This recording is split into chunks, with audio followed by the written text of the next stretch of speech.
Dui stages. The participants could see two spheres wrestling in the sky, one white-gray and the other golden. Their clashes spent powerful shockwaves throughout the entire small world where the trial took place, forcing everyone to generate shields to protect themselves. On each side of a sphere, Chu Luo and Shi Rulin looked at each other. The clash of their domains was to determine who had absolute control over the environment and whose domain would give the most significant boosts. At first, the two spheres appeared equal, but after a few minutes of confrontation, the white area began to overwhelm the others. Shi Rulin gritted her teeth as she mobilized her spiritual strength, qi, and law to help sustain her domain. Unfortunately, since Chu Luo outclassed her in the law department, his domain was the victor. As such, he took over 3/4 of the sky and left the rest for Shi Rulin to barely defend herself. Creation domain. Myriad Dao blade worked. Chu Luo waved his hand, and millions of swords appeared in his domain. They were many swords with different attributes: flame sword, thunder sword, sword of death, sword of time, sword of karma, etc. He created each sword with a different attribute before dropping them on his opponent. Shi Rulin's face changed as she reacted. Dragon protection. Countless dragons appeared in her domain, covering her. Unfortunately, the sword destroyed anything that stood in their way. Some dragons were burned, some aged and died, and some underwent samsara.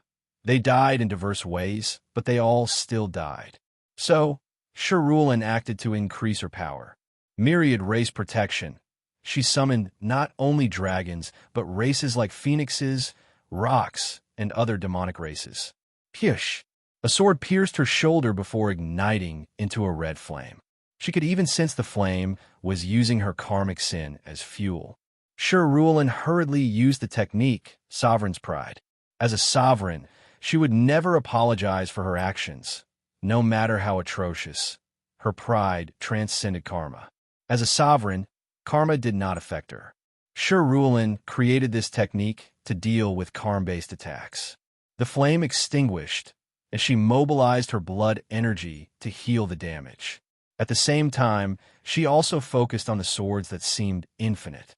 World's protection as a ruler above the mundane and extraordinary, all sentient beings worshipped and strive to protect her. As such, it is their duty to protect her. A glass bead the size of a football field appeared in Shi Rulin's domain. It was an entire world at least the size of a few billion galaxies. The glass bead blocked 90% of the upcoming swords, while Shi Rulin punched the others with her fleshly body. Then, she went on the offensive. Boom! Sovereign's fury. With one punch, a terrifying pressure emanated from her. Then, the golden side of domains suddenly turned darker as clouds manifested before dropping lightning bolts on Chu Luo. It was as if the heavens itself was angry and wanted to punish. A sovereign's fury eclipses the heaven, thought Chu Luo before sneering. He waved his hand to create a round shield with a black tortoise engraving. The shield then released a force field that protected its creator and the domain. Chu Luo then created another sword, a space-time sword. The sword pierced the marble, creating cracks before exploding. Although it appeared as if it was just an ordinary marble destroyed, the participants could see an entire world in shambles. The sword generated a powerful wave of space-time energy that tore apart the entire world inside the marble. Then, the sword headed toward Shi Rulin, who tried to evade. In her domain, Shi Rulin is a god and can bend reality at will. So, she should be able to teleport anywhere her domain touched. Unfortunately, she could not outrun space and time, at least not the one Chu Luo controls. Subsequently, Shi Rulin dodged the sword, which cut off her right hand. What's more, the cut-off arm instantly aged before disappearing. She then fell to wool, preventing her healing capabilities. 7th stage Dui realm? Luckily, it appears his application of it is lacking. The Dui realm is somewhat rare in the lower dimension, but not so much in the upper dimension as there is more knowledge and even classification. There are 9 stages, each increasing strength and the 10% probability of casting the Tao will. Moreover, the higher the stage, the more powerful Tao will a great emperor can cast. The stages can be increased through repeated training or by making more than one cultivation stage unique. Shi Rulin only had a 5th stage Di realm. Nevertheless, she had more knowledge and control of it than Chu Luo. So, he removed the latter's power before focusing on the spatial temporal energy remaining on her body that was trying to age the rest of her body. Shi Rulin gritted her teeth to create a few more world marbles to prevent her opponent from taking advantage of her weakness. Her face turned pale in the process, but she gritted her teeth. Then, she mobilized one aspect of her sovereign Tao, control. She used the law of control to control the energy in her body and remove it. She wanted to control and use it for her own use. Unfortunately, this power had Chu Luo's imprint, and she could not control it unless she overpowered him. The rings behind Shi Rulin shone as her blood energy activated, instantly growing another arm. Meanwhile, Chu Luo watched as his swords destroyed world after world. Let's end this, he thought. What is a sovereign without its people, its citizen, to rule over? Chu Luo said as he created an ordinary sword. As soon as the sword appeared, everyone could feel it was the embodiment of the people's wish, of their desire to reject the power of any ruler. Then, the sword, which embodied rejection of monarchy and rebellion, flew toward Shi Rulin, making her face change. She knew she would lose if that attack hit, as it was the antithesis of her Tao. So, she activated the core corruption spell to affect Chu Luo's loss. And for a moment, it worked. His domain shook, and it appeared it would shrink. However, Chu Luo reacted in time by creating a pen full of righteous qi. He used the power of righteousness to counter Shi Rulin's corruption. The people's sword easily pierced through all of Shi Rulin's techniques before stopping an inch before her throat. She looked at me with gritted teeth without saying anything. Then, the sword moved slightly, drawing blood from her neck. Fine, I lose. Crack. Shi Rulin heard a sword indicating her invincible heart was shattered. Her mighty and invincible aura rapidly declined.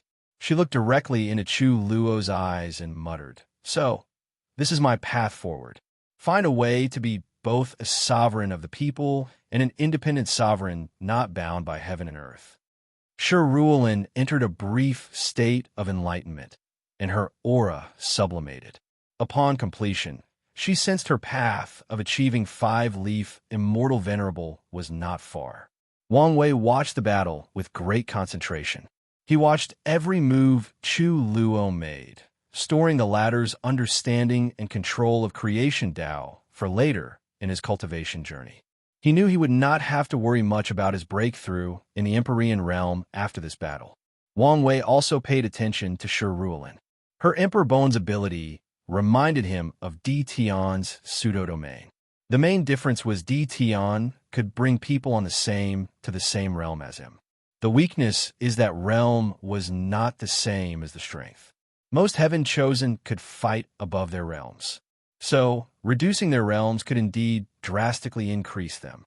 However, Shi Rulin's ability will bring them the same strength, meaning stats like chi, fleshly body, spiritual strength, etc.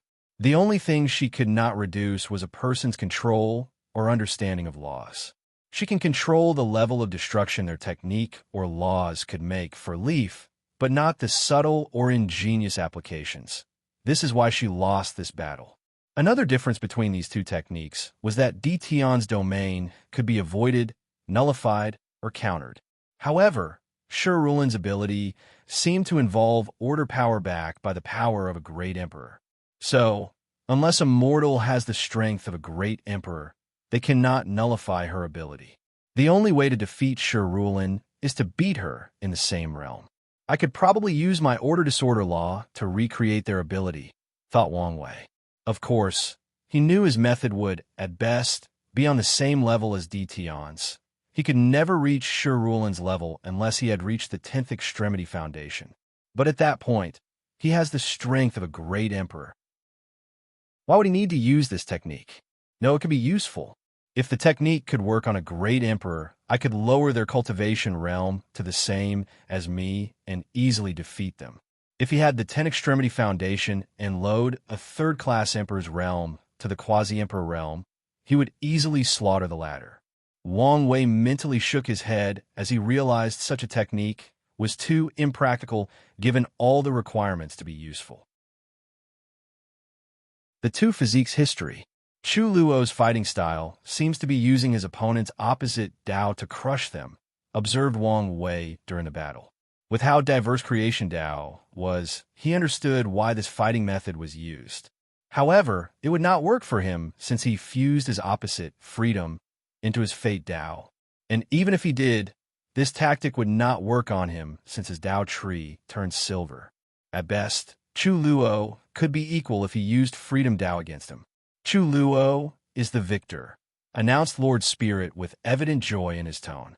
While people wondered why the happiness, only Lord Spirit knew the exact reason.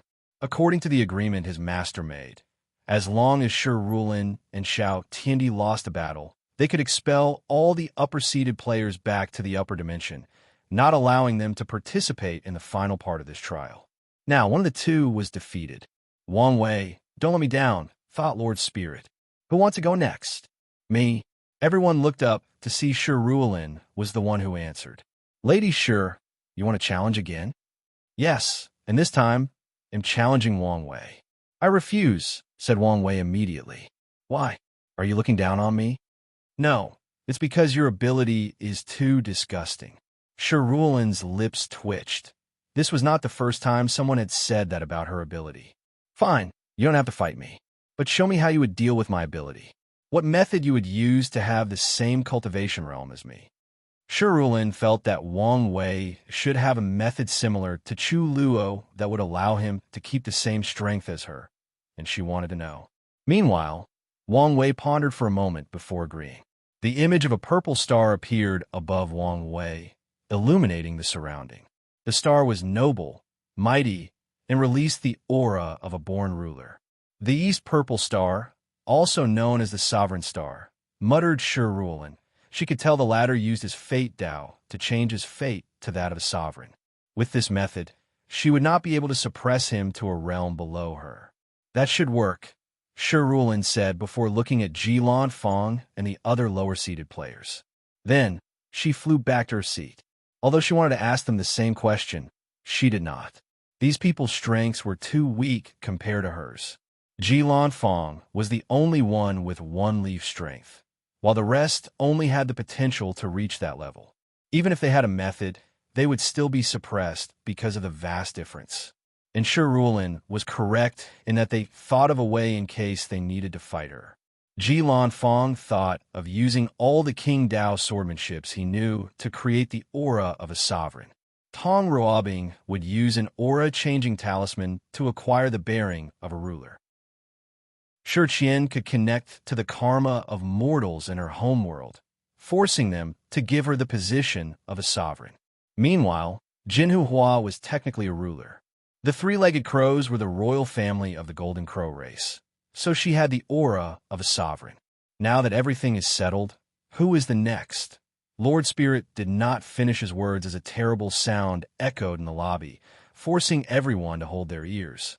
Everyone then looked in Xiao Tiandi's direction to see a talisman floating before him, which was the noise source. You know the deal, said a female voice from the talisman. The sound won't stop until you move. The terrible sound ended, but that's because Xiao Tiandi was now the only person who could hear it. His mouth twitched in aggravation. This was not the first time his master had done something similar to motivate him. And he knew the talisman would not stop no matter what method he tried. And Xiao Tiandi could not destroy it even if he could somehow use the power of a great emperor. Damn it, all right, he said as he stood up, his eyes still a little closed. He looked around at the others before his eyes stopped on Wang Wei. I guess it's you. Let's get this over with. Wang Wei frowned. Young Master Wang Wei, please not reject, said Lord Spirit. Wang Wei gave him a look and realized there was something more. Then, his senses told him to fight the latter as it would benefit him. Fine, he responded before flying into the sky as Xiao Tiandi followed him. They looked at each for a few seconds. For some odd and unexplainable reason, "I don't like you," suddenly commented Xiao Tiandi. "Many people don't like me. It could be because I'm more handsome than them, more powerful, savvier, and has a hotter wife. Pick one, and it will be enough." Xiao Tiandi was speechless. His appearance was not that bad, and he just looked off because he did not care for his appearance. As for being more powerful, no one in the younger generation has defeated him, including Zhang Yuqing and Mon Wuji. When it comes to Dao Companion, he had his beautiful master. Although they were not together, he firmly believed it was only a matter of time. The only thing he could give a latter was savvy, since he is an overlord. But as a person born with the innate Dao source physique, he did not think he would lose in the savvy department. "No, it's not these reasons. I just don't like you for some reason."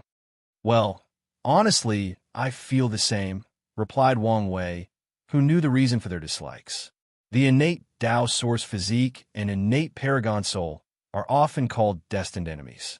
Long ago, Xiao Tiandi's physique was considered the best for cultivation. However, that was until innate paragon souls appeared, which was both an acquired and innate physique.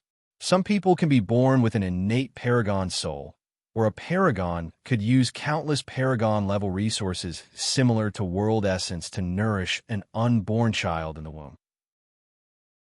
However, few people do these since these resources are precious even to paragons, and using them on an unborn child is a waste. Another reason is the high level of success. More often than not, the child will be unable to properly absorb these resources and fail to elevate their newborn soul to that level.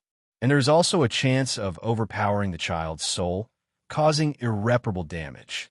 Nevertheless, the first person to ever have an innate paragon soul got through acquired means, and his name was Paragon Red Dust.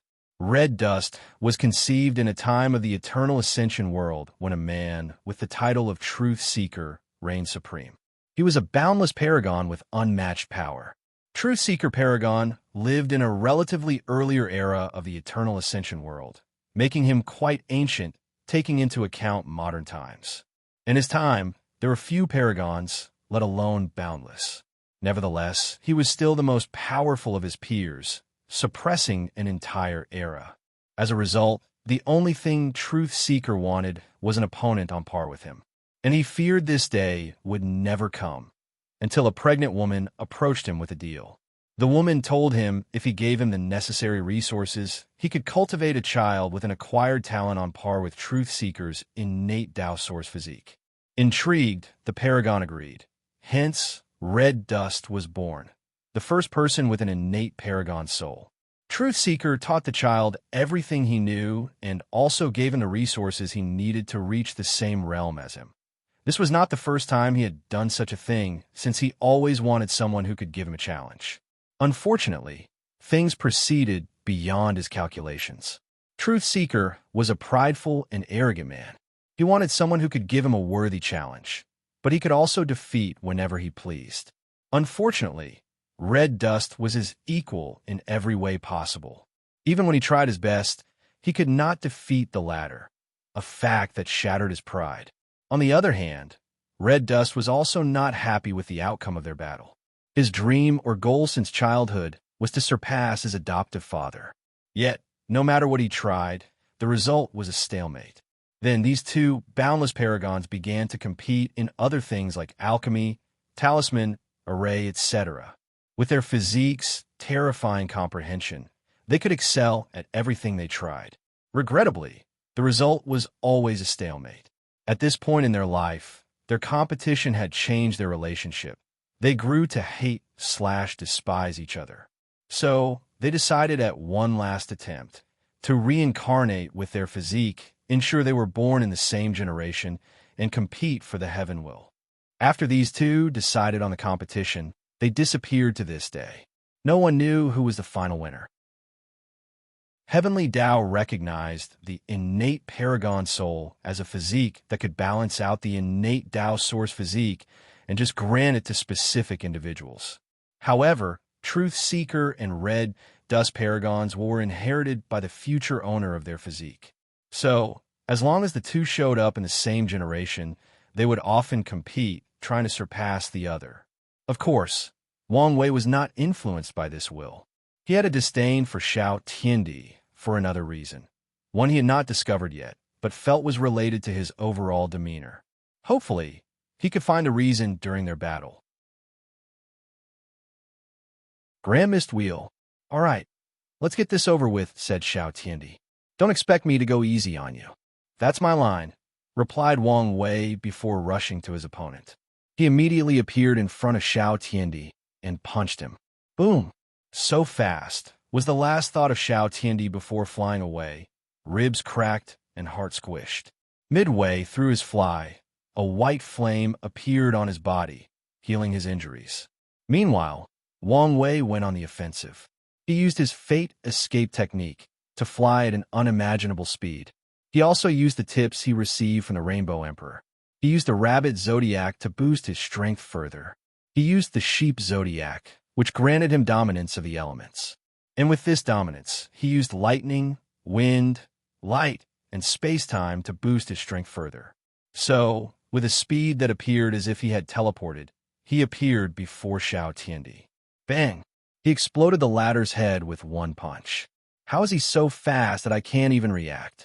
Thought Xiao Tiandi as his body reformed. I need to do something, or I will spend this fight in mystery. Bang! His entire upper body exploded in a pool of blood. However, Xiao Tiandi regenerated like a phoenix with a bright white flame. ANS this time, things were different. His aura drastically changed. It went up from the 6-leaf, immortal venerable, to 9-leaf, making Wang Wei frown. A secret technique? Thought Wang Wei as he analyzed his opponent. Meanwhile, Xiao Tiandi raised his hand to shoot a yellow beam, forcing Wang Wei to dodge. Unfortunately, he was not fast enough, and his right hand was gone as if it had never existed. The power of Grand Mist. It's been a while since I last saw it, he said calmly. During the Heaven-Chosen selection trial at the Academy, Lin Fan used Grand Mist in his battle against Suya. Grand Mist is considered one of the first powers or energy that existed at the beginning of the universe. It is a manifestation of chaos. So, it can return anything it touched back to chaos. Grand Mist is divided into Yin and Yang. The Yin side is referred to as Final Grand Mist and has the power of erasure. It returns things to their original state. Meanwhile, Yang Grand Mist is called Cosmos Grand Mist and is used to mold chaos into all matter. It molds chaos into all things in existence. Cultivators must condense a Grand Mist wheel in their sea of consciousness to enter the Empyrean realm. Through this wheel, they can control Cosmos Grand Mist to create life and other things. Many thoughts flashed in Wang Wei's mind as he looked at his missing arm.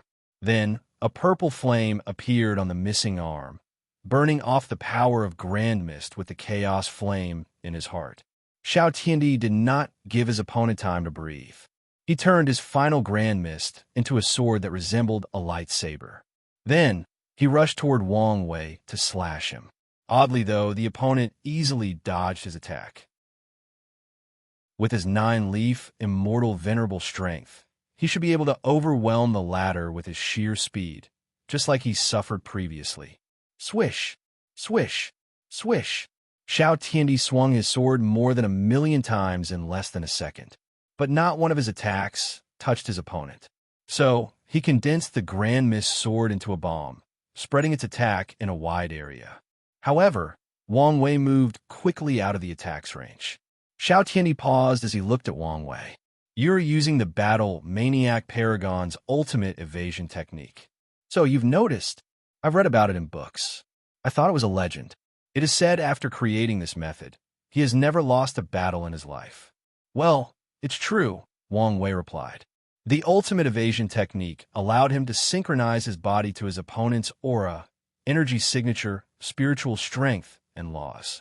After the synchronization, his body will naturally evade all the opponent's attacks.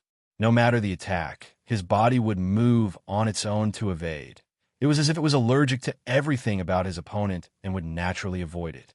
After creating and mastering this technique, Battle Maniac never lost a battle. It did not mean he was invincible, but he never suffered defeat. Of course, it was not only because of this technique. The flaw of this method is to use overwhelming speed to counter it. However, as a peak paragon, Battle Maniac was on the top echelon regarding speed in all the paragon in the universe.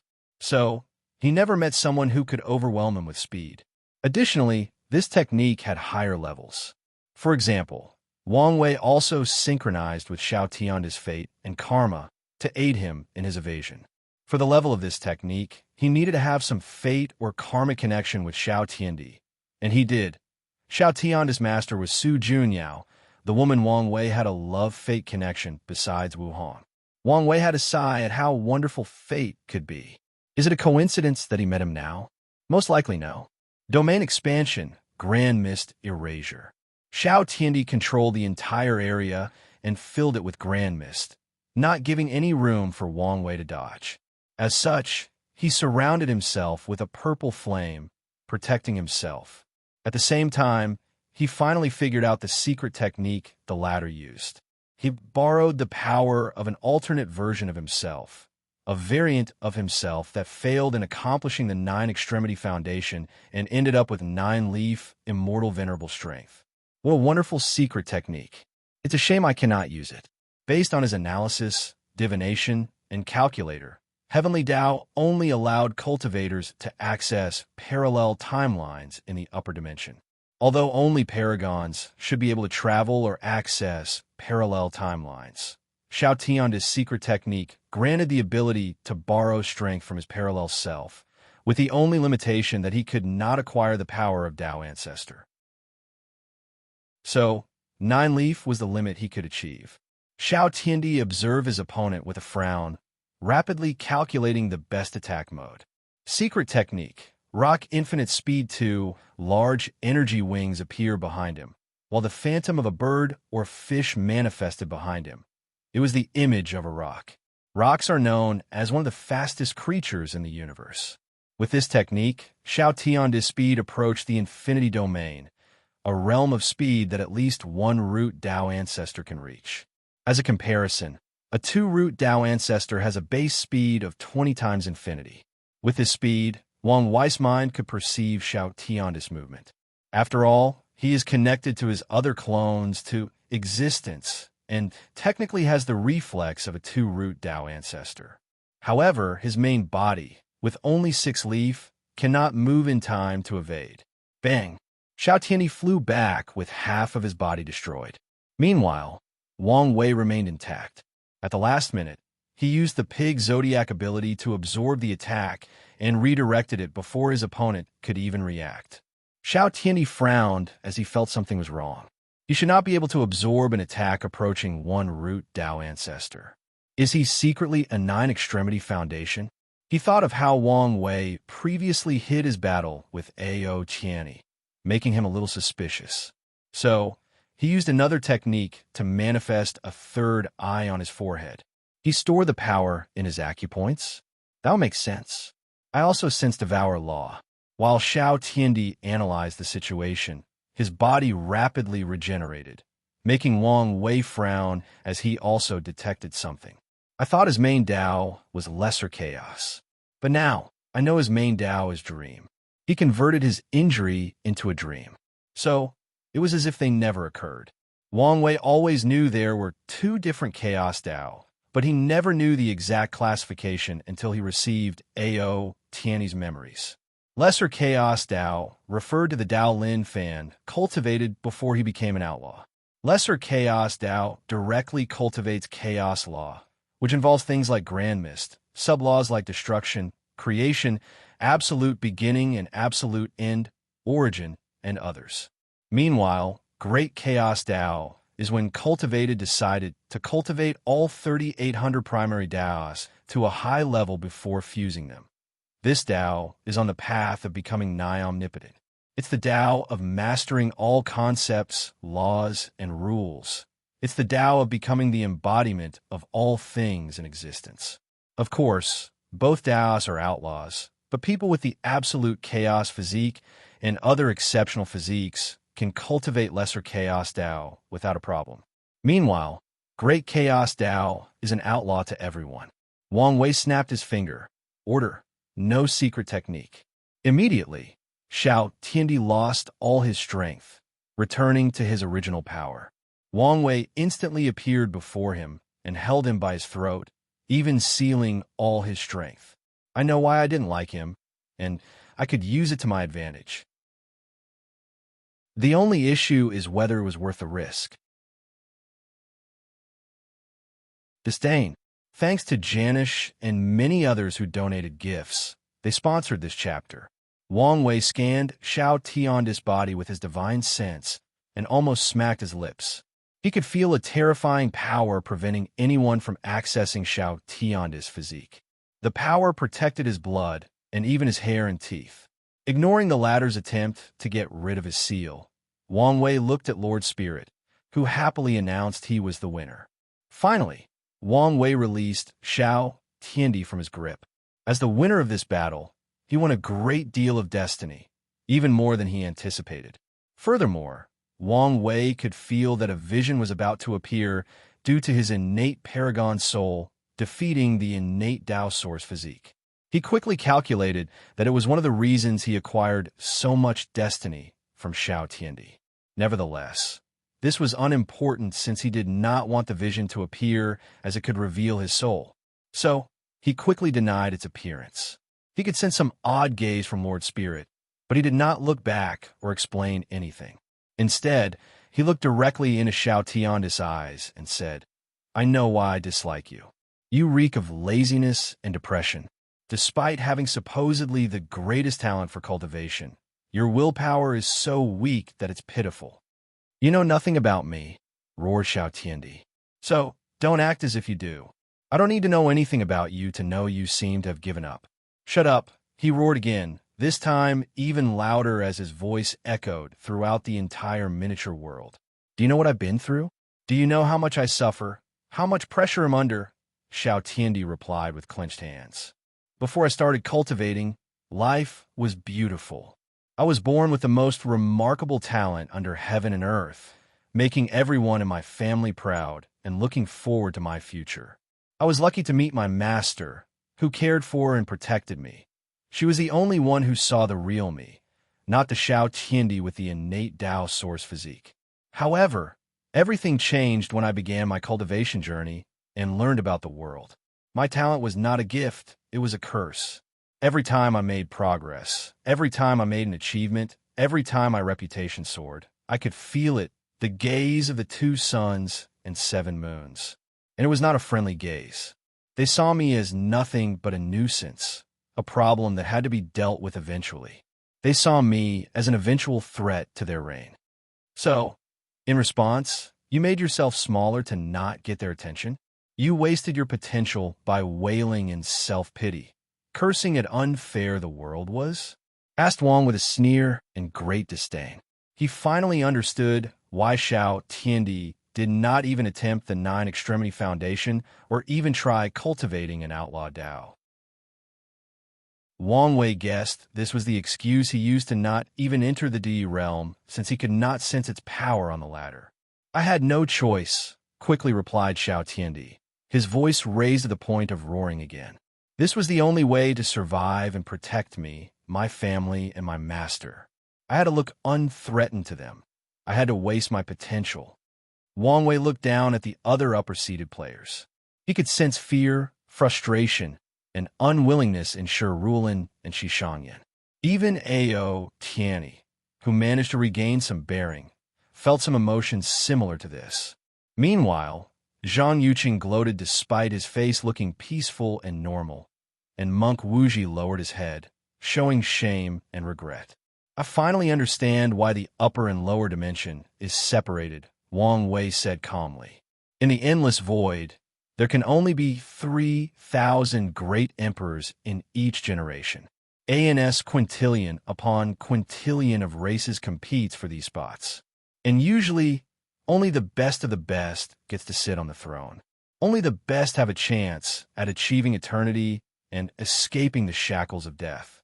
Meanwhile, Heaven Wills is probably so common on the upper dimension that you treat it as an ordinary resource. With this mindset, without the pressure to be the absolute best, without the threat of death, the emperors you cultivate are ordinary, weak, underachievers, complacent, and weak-willed. Unfortunately, that zeitgeist has been passed down to you, the younger generation. What are you trying to say? Asked Xiao Tiandi with gritted teeth. I bet there's a revolution against the so-called 2 suns and 7 moons you mentioned, and the main lead of it are the emperors from the lower dimension. Am I right?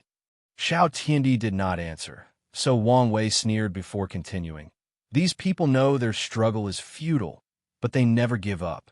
Even if they knew there was no hope, no future, and even if they knew they would suffer terrible consequences for their actions, they did not give up on trying to break the current situation. But you gave up. No, even worse, you didn't even try. The sneer on Wang Wei's face was simply disgusting to look at this point, and he had his reason to despise Xiao Tiandi so much. The moment he learned about these 7 parasites, and even the other 2 who might have surpassed the Paragon realm, he did not give up. Instead, he began to plan out how he would deal with the situation and find a way to break the game. His current words and actions were part of his plan. He wanted to instill the idea of rebellion into these people, hoping they could make some changes when they returned. As such, when he ascended, he would have allies and did not have to start from scratch. Even if these geniuses did not publicly revolt, his plan would succeed as long as they secretly supported the rebellion. And his target was also the lower dimension geniuses, as they were potential allies after they proved the Tao and ascended to the eternal ascension world. The only issue was his words would bring more attention to himself from these parasites. However, after calculating the pros and cons of the current situation, Wang Wei decided the risks were worth it. You don't understand, yelled Xiao Tiandi, his voice full of despair. I had to protect my master. Did she ask you to protect her? Or was that one of your many excuses? Su Jinyao was the most beautiful woman in the eternal ascension world. Wang Wei did not believe for a second that one of the parasites did desire her beauty for herself. But from what he knew from Ao Tiani's memory, she was perfectly fine and still had no partners. As such, he knew she must have her ways of protecting herself. You ignorant fool, you have no idea the power they have. You cannot fathom the difference in power between Tier 12 and 11. Paragons reign supreme. They're almighty. Wang Wei internally sighed as he could sense the other upper-seeded players agreed with this sentiment. He could tell these kids were brainwashed to believe such a thing. Meanwhile, with a quick check of the lower-seeded players, he could sense they were all sneering, some openly while most were secret. To these people who had to fight their entire life to sit on the throne, they would never let anyone stay in their way to power. And many of them would rather die than bend their heads to give in to any authoritarian figures. They will respect powerhouses, but never cower in fear before them. That may be true, replied Wang Wei. But there are many ways to fight a war. Is the enemy too powerful? Okay, they'll hide and cultivate until I reach the same height as them. The solution is not working? All right, I'll leave to search for allies that could deal with my enemy. Even if this meant I could be inviting a wolf into the nest. Anything is better than just giving up and accepting my fate. You don't understand, Xiao Tiandi repeated nonstop. Wang Wei looked at him intensely, sensing the agitated mood he emitted. Whatever, I'm done wasting my breath with a weak-willed individual like yourself. Wang Wei shook his head before sighing. The heavens is truly blind to give someone like you such a powerful physique, he said before flying back to his seat. Many people nodded in agreement with him. They could see despite how strong Xiao Tiandi was, he was a person with a terrible state of mind and a weak Tao heart. His current state was barely enough to bear the heaven will, and a tiny change could lead to him becoming a pseudo-emperor. He softly coughed Lord Spirit, trying to look as if he did not just hear things that would be considered blasphemy in the upper dimension.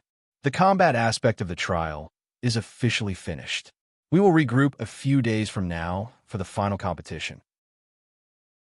This Lord Spirit did not even care about points for the combat aspect of this trial. So, what are the criteria he is using to choose the final inheritor? Thought Wang Wei with squinted eyes. He then gazed at Zhang Yuqing, who was secretly fuming and trying his best to hide his intense killing desire. Without saying anything more, He flew to his mansion before leaving a secret message to someone through divine sense. Come see me. I have something important to give you.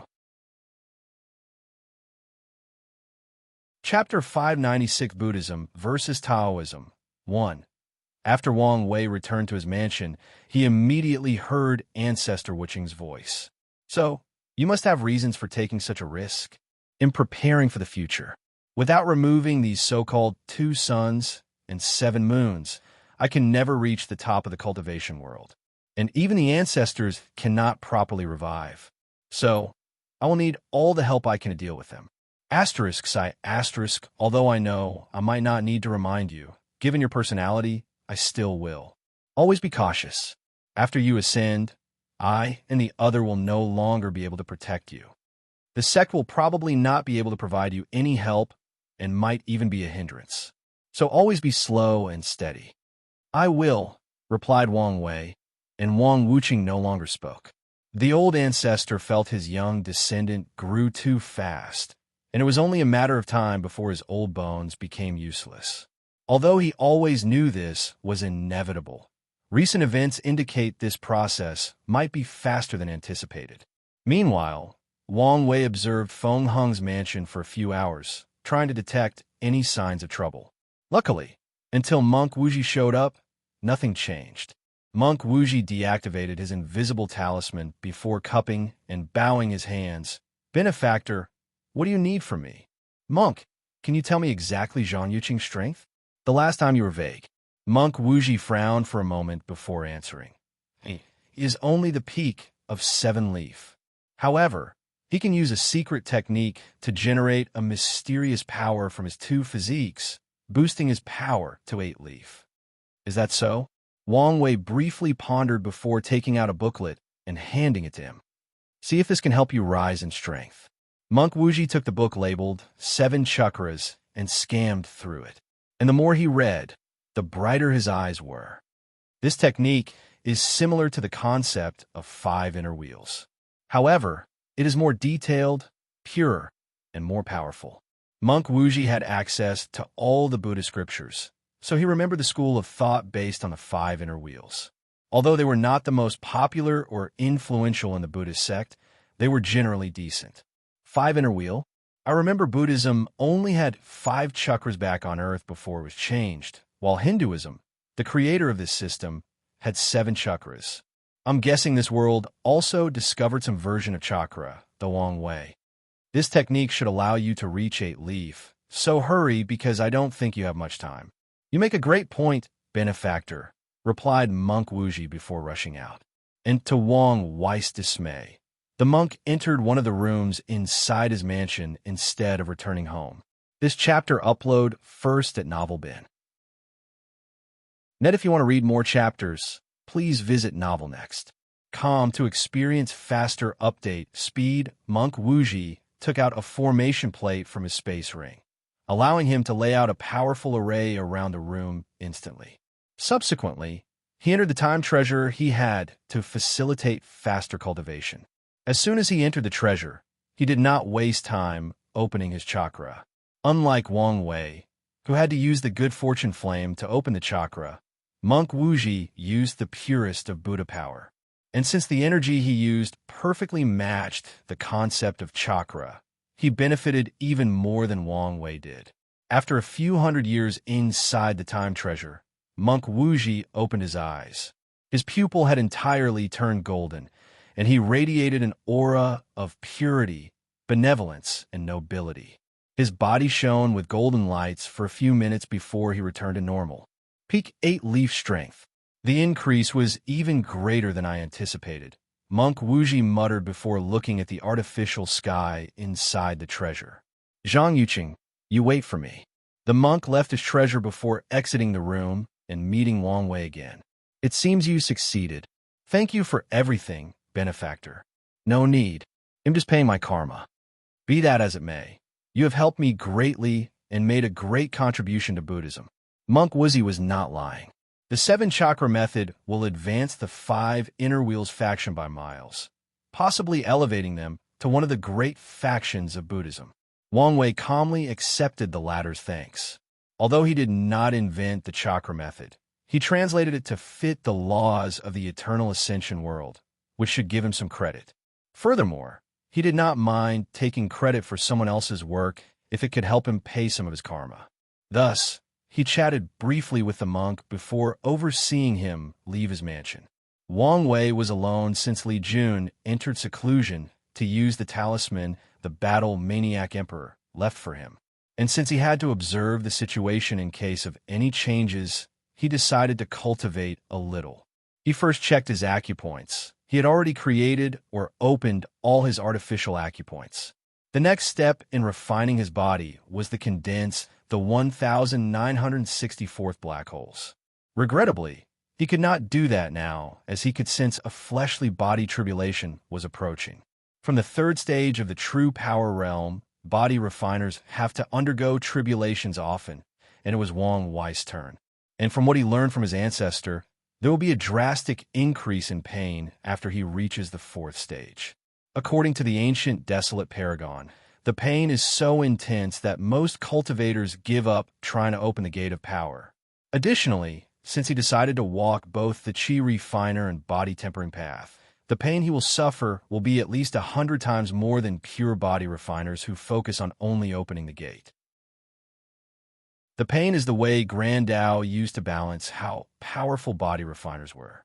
Of course, Wang Wei did not mind the pain, since his pain talent had already made him a masochist. This chapter upload first at Novelbin. Then it's begun, thought Wang Wei as he opened his eyes. At that exact time, all the participants receive a notice from Lord Spirit to stay inside their mansion and not interfere with the affairs of the upper dimension. Ancestor, how are the preparations? Everything went as you wished. We hired many immortal tier loose cultivators, and they should have no problem dealing with Zhang Yuqing's people. Wang Wei nodded his head. Although he promised Monk Wuji he would have his sect help him, he also did not want to directly use the powerhouses of the sect. He wanted plausible deniability, and by hiring other people to fight instead of his sect, he had a reasonable cause to do so. Of course, Wang Wei knew deniability might be pointless based on Zhang Yuqing's character. He could imagine that Supreme Unity was not the kind of person that cared for loopholes. Nevertheless, he wanted to be careful, just in case. His motto has always been to be highly cautious when dealing with these old monsters. Outside Feng Heng's mansion, two people floated in the sky, staring intensely at one another. Bald monk, you should know you're not my opponent. Stop this futile resistance. I am not the same me as I was yesterday. Zhang Yuqing shook his head.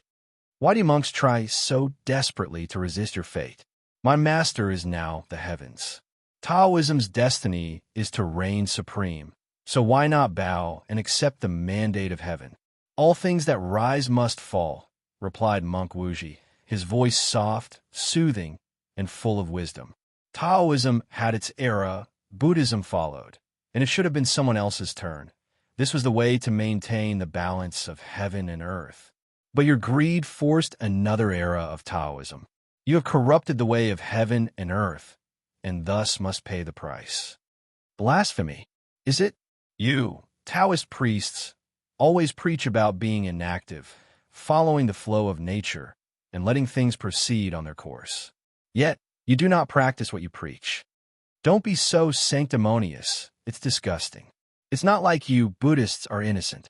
The entire lower dimension suffered such catastrophe because of the backlash for forcibly prolonging your reign. Their blood is your hands. That is the truth. But we have learned from our mistakes. We strove to do better. Current Buddhism can say, without hesitation, we have paid our karma. We have made peace with our past. Can you do the same? Enough with your sharp tongue, groaned Zhang Yuqing, his eyes red, gleaming with a demonic atmosphere. He raised his hand to manifest a purple sword. His black, silky long hair turned half white, and a red tattoo of a small sword appeared on his forehead. It's a shame we had to result with using force. Monk Wuzi's body then changed. He turned into a 7 meters tall golden Buddha. This form had no shirt on, displaying his slightly large belly. He only had shorts to cover his lower body and a golden scarf that floated around his neck. Brilliant golden light shone on him, along with chants of scriptures. The novel will be updated first on this website. Come back and continue reading tomorrow, everyone. Chapter 597, Buddhism versus Taoism. 2. Zhang Yuqing frowned as he immediately noticed something. He had fought many times before monk Wuji again, and their last confrontation was only a couple of decades ago. Back then, his altruistic golden Buddha body was only 5 meters. He knew the altruistic golden Buddha body was a great body refining technique with 12 layers. With each layer, a monk would grow 1 meter. Despite how powerful the technique was, only a few people could cultivate it because it required a deep understanding of Buddhism, a lot of incense, and merit. Wuji was the most talented younger generation of Buddhism, and he only cultivated it to the 5th level after millions of years. But now, after just a few decades, he went 2 levels. This could only mean 2 things. There was a catastrophe, and he saved billions of lives. Or he was enlightened and created something that would greatly benefit Buddhism.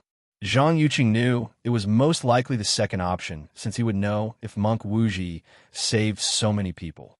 Regardless, he knew this battle would not be as simple as he thought. Due to a lack of knowledge or information, Zhang Yuqing knew that something out of his expectations might occur with each passing minute.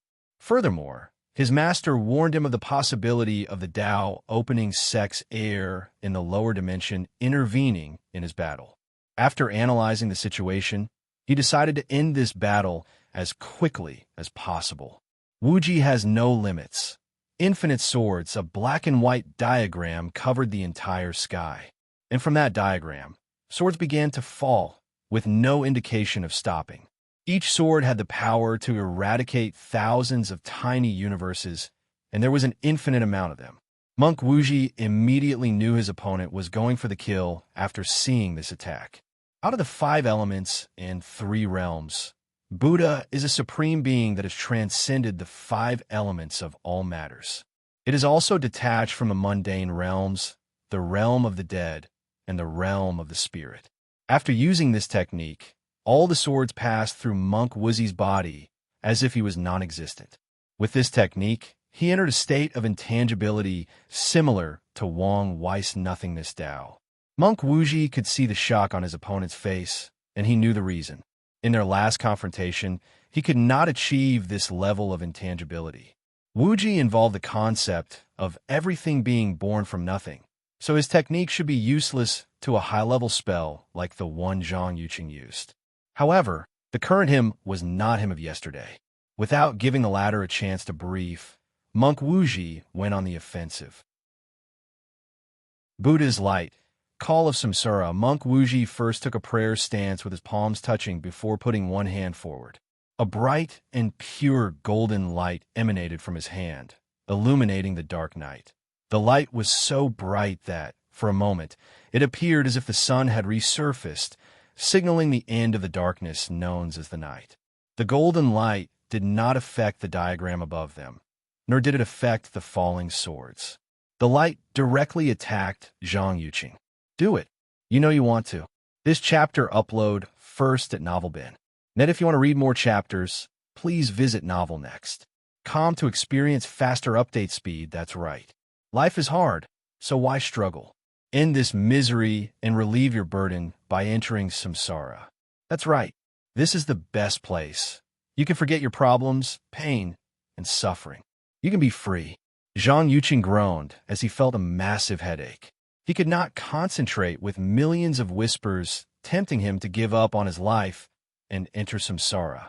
He could feel his will to live rapidly diminish, and each voice's reasons to do so became more convincing. Zhang Yuqing could feel his spirit falling into an eternal abyss full of despair and negative emotions.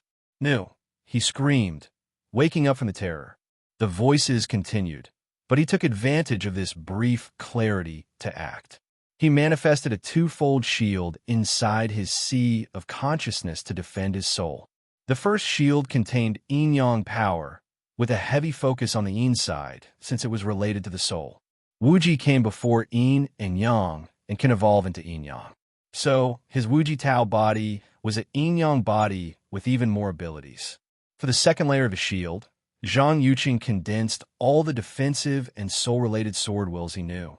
With these two levels of protection, he reduced the voices to the point where he could ignore them. But Monk Wuji would not let things proceed smoothly. Soul Sundering Bell, a bronze bell, appeared above Monk Wuji, ringing so loud that it echoed in the soul. Zhang Yuqing's noise bled as the vibration from the soul directly injured his soul. However, the Taoist priest gritted his teeth before also going on the offensive. He swung his sword, using a superb technique. Wuji's sword, the unmanifest sword. Golden blood spewed from Monk Wuji's body as a diagonal scar appeared on his chest. He could not sense, see, or detect the slash in any shape or form. In Taoism, Wuji symbolizes the unmanifest, the unknown, the undetectable, and the non-existent. Meanwhile, Taji, the successor of Wuji, symbolizes the manifest or the physical. Monk Wuji has often suffered against that sword since he could not detect it with his eyes, his reaction, his danger sense, his divine sense, or even his secret techniques. At least before, that was the case. Buddha's benevolence. Buddha once cut off a piece of his body to feed a starving animal. His benevolence grants him power. Monk Wuji's aura suddenly increased, and when a second slash appeared on his body, forming the X shape, his aura further strengthened. With his technique, he can boost his power with every injury. This chapter upload first at Novel Bin. Net then, the monk's golden body rushed toward Zhang Yuqing to fight him head-on. Wuji wanted to limit his opponent's use of the sword while he took the time to execute the ability he developed after opening his crown chakra. Inside the mansion, Wang Wei witnessed the battle through a formation. I should not underestimate these heaven-chosens from the upper dimension. Their use of Duyi realm is phenomenal. He could sense that every attack Monk Wuji and Zhang Yuqing used was boosted by their Duyi realm. It magnified their chi/energy, spiritual strength, physical force, and even loss. The subtle and ingenious way they use this power is something Wang Wei just recently learned from the Battle Maniac Paragon. One of the main reasons that Eternal Emperors are so powerful is their Dao Will's boost. It is not just a method to eliminate other Emperors' imprints, but a method that augmented their overall power. The Dao Will is why it is hard for insurgents to reach the Pseudo and Eternal Emperor level of power, and the reasons that it is statistically impossible to become an insurgent on par with everlasting Empyreans. Monk Wuji is not bad. I thought his main law was Nirvana, but it appeared his main Dao is Soul. As for Zhang Yuqing's Wuji, Wang Wei observed carefully, fully immersed in the Taoist priest's use of Wuji law. Wuji, meaning without limits, without boundaries, boundless. A state of non-distinction, nothingness before the Tao, or the manifestation of everything came into being. The laws of Wuji contain properties of nothingness. Its very definition of beings without limits, distinction, or boundaries can also apply to nothingness. Wang Wei opened his eyes, full of wisdom and containing the universe's fundamental truth.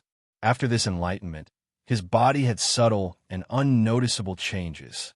He raised his hand to manifest a mysterious power. He removed an immortal or from a space ring to test that new power. The ore vanished, as if it had changed from a state of existence to non-existence in a matter of nanoseconds. Is this the power of the void? For many years, he pondered how to enter the next stage of his Tabo Dao of nothingness. After many failures, he decided to wait until he proved the Dao to try again. But now, after comprehension of the correlation between Wuji and nothingness, he accessed the power of void beforehand. Of course, Wang Wei knew the transformation was not complete. He was still in the intangibility stage, but now contained some powers of the void stage. Wang Wei took a moment to calculate something. I can reach the void stage in the Great Emperor realm, the emptiness stage after becoming a paragon. But what about the true nothingness stage? His eyes lit up after figuring out some things.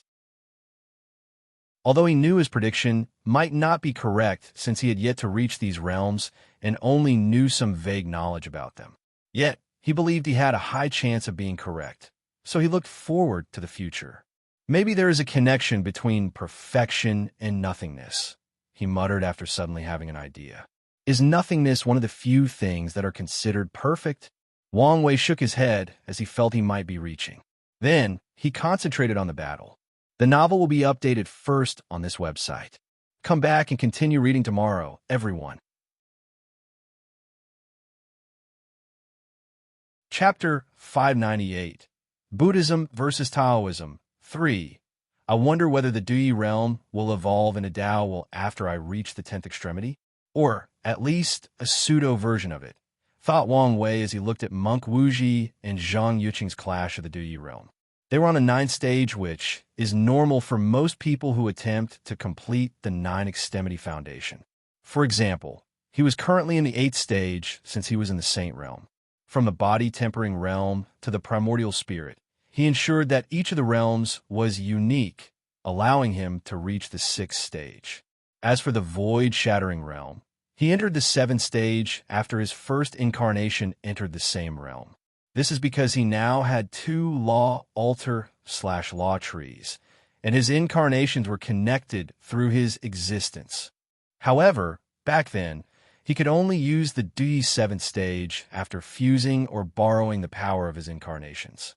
Wang Wei's main body truly entered the 7th stage after his law tree turned silver. The uniqueness of his saint realm was the fact that he had 9 domains, and that his domain exceeded the limit of 269 trillion kilometers. This was after hearing his ancestors preach. Regarding the future of the Duyi realm after achieving the 10 extremities foundation, Wang Wei did not know what would happen.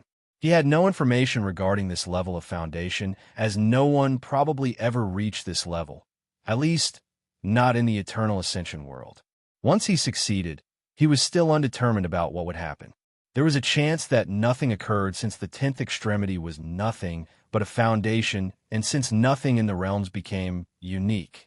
But there is also the possibility of an unknown transformation after a mortal truly breaks the boundary between mortal and immortal, acquiring the power of a great emperor.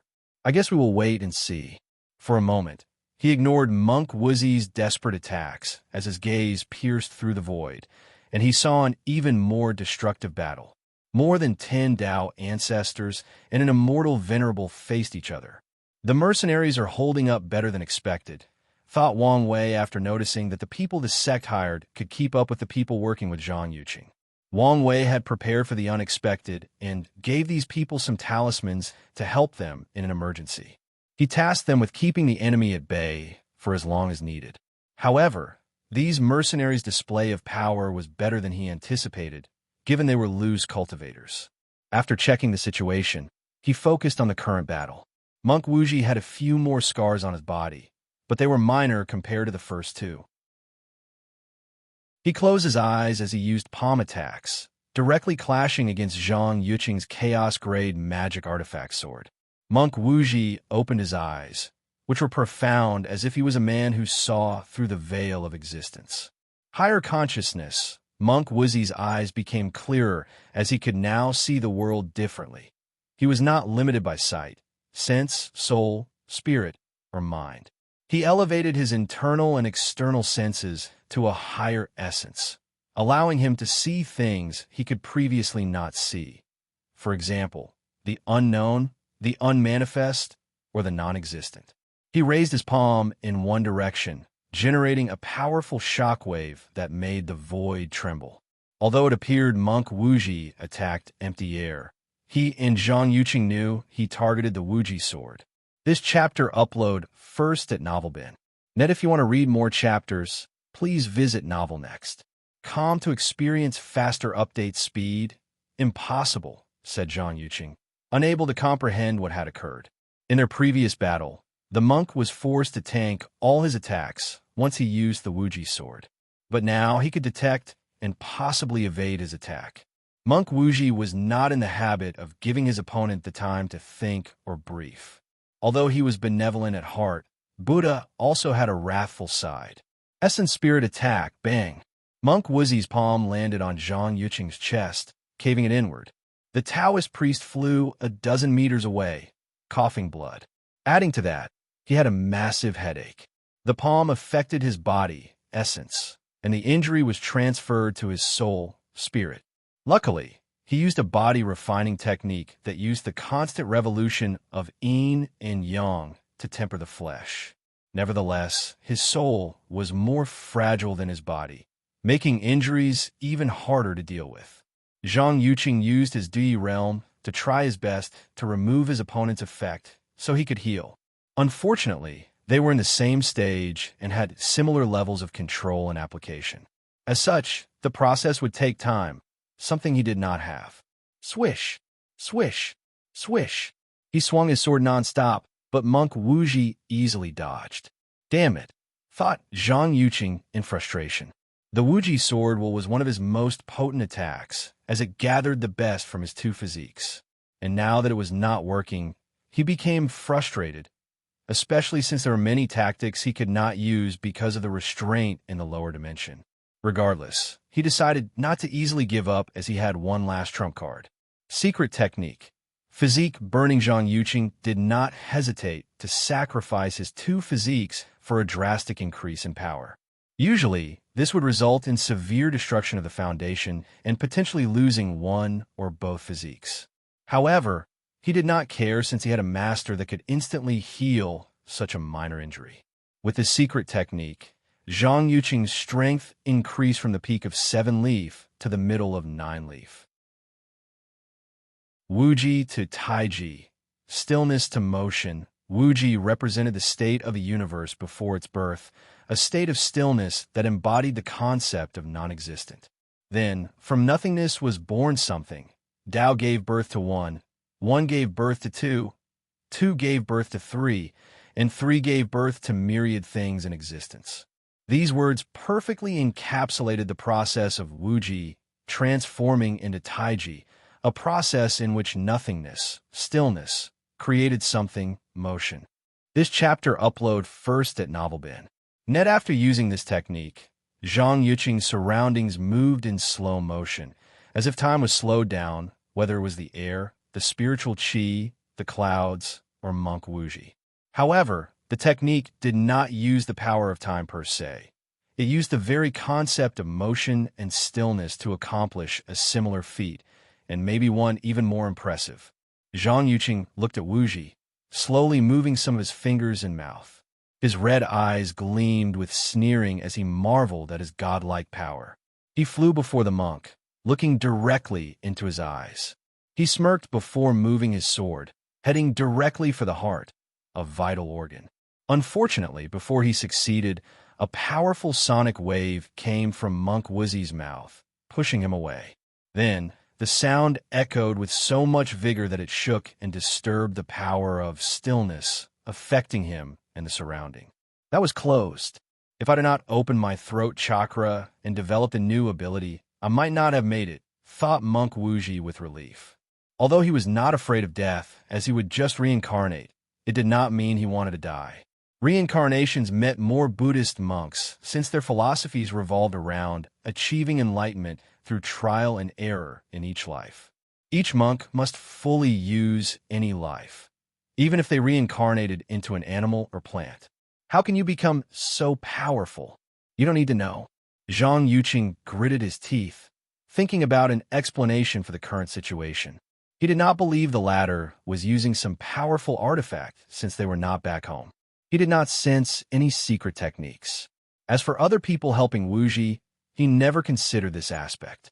When it came to Wang Wei, Zhang Yusheng was impressed that the latter could reach 6 leaf strength in the lower dimension as it indicated his talent. However, without knowledge of the 9 Extremity Foundation, he believed the latter would remain at that level until the heaven will battle. He never fathomed the latter could help his enemy reach such a level. In Zhang Yuqing's preparation, he only had to be on the lookout for possible sneak attacks or disturbances from Wang Wei. After all, the strength difference between 6 and 7 leaves was vast, meaning the latter could only be an aid to Monk Wuji and a nuisance to him. He never imagined in his wildest dream, he would lose without any help or interference. "Let's end this rivalry," Monk Wuji said with a sigh. Then, an enormous golden Buddha image appeared behind him. The Buddha's face seemed painful, full of regret and sorrow. Palm of sorrow, the Buddha's enormous palm descended on Zhang Yuqing. And in the process, countless red glow flew from different corners of the void, turning into a red aura around the palm. From the aura, Zhang Yuqing could sense an intense amount of regret, pain, sorrow, and hatred directed at him. He analyzed this technique and gathered the negative emotions of all the Buddhist monks killed by the absolute beginning emperor. "I cannot survive this attack," thought Zhang Yuqing as he watched the descended palms, unable to move an inch. "Master, save me." The novel will be updated first on this website. Come back and continue reading tomorrow, everyone. The Two Sons. Without hesitation, confusion, sadness, or even any emotions for that matter, Monk Wuji dropped that palm. He did not know the final outcome, whether Zhang Yuqing would be saved, as it was common in their early confrontations once he had the advantage. Boom! With slight surprise, Monk Wuji watched as Zhang Yuqing's body exploded into billions of pieces, his soul and Tao disappearing. He looked at the falling blood with a daze, waiting for something to occur. But nothing did. For a moment, he wondered if he was wrong. Maybe he could not sense anything. After all, the difference between himself and Zhang Yuqing's master was so vast that it was normal if he could not detect or even understand if he took action. However, Monk Wuji quickly denied this possibility. The other time Zhang Yuqing was saved, he sensed something. He knew it was because supreme unity was not being discreet. Nevertheless, he was aware. "So, it's really over," he muttered, feeling somewhat lost. Although he despised Zhang Yuqing's hypocrisy and ideologies, the latter was also his rival for the past couple of million years. Wuji did not know how to feel about losing him in such a sad manner. He sighed to himself before looking down, checking on Feng Heng's manner. Then, he flew to his mansion without saying another word. He wanted to heal his injuries. All the participants watched this battle in shock. However, only Wang Wei and the upper-seated players knew the true struggle behind these two people. And when they saw Zhang Yuqing was not saved, they were momentarily shocked before concluding that this outcome made sense. And that realization brought even more terror to them. But then, they remembered Wang Wei's speech and felt ashamed of their thought.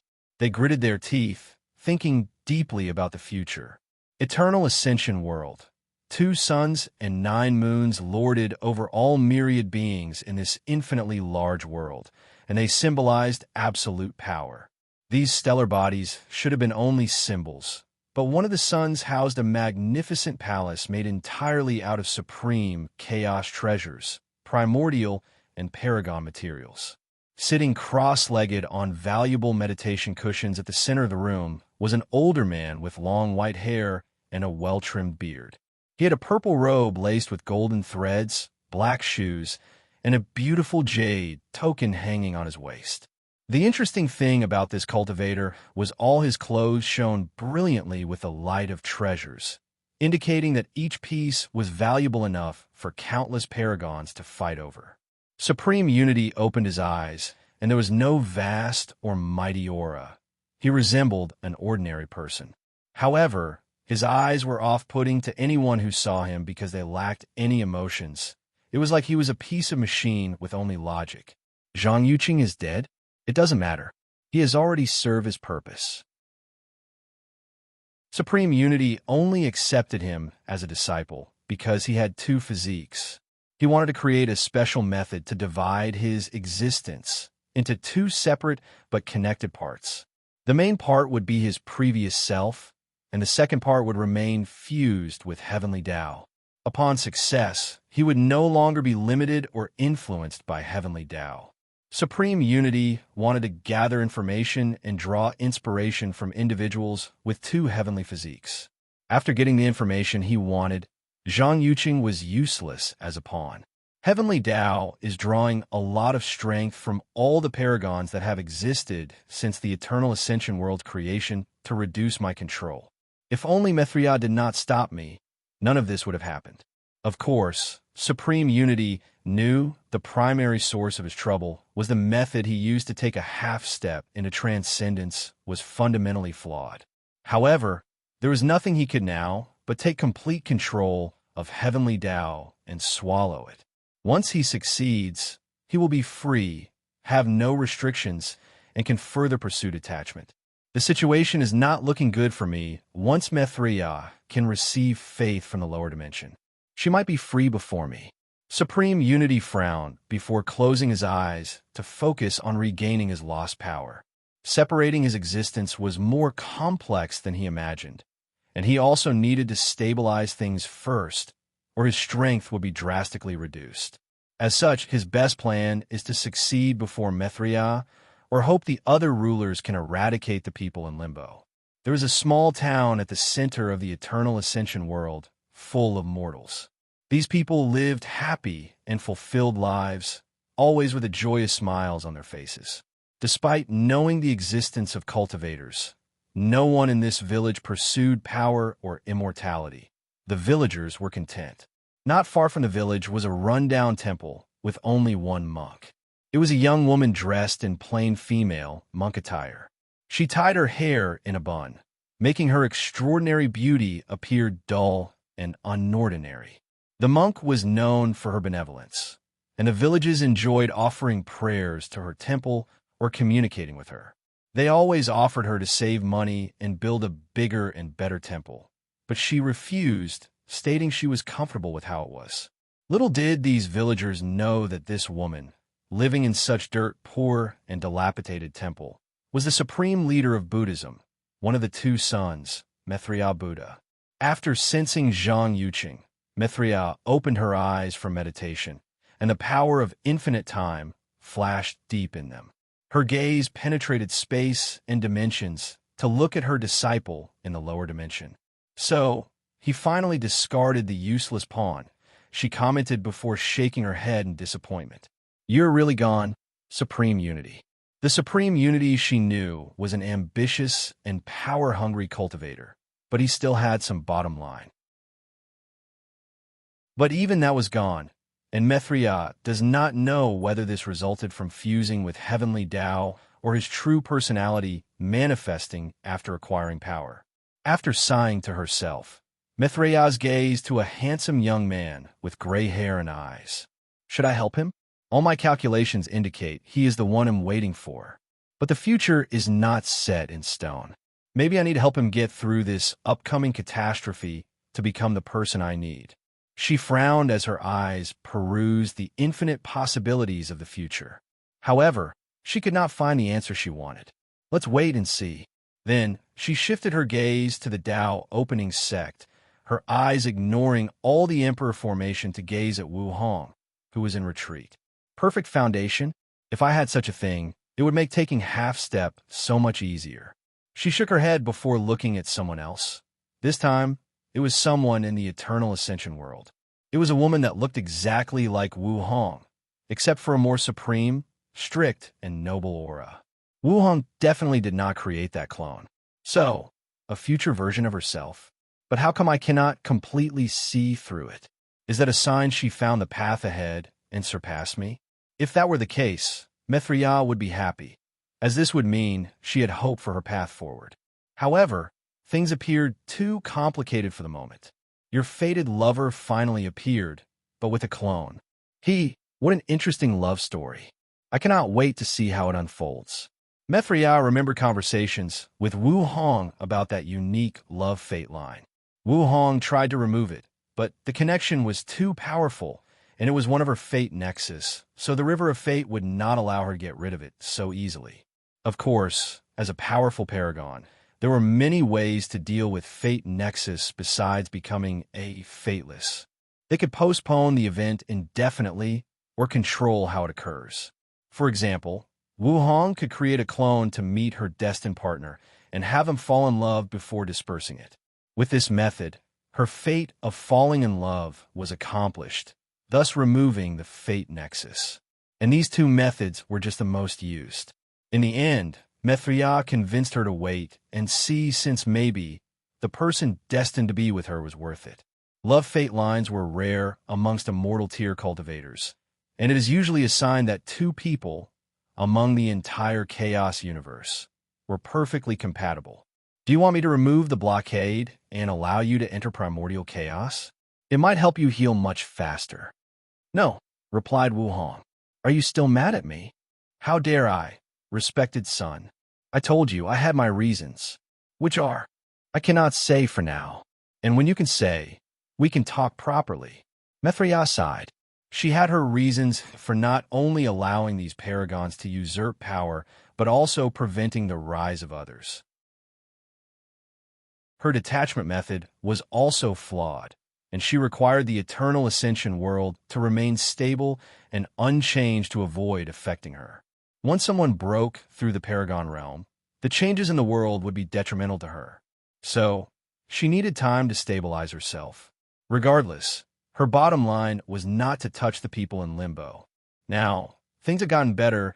She does not have this much worry, but she also has to keep looking out for supreme unity. Mithria smiled wryly before continuing her cultivation. Meanwhile, Wu Hong looked in her direction before also closing her eyes. She was not unreasonable and understood her friend had a reason for doing what she did. However, she also wanted an explanation before they could resume their relationship. I have 3 gift bonus chapters waiting to write, but you guys have to give me a few days before I begin releasing them. The 7 Moons. So, that's what happened, said Su Junyao, her beautiful voice coming from the other side of the formation. She was not surprised by Zhang Yuqing's fate, as many people predicted this possible outcome. Master, I'm sorry. You don't have to blame yourself. Return home immediately, and he'll deal with the rulers. What about the inheritance? Forget about it for now. Maybe I can take it from the final winner. If you give me a second chance, I'm willing to try harder. You don't have much time. The isolation of the lower dimension is almost done. What does that mean? It means the rulers will be cut off from interfering. To be precise, no one can interfere. Well, maybe not everyone. Su Junyao was not sure where the 2 sons could intervene. On top of everything else, some changes have begun here. It is unclear whether it is positive or negative, but we must deal with it. I see, muttered Xiao Tiandi. Su Junyao ended the communication while pondering that this event might be a suitable catalyst for change. She did not want her disciple to remain in such a depressed state.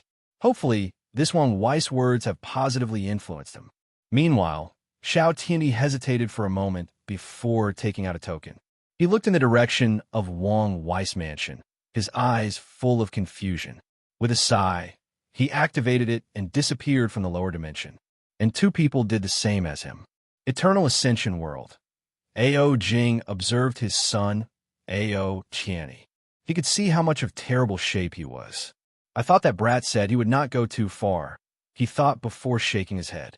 He raised his hand to instantly create a world as large as the entire lower dimension, as large as the 3,000 world communities that contain trillions of worlds between lower to heavenward worlds. Ao Jing created the individuals, the history, culture, different races, and power levels.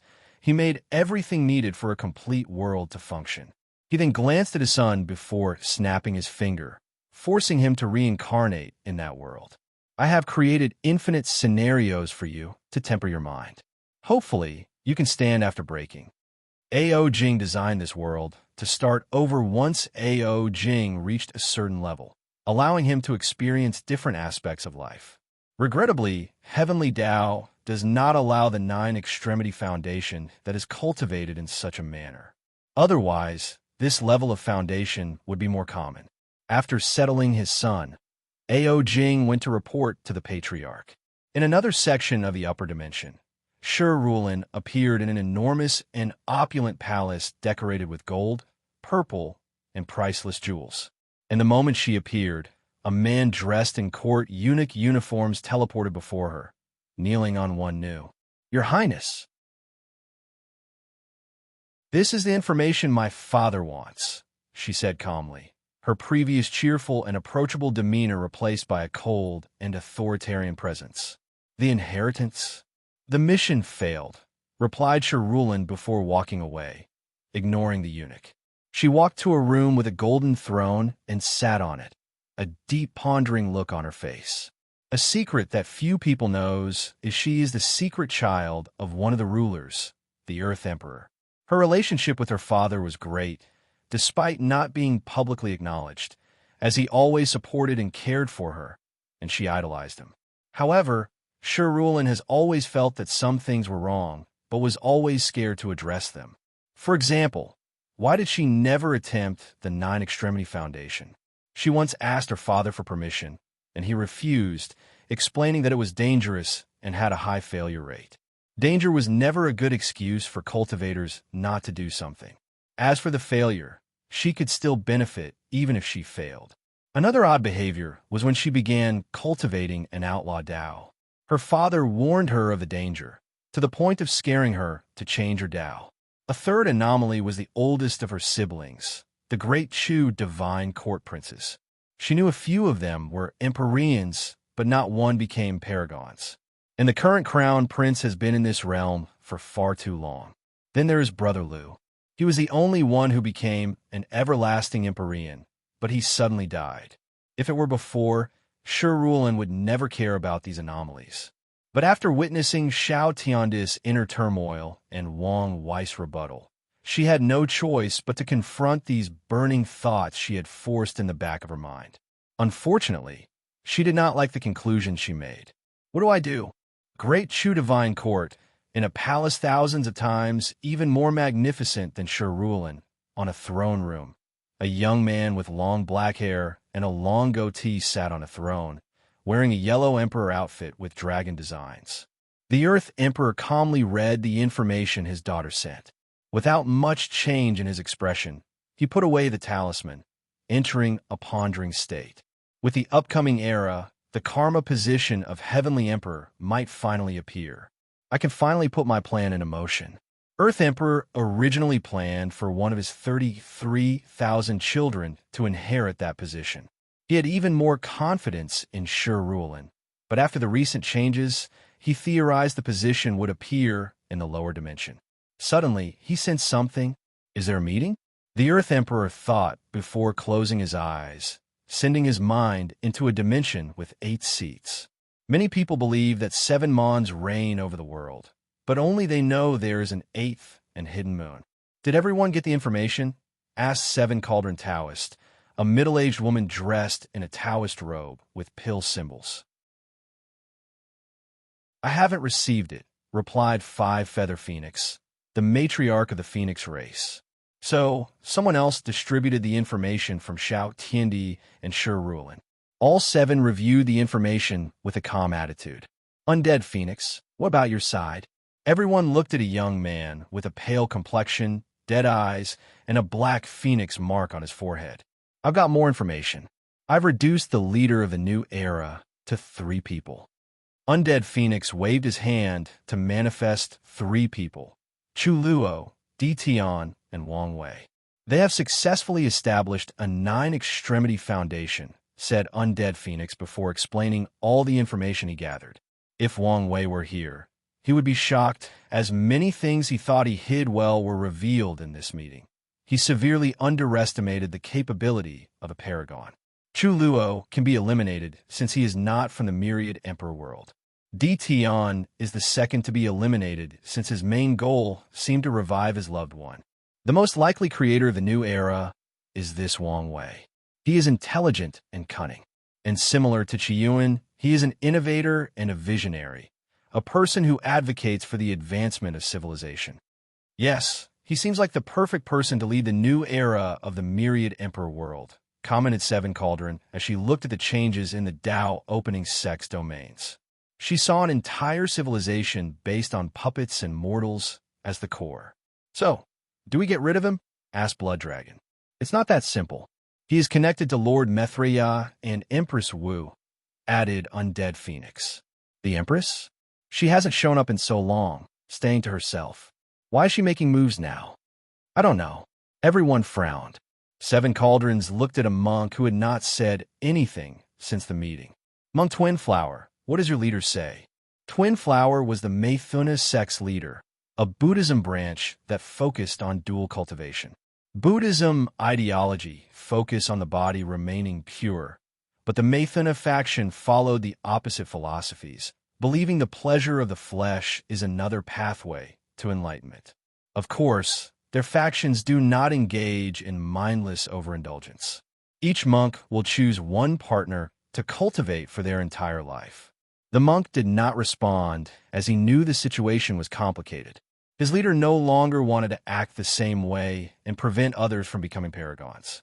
However, she was also restrained by supreme unity, the same way she restrained him. Meanwhile, all the others here have kept their stand the same.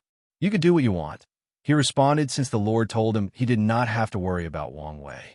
In that case, let's remove all three of them, said Seven Cauldron. You should be careful, said Time Eater. Di Tian is the Emperor Creator. A few of the people he created are part of the Limbo group. We should be careful in case they decide to interfere. That's a good idea. Disaster. You have not said a word since the meeting, asked Five Feather Phoenix, looking at an older man dressed in plain black. Your actions are pointless. Catastrophe is approaching us, and nothing you can do will stop what's coming. Everyone frowned. They knew Disaster Paragon was the kind of person who valued his life above everything else. He did not participate in the ultimate taboo because he foresaw his doom. He joined their group because it was the way to save his life.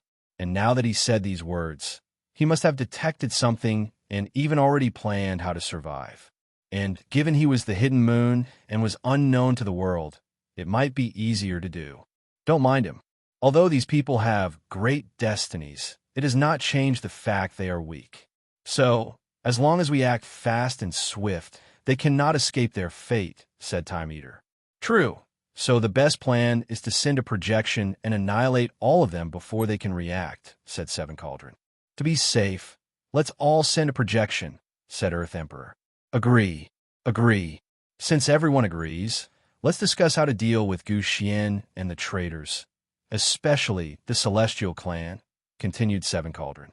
Gu Xian is a rat. With his Tao and the lawless zone, searching for him is simply not feasible and not worth the effort, commented Undead Phoenix. He is not that important, anyways, added Five Feather Phoenix. And the same can be said about the Celestial Clan. With the recent changes, the Source Chi space has become even more dangerous, even for us. So, is it worth it to chase after them? It is, said Time Eater. You know their background. If we don't nip them in the bud, it's only a matter of time before they give birth to a Paragon or Tier 12 insurgent. But how do we search for them? We send people to look, and each of us will alternate personally looking for them, said Time Eaters. That could work. It'll take the first shift, said Seven Cauldron. Then, the group conversed a little more, discussing how they would execute all their plans. Bang! Suddenly, they all sensed something and frowned. They closed their eyes, and their mind immediately left the eternal ascension world, traveling the infinite distance that is primordial chaos. A few minutes later, all seven opened their eyes with a serious look unlike anything they had ever been, all because of the news they had received. The All-Seeing Temple, a place in primordial chaos known for predicting events that would affect the entire chaos universe. They even predicted the appearance of the ultimate taboo. The Paragons just received news the temple had just received a divination that would once again affect the entire universe. Although the prophecy would take some time to process fully, everyone knew a storm was coming. The Paragons then looked at Disaster, wondering whether the changes in their world were the prelude to something even more significant. The changes may also begin in the Eternal Ascension world. The Paragons suddenly thought of something, and they instinctively wanted to eliminate the three anomalies immediately. Boom! The world shook a little, and their faces changed. The lower dimension was blocked entirely, preventing them from accessing it. Primordial chaos, prehistoric chaos world. Hongjun opened his eyes from meditation. He looked in the direction of the All-Seeing Temple. So, The news finally got out. New Era's destiny. Sure Rulin's mansion. She walked back and forth, thinking about her decision. After hearing Wang Wei's speech, she was convinced he was the one who would lead the new era. Now, she pondered whether to oppose, befriend, or become partners. And the deciding factor will be whether to prove the Tao in the myriad emperor world. I currently have a strength of 2 leaf and will soon reach the peak of 3 leaf. By restarting cultivation, I might have a chance to reach 4 leaf, the middle level of Immortal Venerable.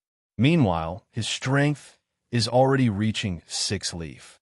Sure Rulin frowned, analyzing all the information she gathered. He is currently only tier 8, meaning he has plenty of opportunity to reach 7 leaf. With secret techniques, I could breach the gap for a brief moment. However, there's also the possibility he also had some secret techniques. Sure Rulin remembered the battle against Xiao Tiandi. She also noticed how he outclassed Xiao Tiandi in battle awareness and experience. Furthermore, Wang Wei obviously did not use his full strength since he never used his domain. The chances of me defeating him and proving the Tao are extremely low. The rulers might send other Heaven Chosens to infiltrate the myriad opening sect, making the situation more complex. So, the best course of action is to go to another Heaven world. The Celestial Clan does not need to be the ruler of the new era. I doubt there can be one absolute era after how people reacted to the 2 suns and 7 moons. The clan only needs to be one of the main people at the top. Sure Rulin's experience in the lower dimension opened her eyes to many things she had never thought of. And now, after making a decision, she felt a heavy weight lifted from her shoulder, and her mind became at peace. Without wasting time, she hopped on an innate treasure to travel to another world community. She knew she needed strength to sit at the same table as Wang Wei and negotiate her value. She also required strength to survive the upcoming storm. Wang Wei's mansion. He did not know about Sure Rulin's decision or secret departure. He still marveled at what had occurred and why Supreme Unity did not save his disciple. After thinking about it, he came up with many reasons why. Wang Wei then suddenly felt something, making him frown. He calculated something before receiving a message he needed to return home. After pondering for a moment, he entered the formation to do so. And as soon as he appeared, an enormous dark purple dragon appeared above the sky, surrounding the entire world. No matter whether it was mortal, demons, or cultivators, no matter what continent it was, everyone saw the mighty dragon. The dragon released a supreme and noble aura before roaring to the heavens, announcing its presence and influence. Then it gazed directly at Wang Wei before plunging into his body. All the cultivators who saw the dragon instinctively knew what it was as the information popped into their mind, the son of the era. Furthermore, they also knew who was chosen to bear such heavy destiny. Wang Wei calmly received this title and duty. His ancestor warned him this might happen. Although he disliked heavenly Tao, over the years, he also understood that the latter's actions were essentially just executing a program. By cultivating an outlawed Tao, he activated a program or rule of heavenly Tao to scheme against him. I still don't like you, but I guess our relationship can be somewhat neutral, he commented but received no reply. Wang Wei did not mind as he closed his eyes to sense the changes happening to him. I'm officially a protagonist, Wang Wei muttered after opening his eyes. Son of an Era is only a better version of Son of Destiny, granting him immense luck. However, the exciting aspect for Wang Wei was how much luck he already had. His human luck had reached 7 rainbow color. He was an overlord, and now he stacked the Son of an Era title. He was now a protagonist in every sense of the word, and even more. Regardless, I should be careful, as luck is a double-edged sword. He sent a message back to the sect before returning to the trial. Meanwhile, all the Heaven Chosens were shocked after receiving the news. The prideful ones gritted their teeth, cursing why they were not chosen. The calmer ones began to plan on how to take the title away. Only two people had different reactions. Western continent. Immerse calmly looked at what had happened. So, my prediction came true. He was chosen to lead this era.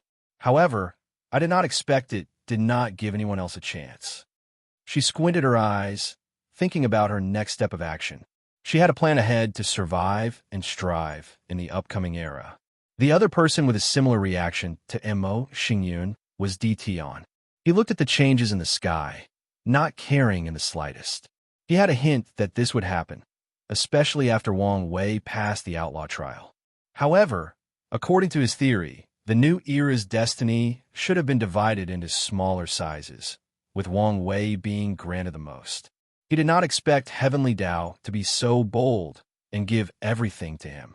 This choice meant it was 1,000 times more difficult to take this destiny from Wang Wei. Regardless, he did not care much. With his will, soul, power, and experience, the son of an era's destiny could not affect his mind.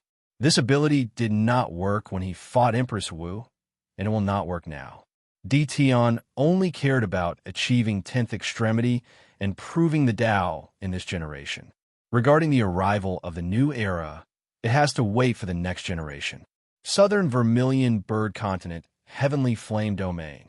This particular domain is famous throughout the entire Myriad Emperor world because it is the place that gave birth to the most heavenly fire.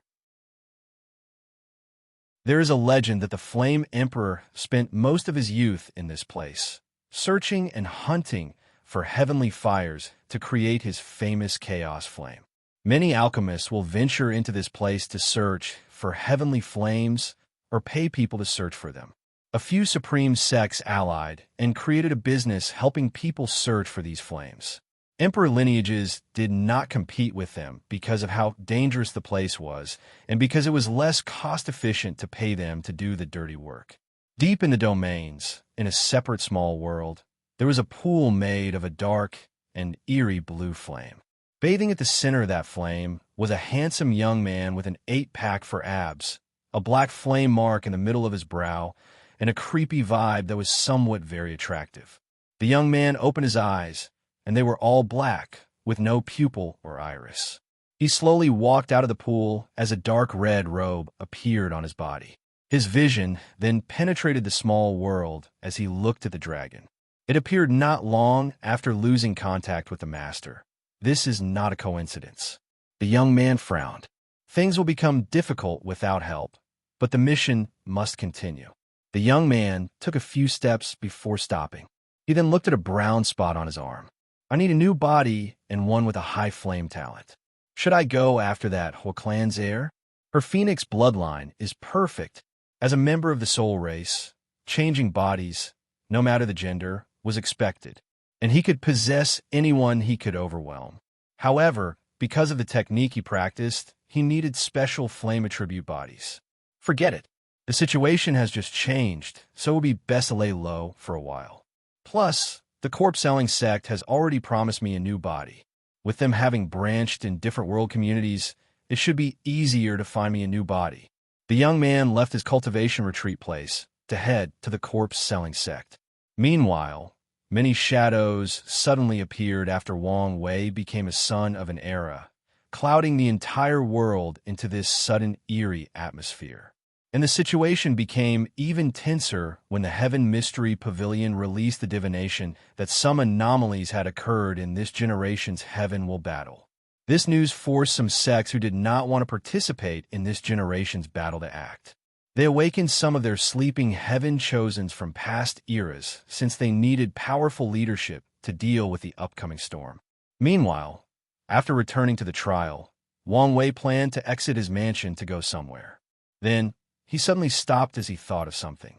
Is it a coincidence that I suddenly became a son of Era? His intuition told him it was not. So, he divined any recent changes to the world.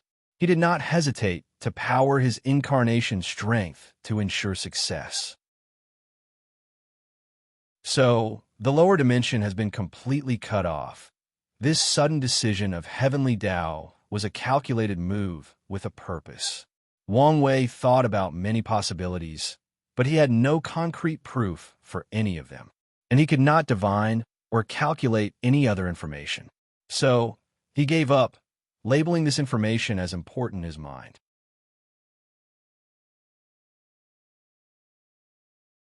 Opportunist. Ha ha ha. A son of an era. Excellent, excellent, excellent news, said Wang Wuqing as he magically appeared out of nowhere, as he usually does, grinning from ear to ear. It's all right, replied Wang Wei nonchalantly. Why aren't you happier? Why should I? As a son of an era, unless something peculiar occurs, you are destined to become an eternal emperor. Without, I'm still destined to become one. It's not the same. Yes, it is. Wang Wuqing shook his head. What about the fact you get to lead the new era? Without it, I would still lead the new era. To be honest, Heavenly Tao gave me the position because it knows I'm one of the few people who want to change the world for the better. If Heavenly Tao had to choose two people to lead the era based solely on ideology and the desire for change, only Wang Wei and Huafeng Wang would be qualified, as they're the only people with obvious ambitions of changing the world. However, Huafeng Wang is too biased toward the ancient clan, and her method might do more harm than good. The title only made things official, added Wang Wei. You might not be happy, but I and the others are very excited. With this position and the spirit of the epoch, we don't have to worry about the Nine Emperor curse. I thought the curse was no longer a problem. It's not, but until the final battle, you never know. But with Heavenly Tao giving you all the destiny of the new era, we no longer have to worry about it try to restrict us. That's fair, agreed Wang Wei. Then, he said goodbye to the ancestor before secretly exiting his mansion, heading straight to Feng Heng's mansion. He secretly announced his presence and waited outside. More than half an hour later, the formations opened. A maid led him to a room where Feng Heng waited for him with tea. Wang Wei unceremoniously sat before him, and Feng Heng poured tea for both of them. To what do I owe this visit? Sect Master Wang Wei. Wang Wei took a sip of the tea, and it was refreshing. Great tea. It would have been better without the poison. Excuse me. You're excused, replied Wang Wei as he savored the tea. It would not directly harm me, but remain undetected in my body, rendering me weak or immobile at the right moment. I guess I should thank your benevolence for not wanting to kill me. Sect Master, these are severe accusations, especially without proof. Forget it. Anyways, this is the kind of tactic I would use. So, there is no point in blaming you. What Feng Heng did is similar to what he did during his beach party. Unfortunately, this tactic has become useless. Man Xingyun seemed to have detected and removed the thread for all the people in her alliance, which included Sun Jiaolong, Huang Yuan, and Feng Lijuan. Zhan Baiyu's alternative personality also detected the thread and removed it. Su Yin appeared to have sealed herself. Zhang Xian was basically dead, Jian Wushang was crippled, and Wang Wei never placed any on Su Shi. The only person remaining is Huafeng Wang, and Wang Wei already divined she would remove the thread after fusing it with Ao Tianyi's bloodline. Wang Wei wanted to try the same tactic now that he was more powerful. However, after Chu Luo revealed his method during the first dinner, these people have always been on guard against him. I came to get something from you, said Wang Wei as he continued to drink the tea, not minding the poison in the slightest. I theorized that Monk Wuji must have given you an alternative method of proving the Tao. As partners who share a bond deeper than time and space, please share. An alternative method to prove the Tao? If such a thing existed, I would sacrifice anything to get my hands on it, Feng Heng replied calmly. Feng Heng, no. Sure Fuyu, we'll call you this since I feel it will make us a lot closer, said Wang Wei with a gentle smile, making the latter squint his eyes. You're a man who has lived for a long time and is full of experience. Now, ask yourself, can you survive for me at such a close distance? Do you think the little formations in this room are enough? Is that a threat? Sure Fuyu asked with a sneer. Confident, I see. Let me guess. You're very proud of your hiding capability. But can you hide faster than I can kill you? Wang Wei did not release any aura, but the atmosphere became tense. Damn it. I've let my guard down, thought Sure Fuyu despite his face remaining calm. After surviving the previous catastrophe, and monk Wuji hinting that Wang Wei was an ally, he lowered his guard and met him in person. Feng Heng's original plan was to scheme against the latter with a rare poison that was now extinct in modern times. So, although he was prepared in case something went wrong, he still made the mistake of showing up with his real body. I currently have peak 3-leaf immortal strength, far from his 6-leaf. Shi Fuyu checked his divine C, and he had a silver law tree similar to Wang Wei. After many years of comprehending the Tao, this was his achievement. Shi Fuyu has never revealed his full power because that would require him to use both Taoist and Buddhist techniques, and he could not risk exposure. Many thoughts flashed across his mind as he pondered what to do. He cursed Wang Wei in his mind, as he did not expect the latter to act in such a two-faced manner, changing his position so swiftly. Feng Heng never expected to become friends with Wang Wei, but expected some sort of corporation after the information monk Wuji revealed. Sai, this is a lesson to me. The closer I am to success, the more careful I need to be. Without hesitation, he handed a book titled Merit Proving Tao Method. Wang Wei took the book with a smile, knowing he was bluffing as he would never attack Feng Heng. According to his analysis, only Supreme Unity or someone sent by him can kill Feng Heng in the entire Eternal Ascension world. And he would never try to be on Maitreya Buddha's wrong side when he is so weak. Luckily, he took a gamble, and Shi Fuyu was unaware of his importance. Wang Wei briefly glanced at the book, and his eyes lit up. I was correct. The method I created for my mother is possible. Now that you have what you want, you can leave. Don't be so rude. I've come here for many purposes. Don't push it. Even a rabbit will fight back when pushed too far, said Feng Heng, a dangerous light in his eyes. I'm serious. I'm also here to negotiate. Negotiate what? Negotiate my share of merit and incense from Buddhism. What do you mean by this? Monk Wuji tasked me to help you spread Buddhism, and I want my share of the profit. Aren't you doing it to pay your karma? Yes, but it is not enough for me not to get a piece of the cake, especially since I paid a great chunk by ensuring your safety. Plus, I'm a very valuable partner. Feng Heng frowned as he could deduct much information from this statement. He took a deep breath to calm down before asking, "Tell me how you are valuable. Let me analyze things for you.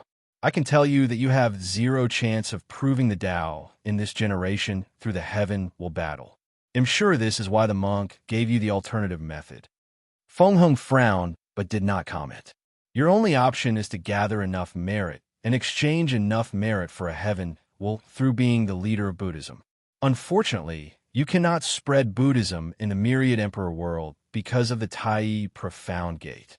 So, your only option is our world community's lower realm or another world community's. Wang Wei took a sip of his tea, letting his words marinate for a few seconds. After this incident, I'm sure the Tai Profound Gate will suspect you, and your hand will be tied for a while dealing with that mess, meaning you won't have enough time to accomplish your mission.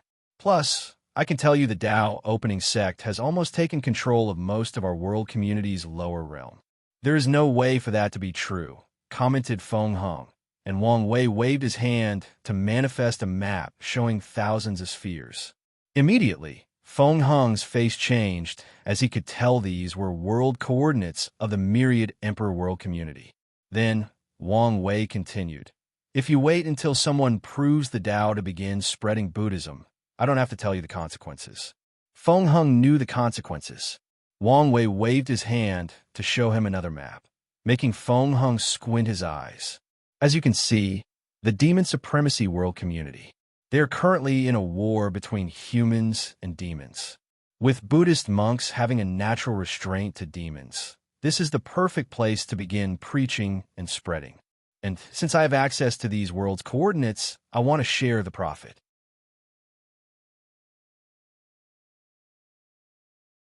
Negotiations. You make it seem like I'm desperate and have no choice. I have options, rebutted Feng Heng. You do, nodded Wang Wei. The best option is to use the Commerce Hub and gain access to different world communities. However, do you think that these people will so readily give you access to their resources? Or do you think these world communities will not resist the invasion of a new force, especially one as powerful as a united Buddhism? Before their destruction, Buddhism existed across the endless void, but each world communities had separate but different factions. The only interconnection they had was the existence of Maitreya and other Buddha lords in the upper dimension. But now, once Feng Hung spreads the religion, for the first time since the dawn of the eternal ascension world, all the Buddhist factions of the lower dimensions will be connected. They will be one faction with one leader, Feng Hung. Once people figured this out, they would never allow such a powerful faction to exist or spread in their respective worlds. And as someone who plans to control the endless void, Wang Wei would never allow Buddhism to prosper without him being at least the second voice of power in the faction. He needed to be able to restrain Feng Hung's power without using force, while also taking advantage of this opportunity to grow exponentially. And do you have a solution to this problem? Asked Feng Hung. Yes, I can sneak into these worlds without being detected. Feng Hung pondered for a moment, analyzing the information. With the Tao opening sect being such an old faction, he would not be surprised if they had pawns scattered in some other world communities. In that case, I can give you 20% of the merit and incense. I want 90%. Feng Hung calmly sneered. You seem to have overvalued yourself. The absolute beginning magic still exists, so any form of Buddhism cannot be spread except for my Tao Buddhism. And even then, some special care is needed to remain undetected. Isn't this why you're asking me to share the profit instead of going over my head? That may be true, replied Wang Wei, still drinking the tea. But I can create a way to break the absolute beginning magic. You're not that important. I'm sure you can. But no matter how amazing you are, it's impossible to do so before proving the Tao. Sure, Fuyu spent many years planning and only succeeded due to being at the correct place and time, and because of the secret help of Maitreya.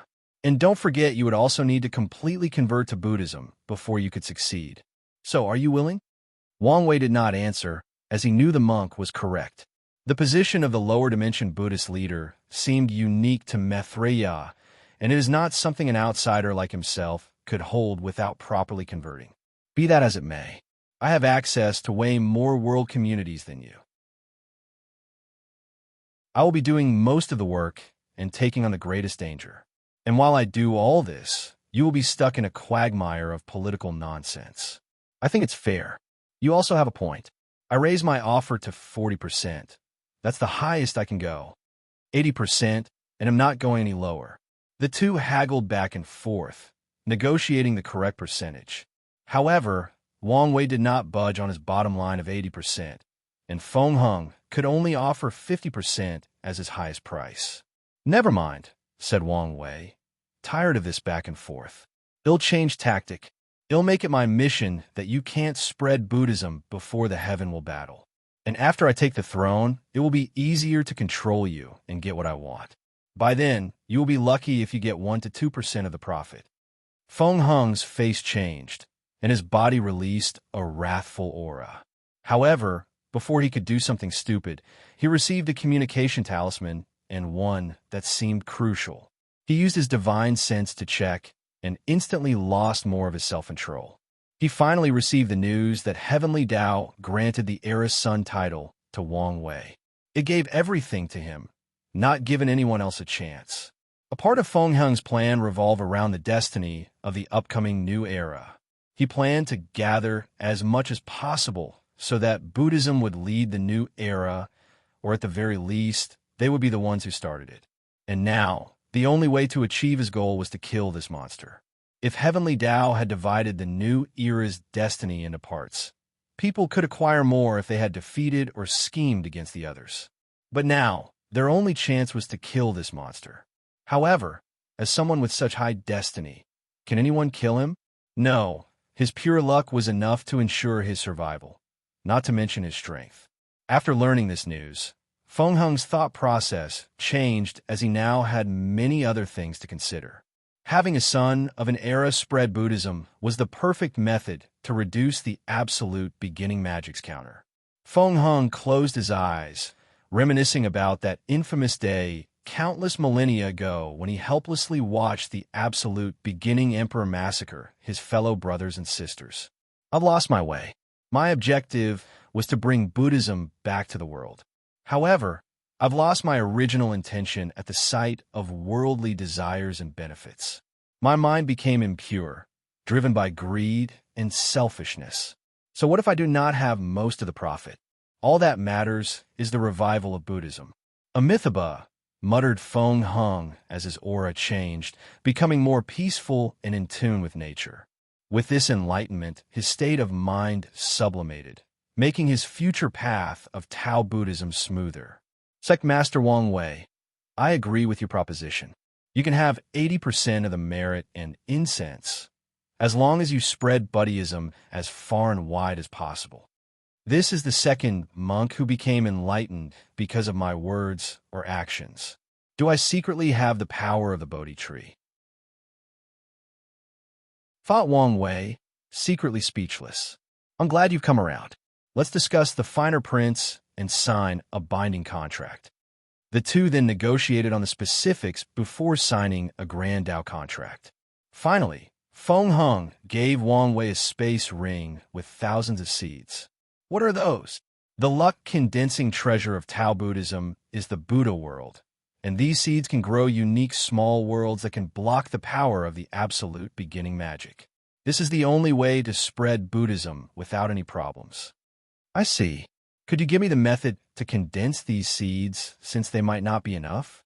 I'm sorry, but only the main treasure can condense them. If you want, you'll have to ask me. Wang Wei frowned as he realized this would require him to depend much more on Feng Hung for this mission. However, after pondering for a moment, he realized it did not matter since the latter might have a way of knowing which world he spread the seeds. As the leader, Feng Hung should have this essential ability. I should monitor these worlds closely to prevent Feng Hung from taking advantage of their resources. Wang Wei asked him for a few 100,000, but Feng Hung told him he was unprepared for such a large number. As of now, he could only give him 40,000, and Wang Wei accepted. After getting what he wanted, Wang Wei left the mansion to see his first business partner, Mu Lei. He talked briefly with him before visiting Shi Lanxian, the divine race and co-inventor of the Soul Path. He even visited the barbarian siblings, who appear to have secretly converted to Buddhism. From his observation, Wang Wei knew a few Feng Hung secretly convinced a few individuals in this trial to convert. He guessed the latter planned to use these people as missionaries. However, Wang Wei believed spreading Buddhism in any heavenward world so early was a mistake, especially through these heaven chosens that many factions spent countless years and resources cultivating. After returning to his mansion, Wang Wei immediately entered a semi-cultivation retreat. He closed his eyes for a few seconds before opening them. It's still not working, he muttered. He tried to access the Eternal Ascension world through his soul network ability by secretly accessing the soul imprint of Ao Tianyi and Xiao Tianyi. Wang Wei shook his head as he decided to try again after he proved the Tao. Then he used the soul imprints he had just acquired from Mu Lei, Shi Lanxian, and the barbarian siblings.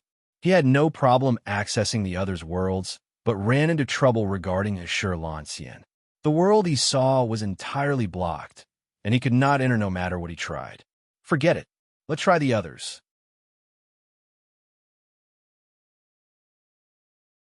The final trial, gift bonus chapter.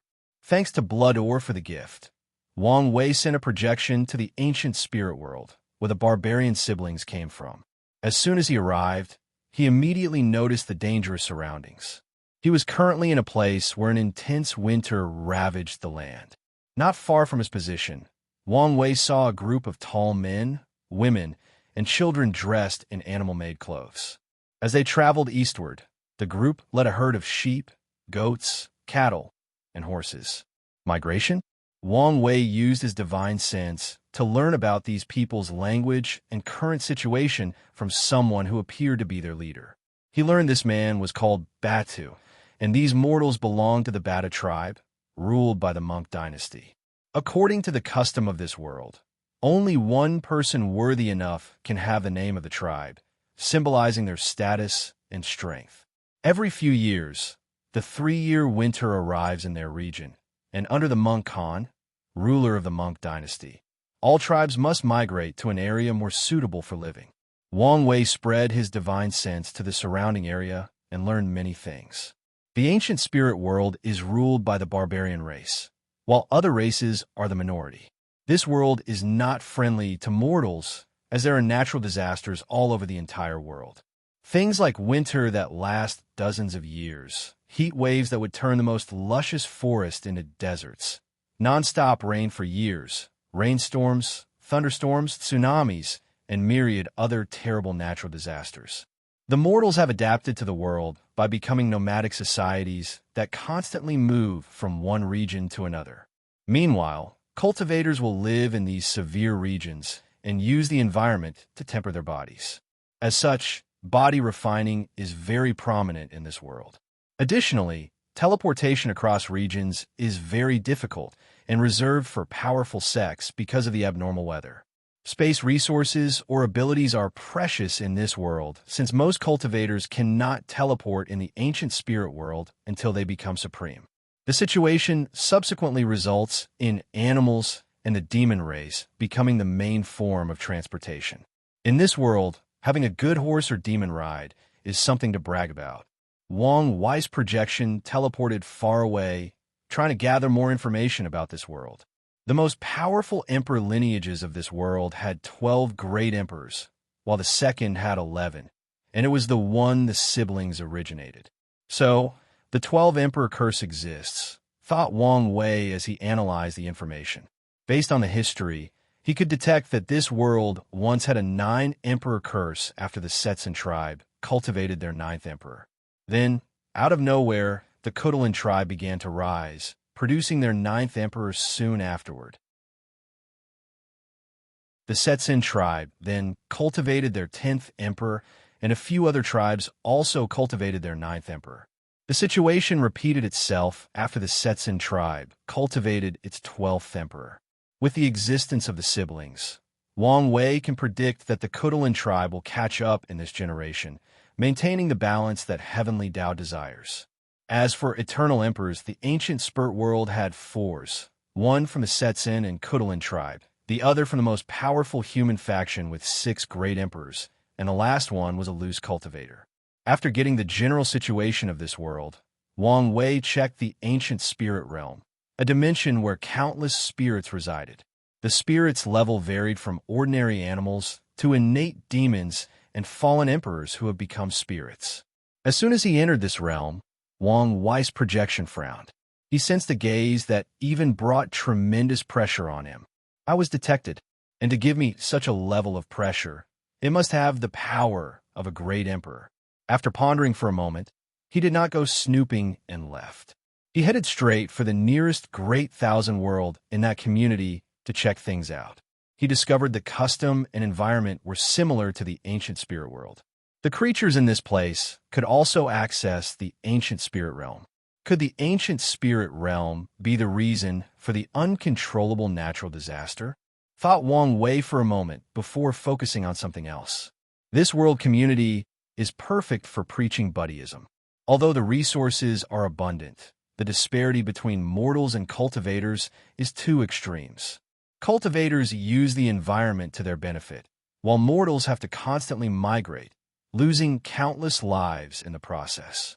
If there were a faction willing to help and support them, the amount of incense gathered would be astronomical. However, Wang Wei was worried about the ancient spirit realm as he felt something was wrong with that place. It could become a stumbling block in his plan. Let's try, but do it slowly. After making a decision, Wang Wei sent a projection to the Star Beast world. After spreading his divine sense, a slight surprise appeared on his face as he appeared outside of the atmosphere. A planet? He looked in the distance, and he saw many more planets. He teleported over there. There were many races, including humans, demons, spirit races, barbarians, and many more. He saw planets the size of Earth, some as big as stars, and he even saw many bigger than thousands of galaxies. However, most of those appear to be artificially created. In one particular planet that was extremely vast, Wang Wei could tell it was the body of a cultivator. A cosmic-based world. The advantage should be its vastness, while the disadvantage is the isolation of different planets, star systems, and galaxies. However, the isolation is perfect for Buddhism to secretly establish a base.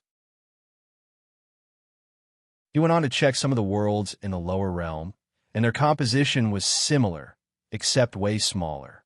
After getting the information he wanted, Wang Wei finally checked on his chat group.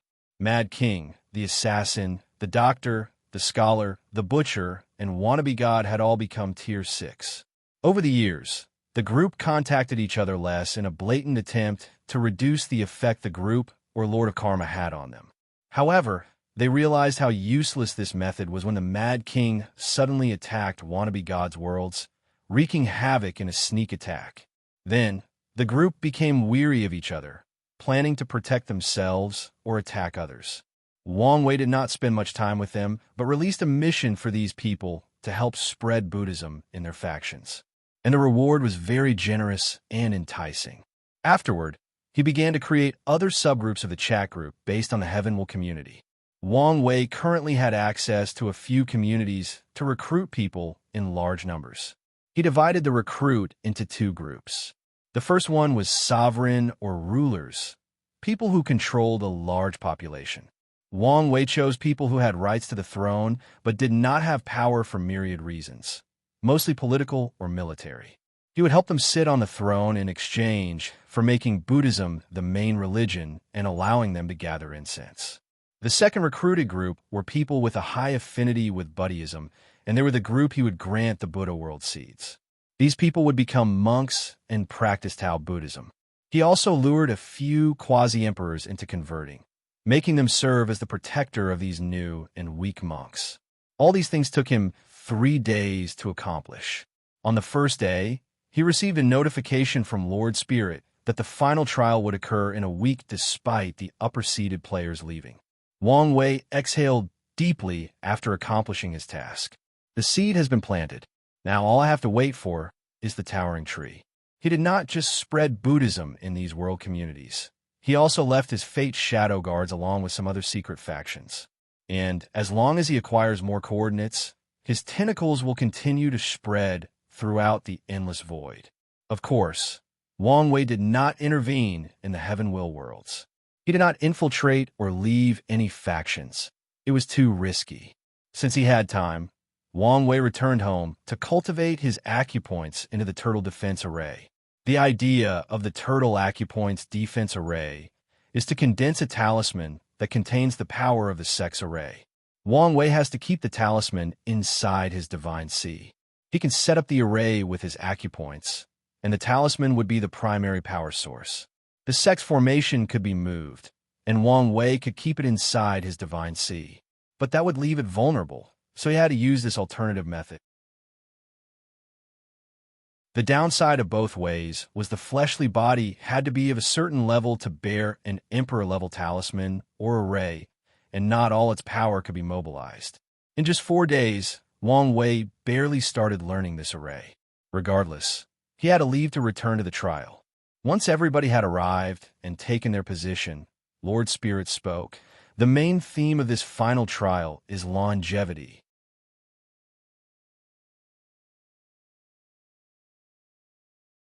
Seeking longevity, The final trial is simple.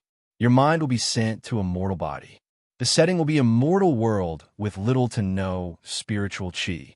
Your mission will be to create a method of longevity. The ranking will be based on the person who can live the longest, said Lord Spirit. You said little to no spiritual chi. Can you be more specific? Asked Tong Ruobing.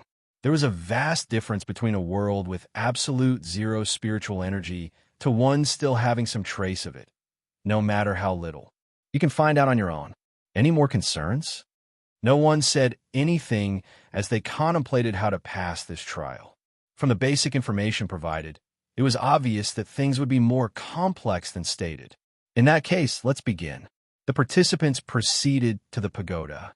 When Wang Wei opened his eyes, he found himself lying on a rock-hard bed, wearing old clothes that had been washed too many times. He stood up from his bed and immediately saw how skinny and malnourished he was. Even when he was an orphan back on Earth, he was never this weak. Wang Wei slowly walked to a bronze mirror to see his reflection. It was his face instead of somebody else. Then, some information appeared in his mind, which simply stated he was an orphan in this village. The info also contained some basic information about the villager and its villagers. Wang Wei took a moment to ponder his next course of action. The first step was to decide whether this world had any spiritual qi in its quantity. This information would determine the method he would use next. Unfortunately, he could not sense anything as this body severely restricted the power of his soul. He needed to enter a deep state of meditation to sense energy. But with how weak his body was, he could die if he did so. The mind or spirit connects the soul to the body. If he entered deep meditation with his malnourished body, his fleshly body could not bear the process. I need some meat and nutrients, thought Wang Wei as he considered his options. Hunting would not work in his current state, so he decided to steal. There were a few villagers with livestock, so he targeted them. He memorized the layout of the village and the villagers' habits, like sleeping and drinking time. Then he stole some vegetables and a chicken from one of the neighbors to make soup. There are no spices, including salt, so the food tasted horrible. I can't remember the last time I felt hunger, thought Wang Wei as he munched on a chicken leg. Ever since he began cultivating, he never felt the sensation of hunger. If he counted the time he spent listening to his ancestor preaching, he was now over 100,000 years. And the sensation was the first time in a very long time. It somehow felt nostalgic. He still had his desire for good food, but the Buddhist instinct for nutrients. Aging, sickness, hunger, and death are fundamental things defining a human. So, am I a human without these things? Wang Wei was not having an existential crisis about his identity since he did not care that much. He believed that since he still had his emotions and desires, and since he thought himself to be human, he was human. However, now that he had nothing else to do, he wanted to ponder this philosophical argument. Of course, once he finished stuffing his face and digested the food, he went to bed since he was tired. For the next month, Wang Wei became a thief at night while helping on the farm in the morning. Because of his quiet and helpful personality, no one suspected him when his thievery reached a point it could no longer be hidden. The villagers organized a night watch group to catch the thief, and Wang Wei offered a few opinions on better organizing things. Of course, no one caught him. During this month, he used a martial breathing method he knew to maximize the absorption of nutrients from all the food he ingested. As such, he could return to normal health in just 1 month. Wang Wei had to wear more oversized clothes to hide the changes in his body since he was no longer as skinny as a bone. And with a semi-healthy body, he could finally attempt deep meditation. Unfortunately, he did not have the environment to do so. In his current situation, if he was disturbed and forcefully woken up from deep meditation, he could injure his spirit and soul. And he did not feel it was safe to just barricade the hut he lived in since it was not soundproof. With the desire to be cautious, he spent another month digging out a hideout. Wang Wei took this time to build some muscles and allowed the scandal of his thievery to die amongst the villagers before they got the government involved. He took the time to go hunt since he only needed a bow and arrow, and for his new body to adapt to his previous skill. After building the hideout, he attempted his first deep meditation. Usually, Wang Wei could see the spiritual qi between heaven and earth with his eyes. And even if that was possible, it should only require a few minutes of meditation to sense it, or an hour at best. Unfortunately, he spent more than 4 hours before detecting something. That's how rare spiritual qi was in this world. With how weak spiritual qi is, if I nourish my body with it, I can only live up to 80 years. The energy of this world was so thin that no energy system Wang Wei knew could be used to begin the path of cultivation. And if he only used it to temper and nourish his body, he estimated he could only live a maximum of 80 years. In this world, the average lifespan is 40 to 50 years, so living up to 80 years could be considered achieving longevity. but it was not nearly as good for the trial. I'm sure there might be some herbs deep in the mountain that absorb a large quantity of spiritual chi. But can I get my hands on one? For the next week, he searched the nearby mountain while hunting. Unfortunately, he never saw any spiritual herb.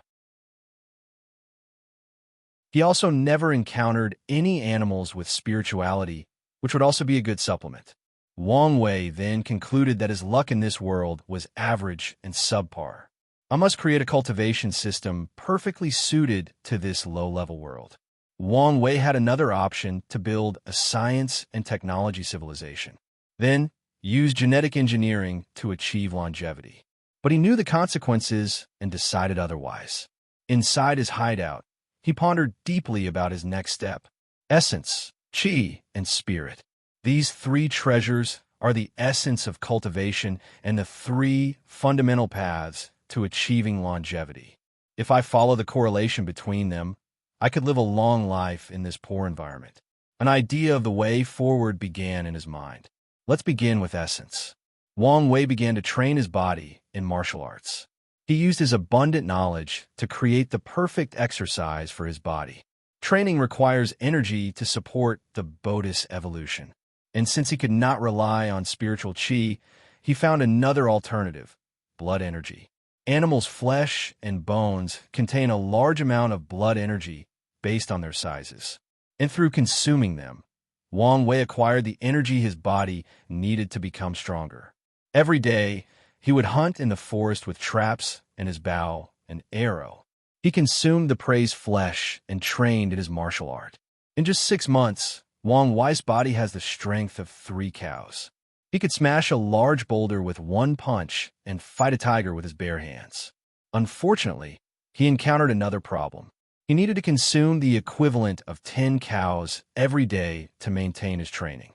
Although blood energy was a form of energy, it was also the lowest kind with many impurities, making absorbing it extremely inefficient, even with martial techniques to optimize the process. And there was also the issue of impurities.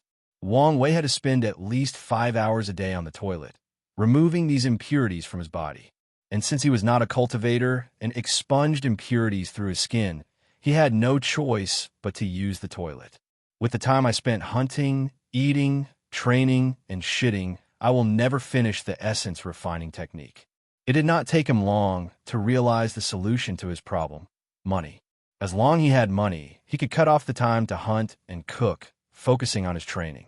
Furthermore, with money, he could also buy rare resources like 100-year-old ginseng that are great for nourishing the body. It's like the ancients said, only the rich can practice martial arts. After coming to this conclusion, Wang Wei decided to leave the village to the nearest city to make some wealth.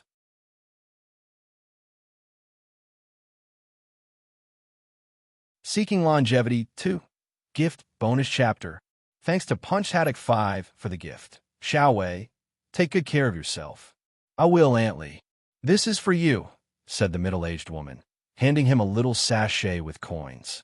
Although it is not much, it should help you. Thank you. Wang Wei directly accepted, knowing she would insist and refuse his refusal. Furthermore, he knew she would not suffer from this slight loss of money. To repay the karma of the livestock and vegetables he stole, he would give a share of his hunt to the village while sharing some knowledge about agriculture, allowing the village to yield more in the previous reaping season. Good boy, said Aunt Lee as she liked that Xiao Wei was not like other boys, trying to be modest. He knew when to accept help and refuse.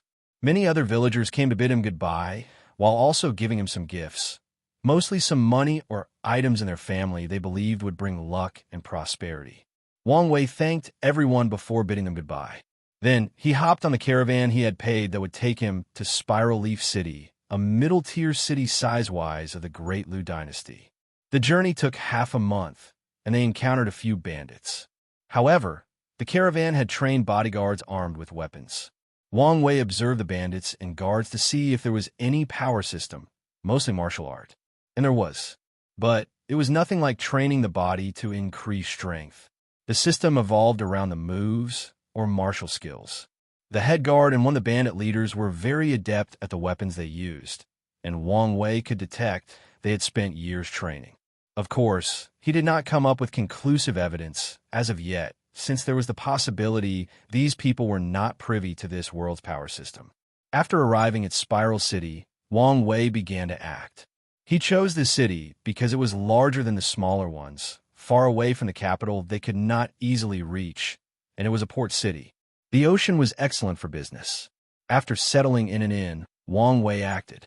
There were 3 families with the most influence in Spiral Leaf City: Liao, Qi, and Yun.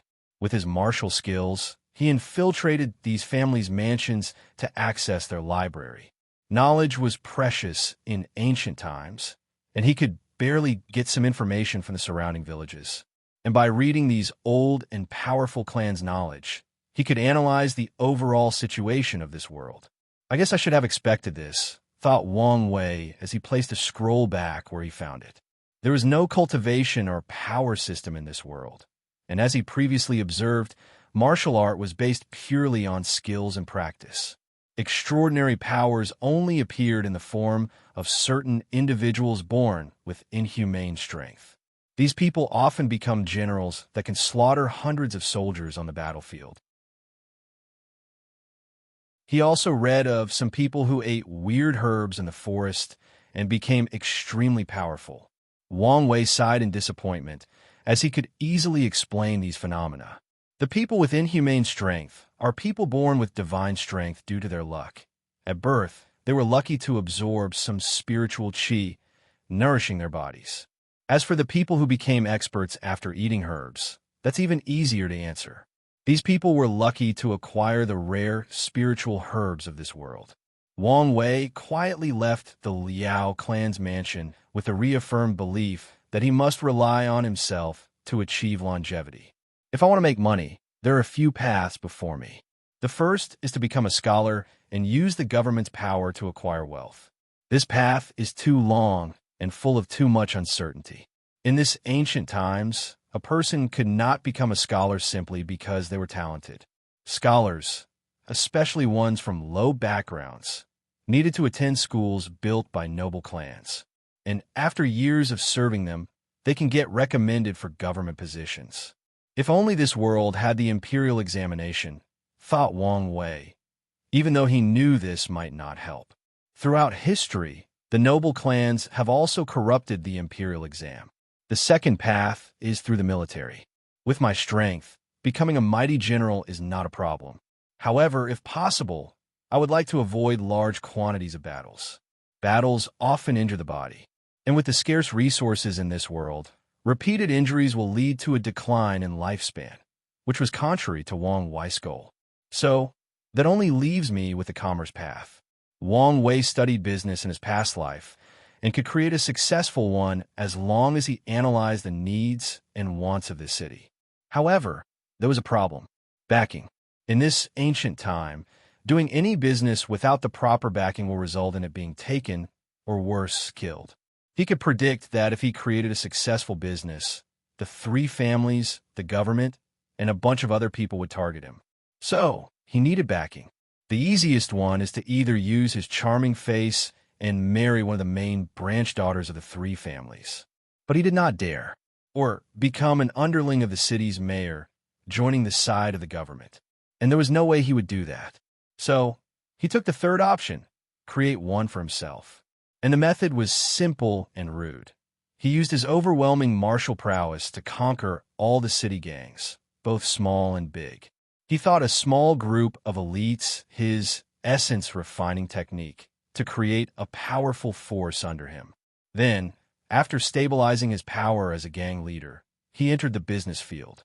Wang Wei did not go for the obvious shipbuilding and transportation since Spiral Leaf City was near the ocean. The royal family banned shipbuilding out of fear of people creating private navies, and Wang Wei did not want to get on the wrong side for now. He went for the salt business, which was also outlawed. However, he knew this ban was not from the royal family, but the result of a few powerful clans in the capital who had monopolies in the salt business. Since he was far away and had less scruple dealing with these clans than the royal family, which was still in its prosperity age, he did not mind slowly taking over the salt business. With his new method of refining seawater into salt and a better purification process, he rapidly swapped the surrounding cities' markets. And when some people tried to intervene, they were in for a rude awakening. Nevertheless, this was not all of Wang Wei's business plan. The next step was the casino and red light districts. Wang Wei revitalized these two industries. He added new games to the casino along with marketing tactics to get more people to participate. He did the same for the red light districts. In the brothels controlled by his gang, the women no longer sold their bodies, but art. He taught these girls how to read, write, sing, dance, play instruments, calligraphy, and poems. People came to the brothels to witness these girls' talent, not for their bodies. Of course, it helped they were all attractive and had beautiful skin because of a herbal lotion he made, another business, after trying to create a herbal bath for his training. Wang Wei was a man who liked to do this well and thoroughly when he began something. So, he went above and beyond in his business path. He created roads that facilitated more accessible travel from other cities to Spiral Leaf. He conquered the surrounding bandits and turned them into an escort service. As long as merchants paid a specific price, they would be escorted without worrying about their merchandise being robbed. And when merchants realized it was guaranteed to arrive in Spiral Leaf City with their products, more of them traveled there, turning the city into a hub of merchants. And they were not the only people attracted. Many scholars rushed to this city, rumored to give birth to countless passing poems. Wang Wei had no shame in embezzling the famous poems from his past life. Plus, with his intelligence and experience, he could create many literary masterpieces. Copying them was easier. In just a few years, Wang Wei became the wealthiest man in the Great Liu dynasty, spreading to many fields across the nation. He had his hands on every business possible. However, he also ensured he did not have a monopoly on all of them to prevent people from rioting and a partner against him. As expected, he acquired the ire of many clans and factions. Unfortunately, everyone who tried to intervene in his business would not end well. Even the royal family suffered many losses after they attempted to deal with him. Of course, Wang Wei did not care about his abundant wealth as in terms of real value. His current worth was not as good as the pocket money his grandma used to give him when he was a child. Nevertheless, wealth served its purpose. With money and a large group, he did not have to hunt for meat for his martial art training. Furthermore, he had many people searching for spiritual herbs in every corner of the dynasty, using any means to acquire them. Bang!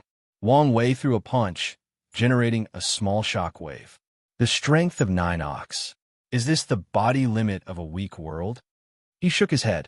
It took him 20 years and countless resources to reach the limit of tempering his body, making him 35 years old. And the result was 9 ox of strength, which was on par with the body refining second layer in the origin system.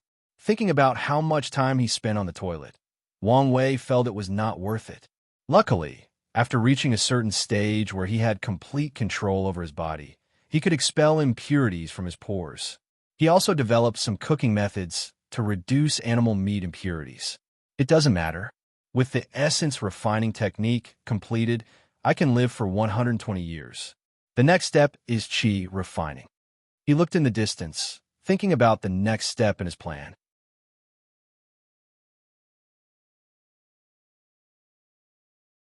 Seeking longevity 3. Wang Wei rode a horse to a city very close to the capital of Great Liu. His departure alerted many people, thinking he was heading to the capital. As such, he encountered a few assassination attempts in the process, but dealt with them quickly. After arriving at his destination, he headed straight to a mansion he had built more than 20 years ago. The hired maids had cleaned the villa before his arrival, but the caretaker dismissed them before Wang Wei's arrival. As soon as Wang Wei stepped into the yard, he could feel his breathing was smoother, his mind clearer, and the air fresher. There was a tall and luscious tree in the backyard, and despite the fact it was fall, it still had all its leaves. There seems to be no problem with the feng shui formation, thought Wang Wei. With this world's low amount of spiritual qi and not having access to his spiritual power, he could not use runes to make formations. As such, he had to use feng shui methods of using the surroundings to set up formation and borrow the power of heaven and earth. Wang Wei calculated the perfect spot where spiritual qi naturally flowed in the entire Great Lu dynasty. Then, he built countless cities for the formation, using the current mansion as the core. The result was a powerful qi gathering array to gather all the scattered spiritual qi of the Great Lu dynasty. After checking that nothing had gone wrong, Wang Wei went to a sealed room deep underneath the mansion. He locked himself inside before cultivating. After entering a deep state of cultivation, he could sense all the spiritual qi in the surrounding. After gathering for 20 years, there is so little, thought Wang Wei, who was speechless. He could swear a mortal back home passively breathed in more spiritual qi than this entire country. The environment is vital for cultivators. He could imagine how horrible it would be to live in such a terrible environment, trying to cultivate. After shaking his head, he continued with his cultivation. He used the qi refining method. He created to absorb and condense the energy in his dantian. After a few hours, he heard a loud boom and saw a small dimension above his navel. So small? Wang Wei decided to complain no longer, as this was not an issue of his Buddhist talent, but the environment. And unfortunately, there was nothing he could do about that. In his dantian, he saw a gas floating. It was his new inner qi. Since I've been using a martial art theme, let's call it internal energy. He created this energy based on the true yuan he learned from Zhen Chaos World. However, it was a way lower quality. Low spiritual qi also means the laws of this world are incomplete, which leads to a lower power ceiling and many other restrictions. Analyze Wang Wei before continuing to cultivate. Using the remaining qi, he expanded his dantian while also increasing his inner energy. Then he checked his body. My lifespan has increased from 120 to 250 years old. And once I've completed this stage, I could add more. Wang Wei did not leave his mansion as he focused on cultivation. After using all the spiritual qi, the process drastically slowed down, so he had to use alternative methods. With inner energy, he could finally use some alchemy techniques. He refined the blood energy in meats into pills. With this method, he did not need to eat 50 cows daily, but turned them into a pill containing their combined condensed blood energy. Subsequently, he converted the blood energy in the pills into inner energy to continue his cultivation. Additionally, his business would keep sending him some rare spiritual herbs, and he would create qi refining pill to help him. As such, Wang Wei spent years in retreat, only leaving his mansion 3 times to deal with some people who had no eyes and try to get rid of his resource-gathering business. It took him 15 years to fill his dantian before proceeding to the next stage of cultivation. The human body requires 5 elements and yin-yang to balance, and doing so can prolong life and achieve longevity. Wang Wei followed that philosophy by using his organs to generate 5-element qi and fusing them with his inner energy. The process took him another 15 years of non-stop cultivating, regardless of the loneliness and isolation of this world. After the 5 elements qi baptizement, Wang Wei's lifespan increased by another 50 years for a total of 300 years. So, he proceeded to the yin-yang balance by getting the energy he wanted from the sun and moon. Wang Wei initially wanted to create a high martial system based on star power. Regrettably, he could not sense any star power, most likely due to the laws of this world. He could feel the energy from the sun and moon, but his body simply could not bear the energy of these heavenly bodies in large quantity. He did a few experiments, and people could not condense sun powers into their bodies in dantian. The pure yang energy would burn anyone to ashes. The sun went for the moon, and pure yin energy as it would freeze people to death. He waited under the yard's tree at dawn when the first sunlight appeared. He hurriedly used his method to catch the tiniest of yang qi. Instantly, his body turned red, and an intense heat emanated from his body, charring his clothes. Wang Wei felt he would spontaneously combust and die. Luckily, he swallowed an nature pill before his attempt, which reduced the effect. Wang Wei ignored the pain as he fused the yang qi with his inner energy, sublimating it to a higher level. Phew! He exhaled a hot breath. He checked his body and discovered he had lost 5 years of lifespan because of the yang qi damage. He was not surprised, as he calculated he would lose more until he absorbed yin qi to balance his inner energy. After that, he will recuperate his loss and gain more. Wang Wei continued absorbing yang qi until he met the requirement. Then, he cultivated at dusk to absorb yin qi until he achieved balance. And as his inner energy flew throughout every part of his body, it removed impurities while strengthening his flesh and increasing his lifespan. The process took him 20 years, meaning he spent 50 years in the qi refining realm, and that was only because it was him. If it was a normal person with ordinary talent or even above average channel, they might never fill their dantian. It's a shame I could not condense a core, thought Wang Wei. His previous plan was to condense his inner energy to sublimate it into a higher form. Unfortunately, due to the incomplete rules of this world, the process did not succeed. So, Wang Wei had to continue on his previously established plan. "I need a break," muttered Wang Wei. He essentially spent the past few years non-stop cultivating. Although 50 years was nothing to him, he also wanted to enjoy himself a little. So, he left his mansion to visit his business and the surrounding cities.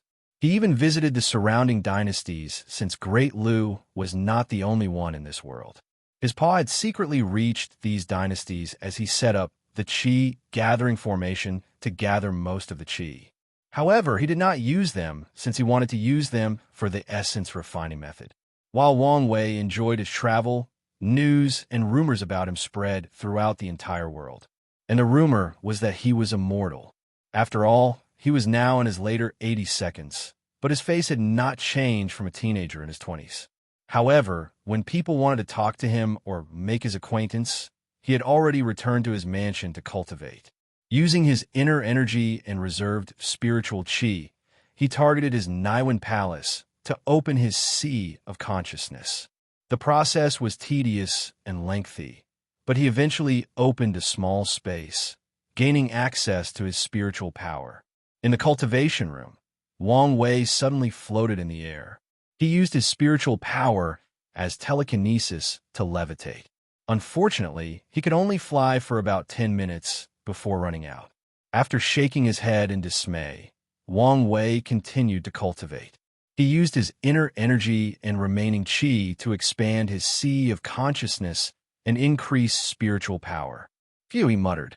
"At this rate, they'll never be able to condense my soul." He now had a lifespan of 800 years old, but he did not think it was enough to win this trial. While thinking about his next step, he suddenly sensed something and looked in the distance. He smiled. "I guess I don't have to go myself." He left the retreat room and walked to the yard and waited.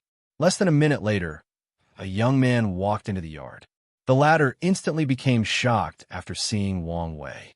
World's richest man, Wang Wei, should be 103 years old this year, but he looks younger than me.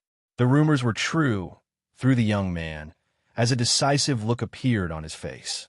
He knelt on the ground, shocking his entourage. "Immortal, please help me."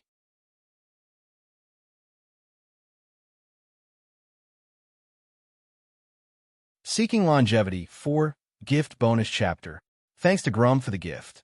The young man's entourage wanted to stop him, but feared offending Wang Wei. So, they stood frozen, indecisive about what to do.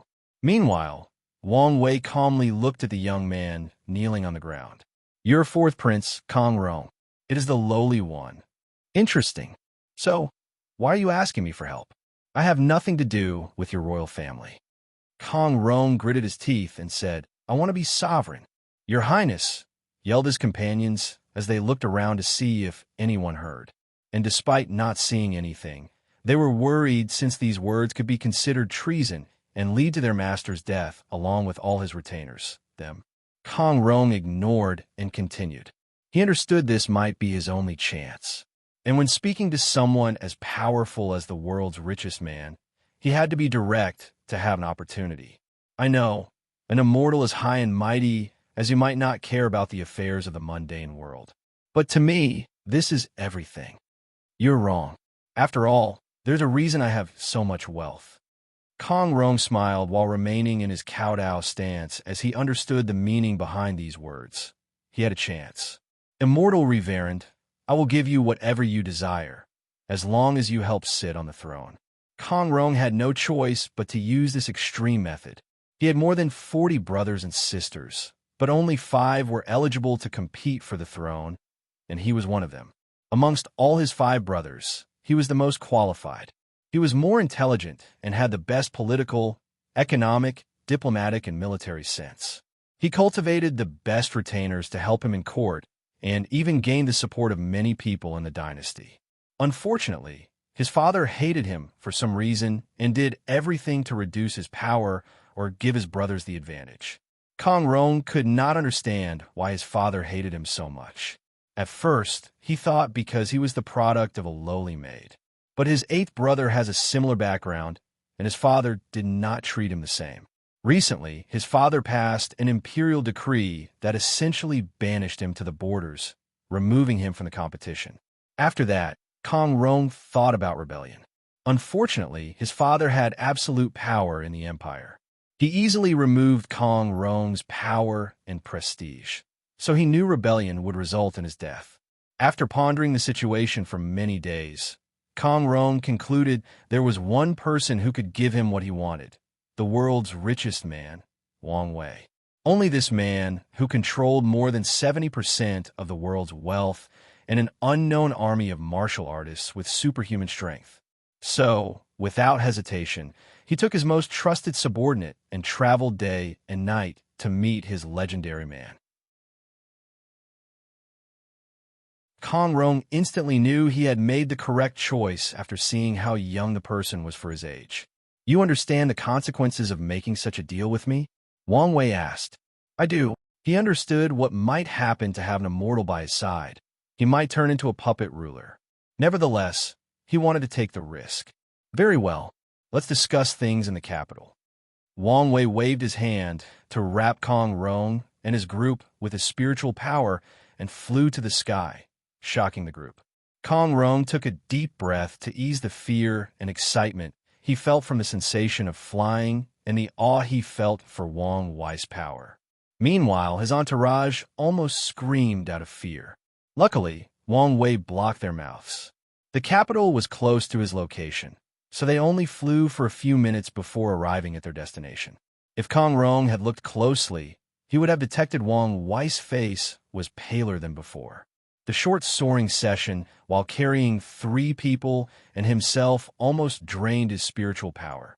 However, it was necessary to show up and instill fear in Kong Rong, ensuring he won't do something stupid after he gets what he wanted and forcing Wang Wei to waste time and eliminate him. After returning to the capital, Wang Wei asked Kong Rong if he wanted to get the throne using the fast and ruthless way or the slow but more benevolent way, and he chose the latter. The next day, the king and his 4 other brothers became ill, and no doctors could do anything. Kong Rong began rapidly taking control of the dynasty's military and political powers. With Wang Wei's martial art legion, he was unstable. However, Wang Wei also used a secret method to prevent internal chaos and confusion. Then, after taking all the power, Kong Rong blackmailed his father to pass the throne to him rightfully. The king had no choice since his son had the only solution to the poison he was affected by. Finally, Kong Rong rightfully took over the throne, but he did not immediately kill his father. The antidote to the poison required constant doses to prevent death. However, the same could not be said for his brothers.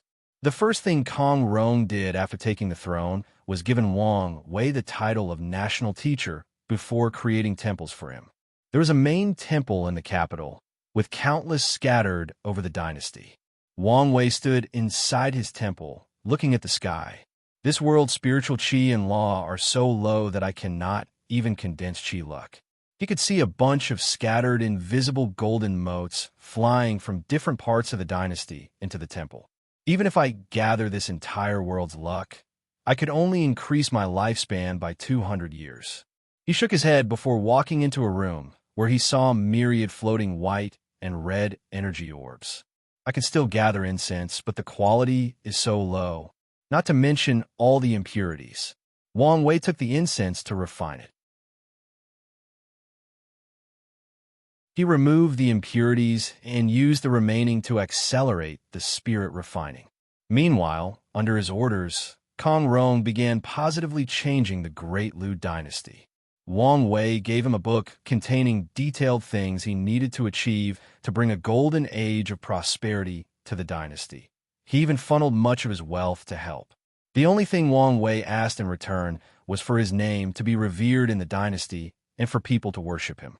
And Kong Rong did a great job turning him into the revered immortal guardian of the dynasty. He did not hesitate to give him most of the credit for the social changes that happened in the empire.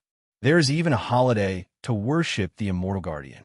Today, Wang Wei opened his temple for the first time since Kong Rong's enthronement. He never left or met with anyone. If he wanted to communicate with others, including Kong Rong, he would use his divine sense. He opened the gate, and two people walked in, an older man and a younger man. The older man looked at Wang Wei with complication in his eyes before kneeling on the ground, with his head directly on the ground, shocking the younger man. However, he also berated the younger man, forcing him to kneel, and after a moment of hesitation, the latter followed. It's been 40 years since we last met. Yes, immortal reverend, and you have not changed a single bit since then. The same cannot be said for you. You're now a dying old man. It doesn't matter, replied Kong Rang. I'm satisfied with my life. So, you're here for your son. Are you here asking me to support him on the throne, or asking for immortality for him? I knew I could not hide it from your divine eyes. I am here for both. People who sit on the throne cannot pursue longevity.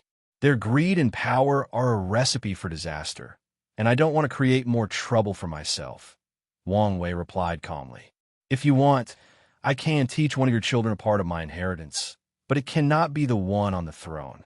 These words surprised Kong Rong as he was prepared for rejection and the possibility of facing the immortal's wrath. As you wish, sir. Wang Wei nodded his head before looking at Kong Rong's son. It's time for the dynasty to conquer this world. Follow your father's example, and you will be forever remembered as a wise sovereign in the annals of history. The young sovereign immediately became excited, ignoring the disappointment he had previously felt.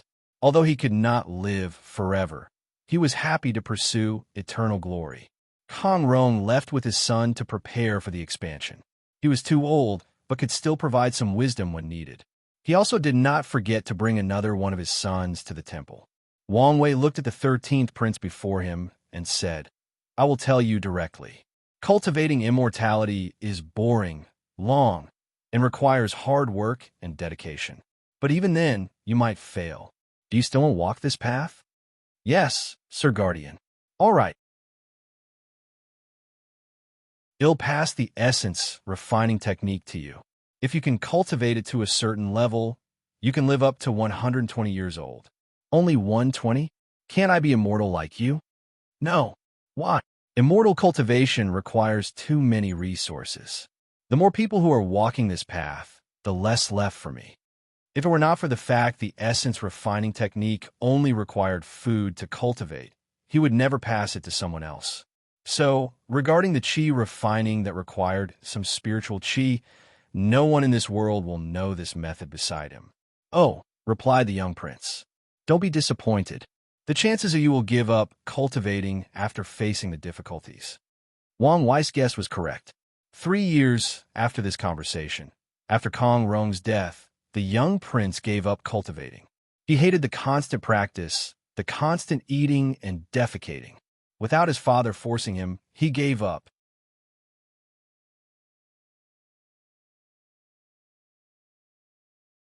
Seeking Longevity finale. Inside the Great Lu National Teacher's Mansion, Wang Wei continued his cultivation. As the Great Lu dynasty expanded its borders, improved people's lives, and built more temples, he gathered more incense to help him refine his soul. The last time Wang Wei met Kong Rong, He was 143 years old and had spent 40 years with little result. And he finished the process when he was 330 years old. A few things in the outside world caught his attention during this time. Kong Rong's son, Kong De, who succeeded him and united the entire world, came to see him before his death. He wanted Wang Wei to give the royal family another chance at immortality, and he refused. Meanwhile, the 13th prince, who previously gave up on cultivating, came back asking for another chance. In his late 30s, when his body began to weaken, he had scared and feared death. So, he tried to practice now, but his body was old, his foundation weak after years of drinking and partying, resulting in feeble blood energy. So, when he tried to practice, he needed at least 10 times the effort for half the result. Fearing for his upcoming mortality, he ran back to the temple, asking for help for the immortal guardian. He tried to use the pity card, asking Wang Wei to consider his late father's last wish before his departure. Unfortunately, Wang Wei did not open the temple door or answer him. Soon after, he felt ill and died. As time passed, Great Lu remained prosperous, and Wang Wei's reverence kept increasing. However, one of the sovereigns was unhappy about someone being so loved and popular amongst the people, since he could easily incite a rebellion. He tried to do something, but Wang Wei immediately scared him by sending a message directly into his mind with his spiritual power. Unfortunately, the foolishness did not stop, as his successor directly rebelled against Wang Wei. He led the Great Lu's army to the temple. However, to all the people's horror, a humongous palm descended from the sky and crushed the sovereign before the people. This event was forever scarred in the annals of history because the people heard the immortal guardian speak for the first time when he said, "Making me waster so much qi." The royal family quickly gathered a new ruler and came to the temple for Wang Wei to decide whether he approved. After telling them it was fine and not to disturb him, he continued cultivating. Wang Wei's eyes were closed, looking at his soul. The thing was so weak that it could not survive under the sun for more than 30 seconds. It was so weak that he did not dare absorb even a ray of pure yang from the sun. So he had to use the yang energy produced by his body to nourish his soul. My lifespan went from 800 to 1,400 years. Now, for the next part, the 3 flowers. He already had the method of condensing the 3 flowers of essence, qi, and spirit.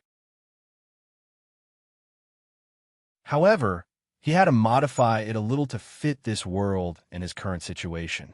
Wang Wei also used all the little luck he gathered from the world to accelerate the cultivation process. After condensing all 3, his lifespan reached 2,000 years old, but he discovered something. Limit. This world has a limit on lifespan, he thought while frowning. He could sense that he had hit a barrier on his lifespan, and nothing could remove that limit. He walked out of his room to a tree nearby. He placed his hand on it, and an absorbing force came out, swallowing something into his body. Absorbing life force does not increase lifespan. On the contrary, the impurities in the tree affected and reduced my lifespan. He frowned for a moment before proceeding to another room in the temple. He placed his hand on an altar and injected his inner energy. Despite his lack of appearance, Wang Wei cared deeply about Great Lu's expansion and participated in a significant way. He gave specific directions on where his temples would be built and how to do so. His action aimed to use the entire world as a feng shui qi gathering array. He then used all the spiritual qi for his cultivation. However, the array also had a purpose: to revive spiritual qi in this world and elevate it to a higher level. After activating the array, the world trembled slightly, but no one detected this anomaly. People noticed that all the temples scattered in the dynasty's territory began vibrating. This sudden change alarmed many people. So, throughout the world, mortals began to kneel and pray Wang Wei's name, since he was the only immortal in this world, and this anomaly was probably the result of his powers. Wang Wei looked at the sky, waiting for something. Unfortunately, nothing happened. So, he stayed for a few days to even a month, but nothing occurred. So this world is isolated. He planned to change the world, bringing back spiritual qi and, in turn, elevate the level of this world and break the limitation of his lifespan.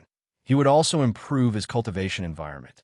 However, spiritual qi does not come out of anywhere.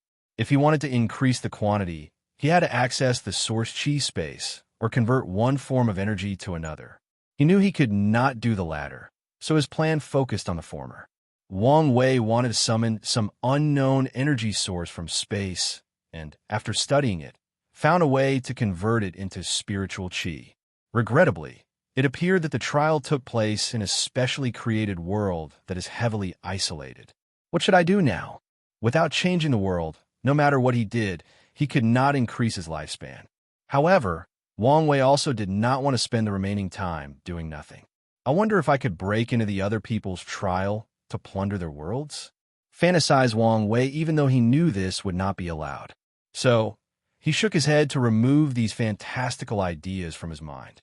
Lord Spirit, can I leave the trial early? Wang Wei asked out loud. No, he received a reply a few seconds later.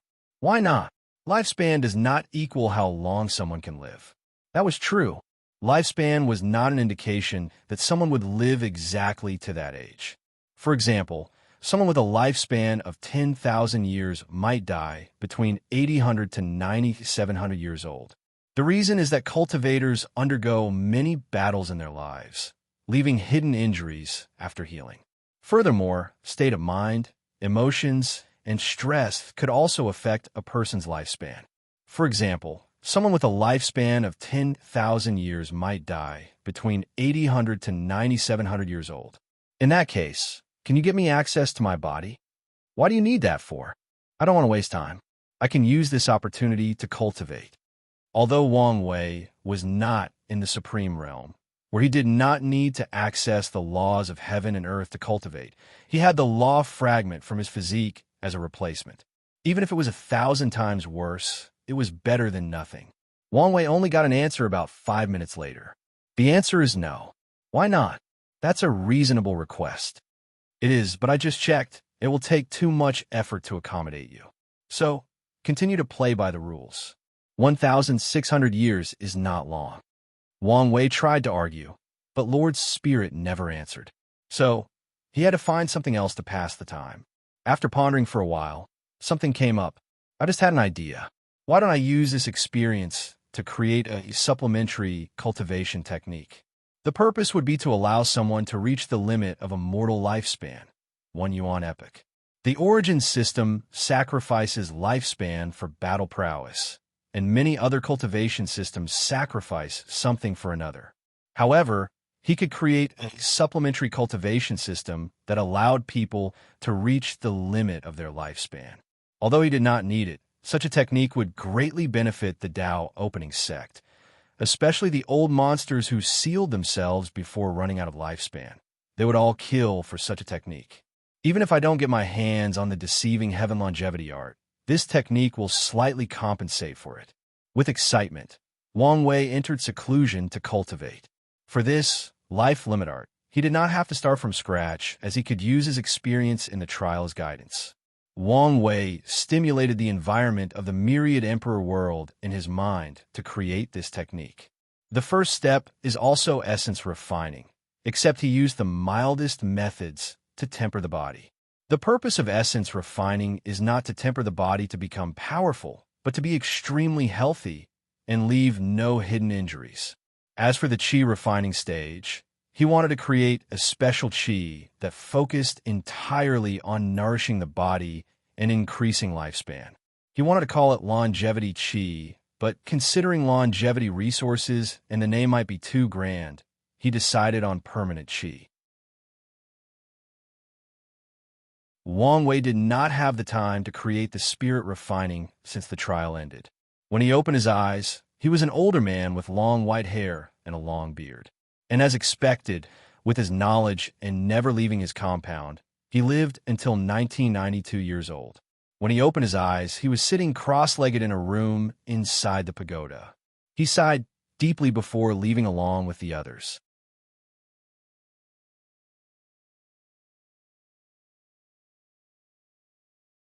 Final Trials Ranking Gift Bonus Chapter. Thanks to Grum for the gift. Wang Wei flew to his seat in the middle of the square, and not long afterward, Lord Spirit appeared with a noticeable smile on her face. Let's not waste time and get started. I will show the ranking for this trial from the lowest to the highest. In other words, from the person who lives the shortest time to the highest. I will only rank the top 12. Lord Spirit waved her hand to the number 12 with a few dots. She appeared to be building suspense. A few seconds later, Shi Qian's name appeared, making her face pale in the fifth seated player's seat. An image appeared to display the things she did in the trial. Shi Qian did a basic breathing exercise to absorb spirit qi, but she focused on nourishing her soul and spiritual power. Afterward, she created a method of using karma for deduction or calculation. With it, she found a spirit turtle and raised that turtle with a few spiritual herbs and resources she had before turning it into a herbal soup. The spirit turtle soup raised her lifespan to 250 years, and after years of nourishing her body with spirit qi, she lived up to 300 years. Lord Spirit did not stop and continued to the 11th place, Jingwu Hua. Her method was radical from the beginning. As a demon, she has little to no affection for humans. So, her path of longevity involved absorbing life force from people. Unfortunately, her actions were effective and counterproductive. Human lifespan, as energy or power, was murky and full of impurities. And even when she tried to purify them, her body and soul were severely damaged, and she only lived up to 312 years. The 10th place was the brother of the barbarian siblings, Tal Yui. The first thing he did was use spiritual qi to temper his body. Then, he used his potent military prowess to conquer the world. As he watched this part, Wang Wei thought the latter would use a method that used luck. But he was wrong. Tal Yui used his authority as a sovereign to gather a harem of beautiful women, which he then used to practice a yin-yang cultivation technique with them, nourishing his body and increasing his lifespan. He lived to 350 years old. The 9th place was Feng Heng.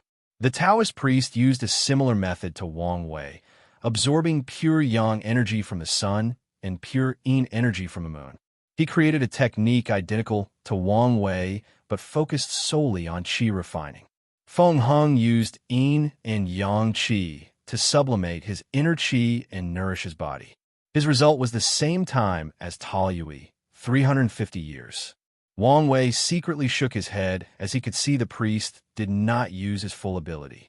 The concept of essence, qi, and spirit is deeply rooted in Taoism, so he did not think of it. According to his speculation, the Tai Profound Gate might be one of the few sects that also created a method of condensing the 3 flowers on the crown, and the other was the 5-element balance palace. The 8th place was Mu Lei, whose approach was strange. He created a mass grave and buried himself. He made a method that turned him into a zombie by absorbing the ghostly yin qi released by the graves. The technique was clever, but also had a significant flaw. Without enough spirit qi and specific rare resources, the yin qi eventually corroded his body and soul, leading to his death. He survived until he was 387 years. Zombie? Why do I feel like I will encounter something annoying related to zombies? Thought Wang Wei as he watched Mu Lei's trial. However, he soon focused on the next participant. The 7th place went to Kudalin. Her method involved conquering the world to help her gather resources. Then, she created a pool of blood energy and sealed herself inside with a special method. By absorbing the energy, and because she had to use little to no vitality in the sealed state, she survived for 400 years.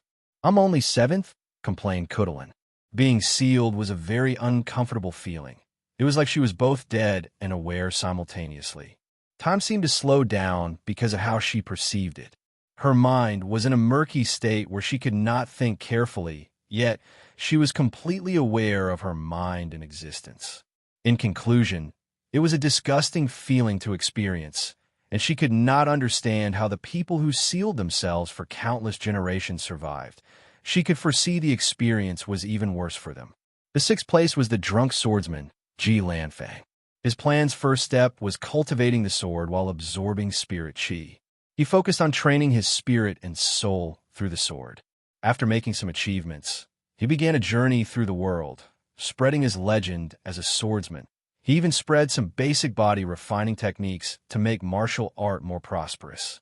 Then, Ji Lanfang abandoned his body and fused his soul into his sword, becoming the sword spirit. The sword became a legend in the martial art world, since anyone who got their hands on it became a peerless swordsman.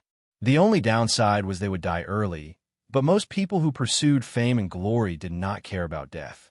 These swordsmen died young because Ji Lanfang absorbed their spiritual power to nourish his soul in the sword. He also guided them in the process, creating the legend that the sword could create master swordsmen. Through this method, he lived for 430 years. Lord Spirit announced Tong Ruobing in 5th place. Her plan involved creating artificial spirit qi using mortals as the energy source for her worldwide feng shui array. Unfortunately, she also succumbed to the issue of impurities and died after living 550 years. The 4th place was Chu Luo. After seeing his method, Wang Wei's mouth almost twitched. Chu Luo turned himself into a cyborg. The method he used was to replace the failing parts of his body with artificial components that he created. For example, Chu Luo would build artificial organs or muscles through weapon refining if they began to degenerate and showed signs of failure.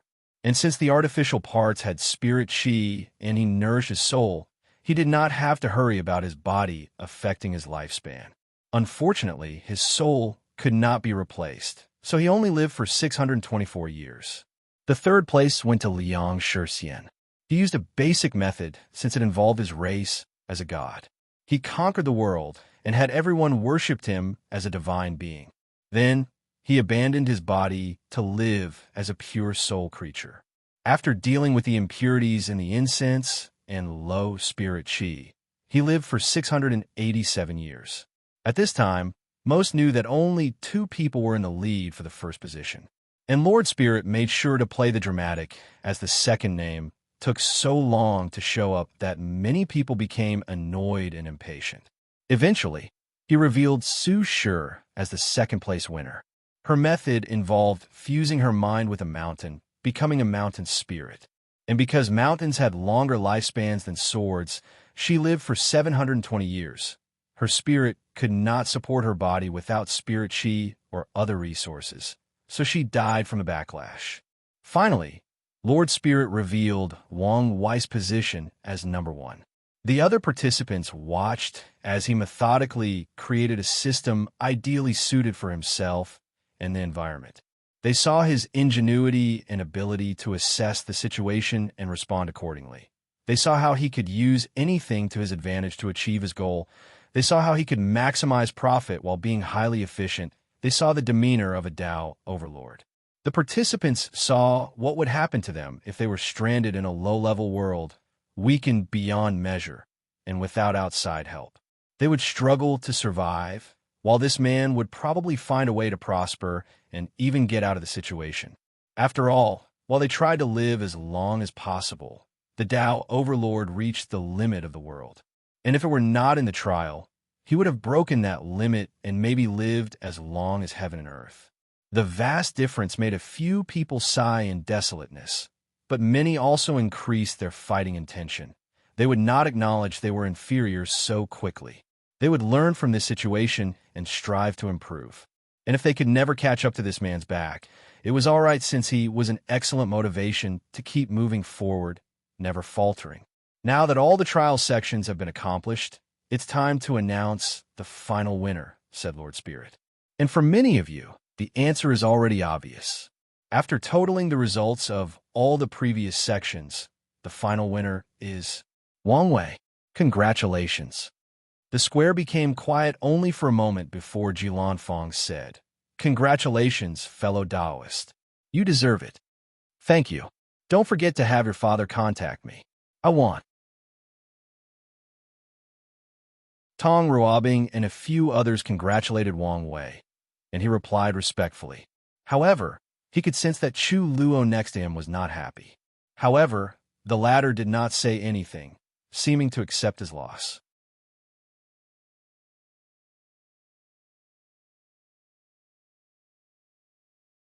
Gu Xian's deception Dao. So, you want to take from my hands? Thought Wang Wei as he analyzed Chu Luo's reaction. He was fine with that outcome as well.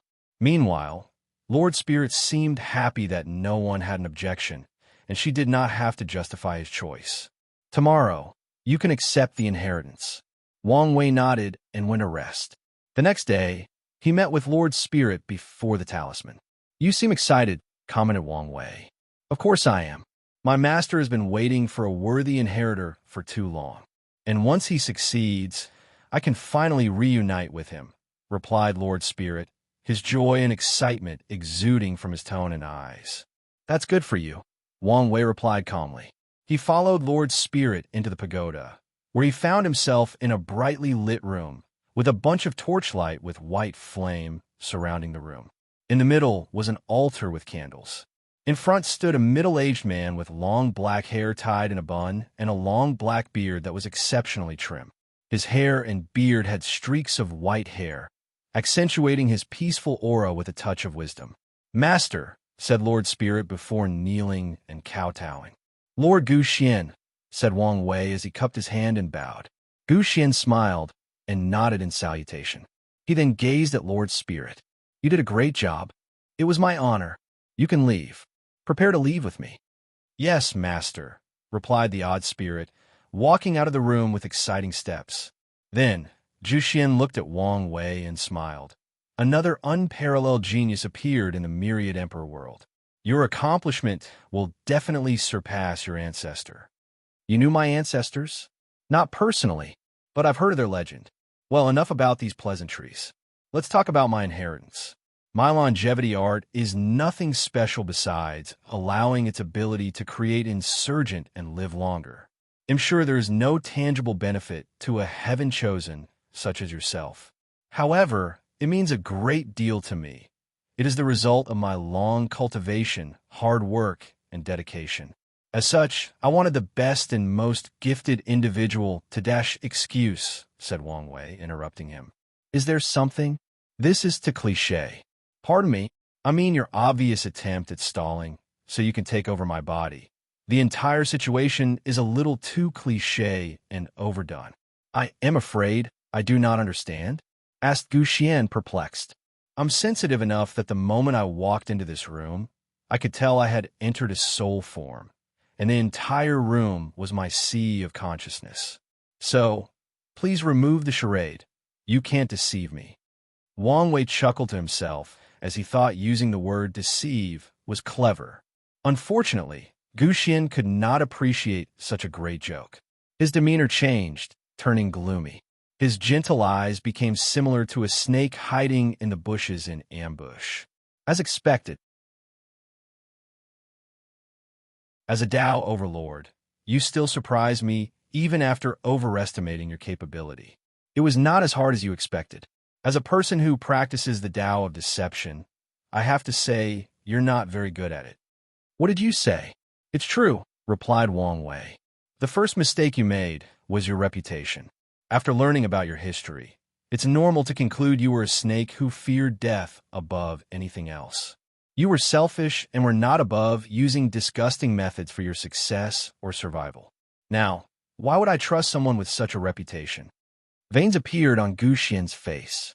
This is not how you should practice the Tao of deception. If I were you, I would have deceived the entire world and crafted the perfect personality. A good reputation, even a saint-like one, is excellent for doing anything. People will trust you more, and your words will have more weight, perfect for deceiving people.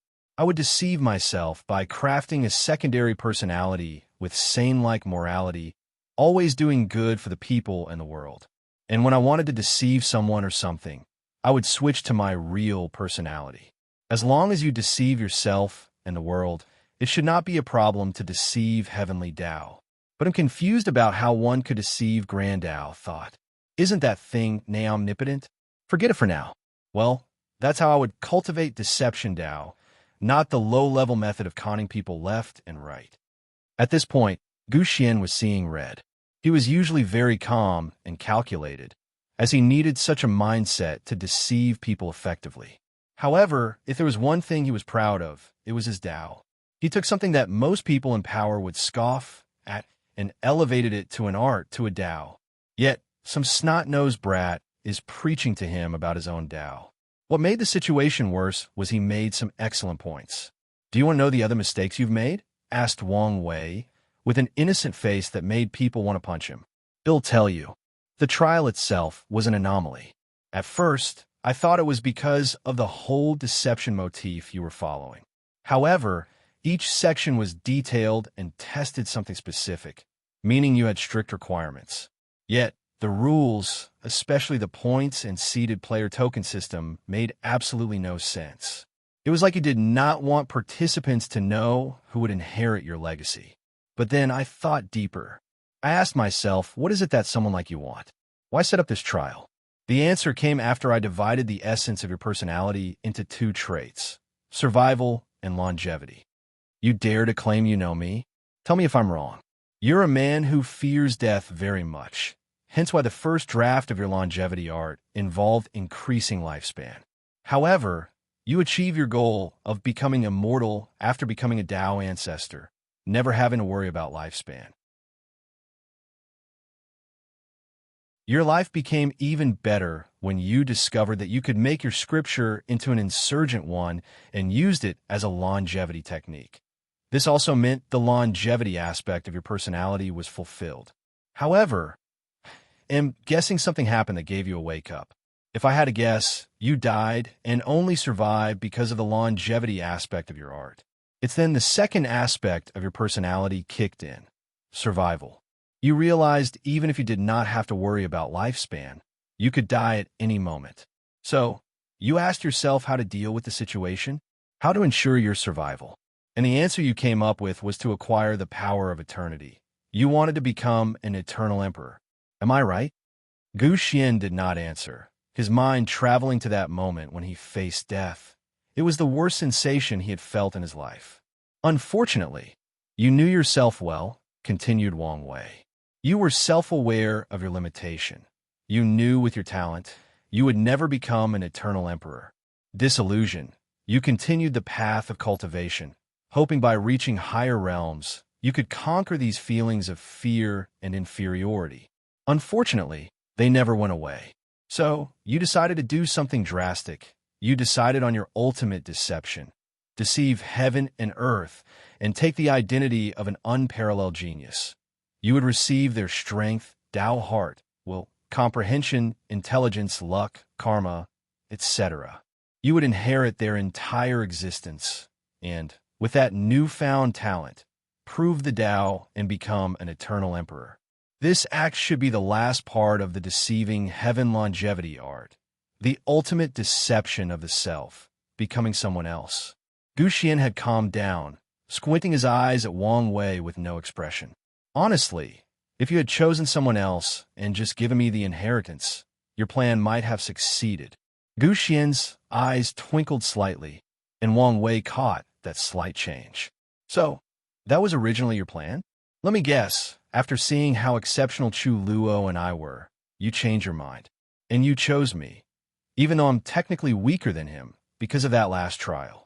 My success in reaching the lifespan limit of the world appealed to the longevity part of your core personality.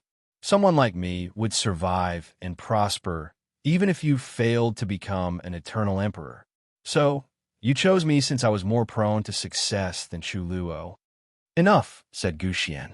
I applaud your wit and cannot wait for it to belong to me. Nevertheless, this will not change anything. How so? No one will come to save you. I've sacrificed most of my cultivation to set up the deception ceremony. I've completely isolated your sea of consciousness from the outside world. Even if the lower dimension were not sealed, these parasites would be unable to detect your presence for quite some time. Is that so? I guess I don't have to use my methods. What do you mean by this? Asked Gu Xian, raising his guard. Seriously? You know I'm a Tao overlord, and I spent all this time telling you this information. For what reason would I do that? Do you think things will go smoothly for you?" Gu Xian's face changed for a moment before he regained his bearing. "I can already guess you will say something stupid like in front of absolute power. All plots are useless." Gu Xian almost choked since that was the exact words he was going to say. The whole point of the Supreme Outlaw Trial is to overcome the odds. Plus, you don't even have the absolute advantage in power, since you had no choice but to sacrifice most of your cultivation for this ceremony. So what? My soul still has some of the quality and power of a Dao monarch. True. That's why I need to use some drastic means. Purple chains appeared on Wang Wei's body before they broke, falling to the ground. And what Gu Xian saw afterward almost made his soul scared to death.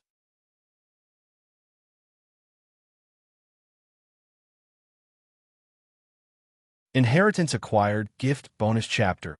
Thanks to Gavin the Great for the gift. Gu Xian watched as the weak mortal before him turned into this massive purple cloud-like creature with a terrifyingly large mouth with razor-sharp teeth. The spiritual pressure released by the creature sent shivers down his spine, making his soul unable to move. Then he remembered a legend he had read about ancient times, especially during the middle stages of the Second War of Origin. "The Myriad Devour," he almost screamed. "Myriad Devour? This name seems to resonate with me," said Wang Wei, his voice booming throughout space, making it tremble. Then, he no longer wasted time and went for the kill. "No, no!" screamed Gu Xian as he tried to escape. Wang Wei opened his mouth, trying to swallow him. A flash of light emanated from Gu Xian's body, but Wang Wei ignored it and continued biting down. Crunch! He chewed something for a moment before muttering, "Escape?" He could tell he did not swallow all of Gu Xian's soul, but took a significant piece. So, he decided to go after him to finish the job when Wang Wei suddenly felt something. His body was on the verge of explosion. His flesh could not contain his soul, so he hurriedly placed the seal back and attended to his injury. Of course, he did not forget to notify Ancestor Wuching to be on the lookout for Gu Xian's remains. Meanwhile, after leaving the pagoda, Gu Xian's soul was pale and on the verge of collapsing. Damn it! How could I be so unlucky?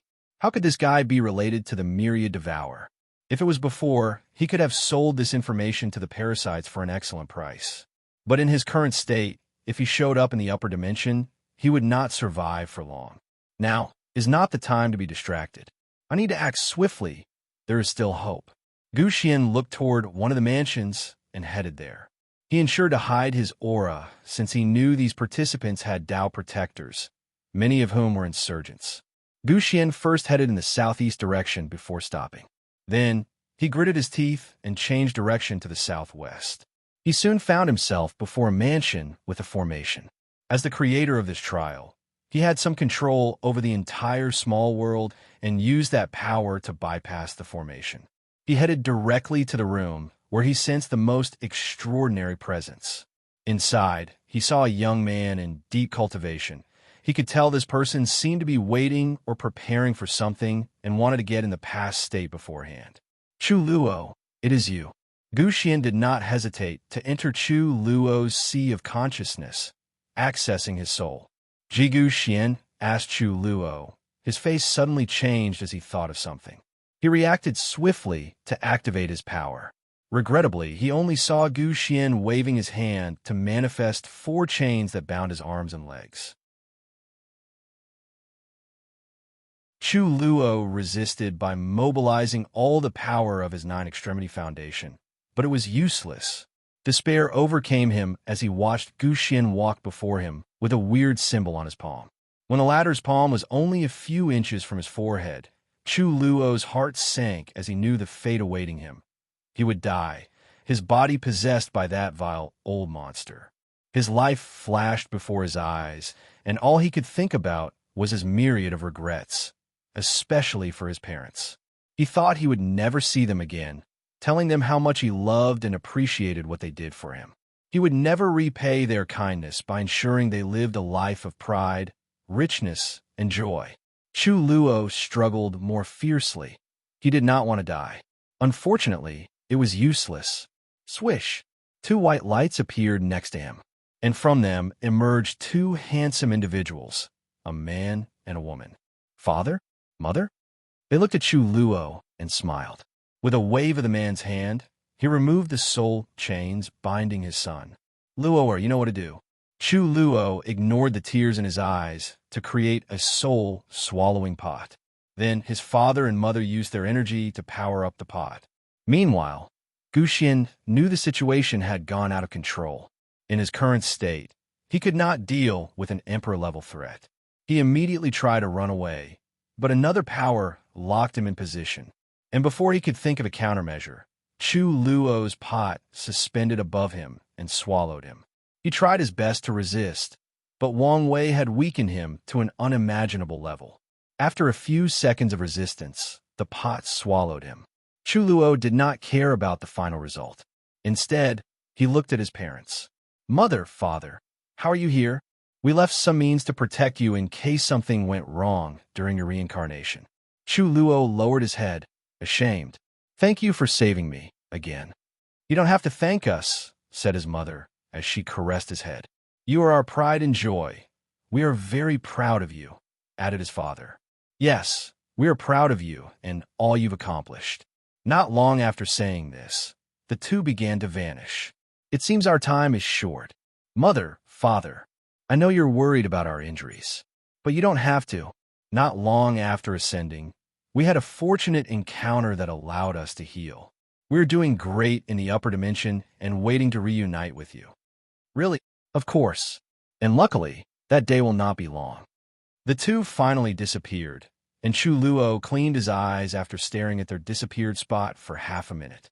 He eventually opened his pot, discovering two things: a mass of pure spiritual power and a book called Deceiving Heaven Longevity Art. Meanwhile, Wang Wei finally opened his eyes in the pagoda and immediately sensed something. He felt the latter's death by using the karma he had just made with Gu Xian. Chu Luo, it seems your luck has run out. Wang Wei then focused on Gu Xian's memories he acquired, including the Deceiving Heaven Longevity Art, the latter step by step of creating the scripture, and his understanding. Moreover, Wang Wei discovered many memories about the upper dimension that he found necessary. The first one was about Emperor Kong. The latter became an Empyrean not long after ascending. The reason was he discovered an immortal tier-time secret realm, and because of his diplomatic abilities, he spread the concept of the Academy throughout the Eternal Ascension world by coming to some compromises with the 7 parasites and the 2 sons. No one knew how he convinced them, but he did. With all the merit gathered, he joined a list of the few individuals who became an Empyrean in only over 3 Yuan epochs. 3 Yuan epochs? I can easily deal with that record. According to his calculations, if all his plans worked, he would become an Empyrean in a few million years, even before the next generation of the Myriad Emperor world. Meaning Wang Wei will probably be the youngest Empyrean in the Eternal Ascension world, one that is less than a Yuan epoch. News about Emperor Kong's cultivation was not why he focused on this information. Gu Xian theorized that Emperor Kong secretly funded the revolution against the parasites. Although he had no proof, he believed in his analysis and gut feeling. The other important formation Wang Wei received was about parasites. Gu Xian analyzed these people in great detail, and Wang Wei paid attention to some of the latter's observations since they could be helpful. The first one was about Time Eater, the most powerful of the 7. He was a paragon with 99% control of time, grand outsource, and 1 step from reaching the peak. Time Eater was a paragon during the ultimate taboo, but did not participate for some reason.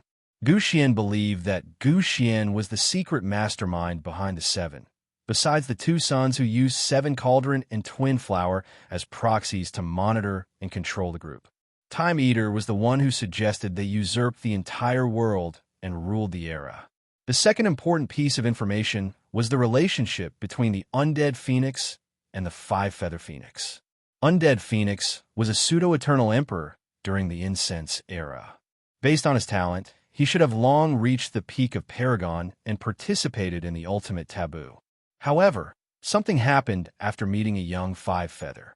They had a relationship, and something happened between them, which resulted in undead Phoenix being stuck in the Empyrean realm for too long, making him miss the ultimate taboo. Although these two are now on the same side, Gu Xian analyzed there was probably still animosity between the two. The third valuable information he learned was the possible existence of a hidden eighth moon. Gu Xian was pretty confident that this was the parasite's hidden trump card. Finally, he focused on Earth Emperor. According to Gu Xian, this man might be the most ambitious of the eight and the one he was most weary of. Human Emperor, Earth Emperor, Heavenly Emperor. Wang Wei squinted his eyes as he felt the Human Emperor was planning something with the Earth Emperor, and the title of Heavenly Emperor will be important. Wang Wei then focused on the deceiving Heaven longevity art. He felt this scripture had so much potential, but it also made no sense.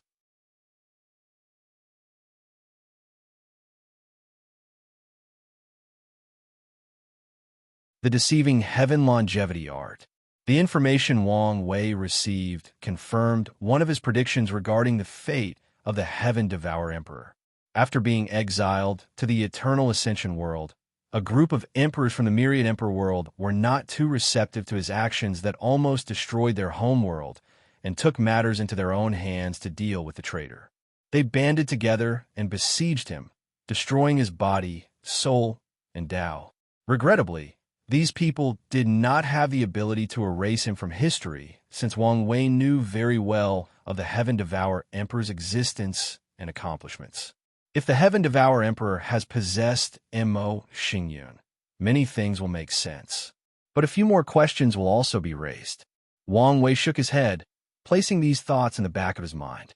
He then focused on the deceiving Heaven longevity art. He felt this scripture had so much potential, but it also made no sense. A few hours later, he had a basic understanding of the scripture. Now it makes sense. The concept of deception as Tao always bewildered him, especially when it involved deceiving heavenly Tao or Grand Tao to access the Grand Tao source. He knew that Grand Tao was the highest authority of the Grand Tao source, while true heavenly Tao and normal heavenly Tao were essentially employees. Grand Tao was the only omnipotent and omnipresent existence, or nay omnipotent and present. So, how would someone like Gu Xian deceive it into accessing the Grand Tao source? Even if Wang Wei thought of the problem on a smaller scale, how did Gu Xian deceive Heavenly Tao to extend his lifespan? In terms of power level, Heavenly Tao was equal to a second-class emperor. Okay, Wang Wei admits this part was slightly believable, but the access to the Grand Tao source that made this technique an insurgent made no sense. Fortunately, he found the answer. The entire Chaos universe was like a video game, and Grand Tao was the artificial intelligence that controlled the whole server. As the thing with the highest authority and power, it has rules and regulations that it must follow, one of which is that all things in the universe can be a Tao, including deception.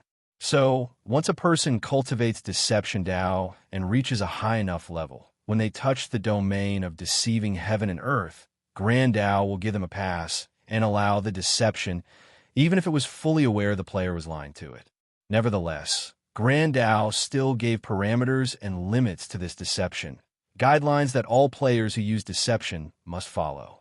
This is why Gu Xian could deceive the Grand Tao source that he was an emperor, thus becoming an insurgent. This is why he could even deceive Heavenly Tao to expand his lifespan. Gu Xian took things too far, muttered Wang Wei. Gu Xian pushed the boundaries of Grand Tao's restrictions too far, losing most of his luck in the process. Adding to that, his emotions and desires resulted in him coming to his end in the lower dimension. This is a lesson for me. Always be aware of your emotions and desires, and do not let them control you. Wang Wei knew most plans fail at the last moment, because the schemer cannot control themselves right before the final moment of success. The same rules applied to Gu Xian. If he had possessed someone like Ji Lanfang, Mu Lei, or even the female players, he most likely would have succeeded. However, his greed and ambitions got the best of him, Of all the players in this trial, he and Chu Luo were the people who had a 99% chance of becoming eternal emperor. Meanwhile, the others could only be said to have a 70 to 90% chance. Because of his greed and personality, Gu Xian did not want to take any chance. He wanted guaranteed success. "This technique still has some value," muttered Wang Wei. The deceiving heaven longevity art involved deceiving heaven that they were another person once their lifespan reached the limit, granting them another life. The restriction is that the cultivator has to start from scratch and recultivate, and the deception could only be used 9 times. As for the insurgent aspect to gain control of the Grand Dao source, a unique ceremony is required to cultivate where a cultivator has to sacrifice something to Grand Dao for the deception of controlling the Grand Dao source and becoming an insurgent. The price of the sacrifice oftentimes limits the person's level of an insurgent. For example, if a Dao ancestor wanted to achieve the strength of a third-class emperor, they would need a minimum of 5 emperor weapons as a sacrifice, and their comprehension of the Grand Dao source has to be at least 20%, meaning it was not a 1-to-1 exchange.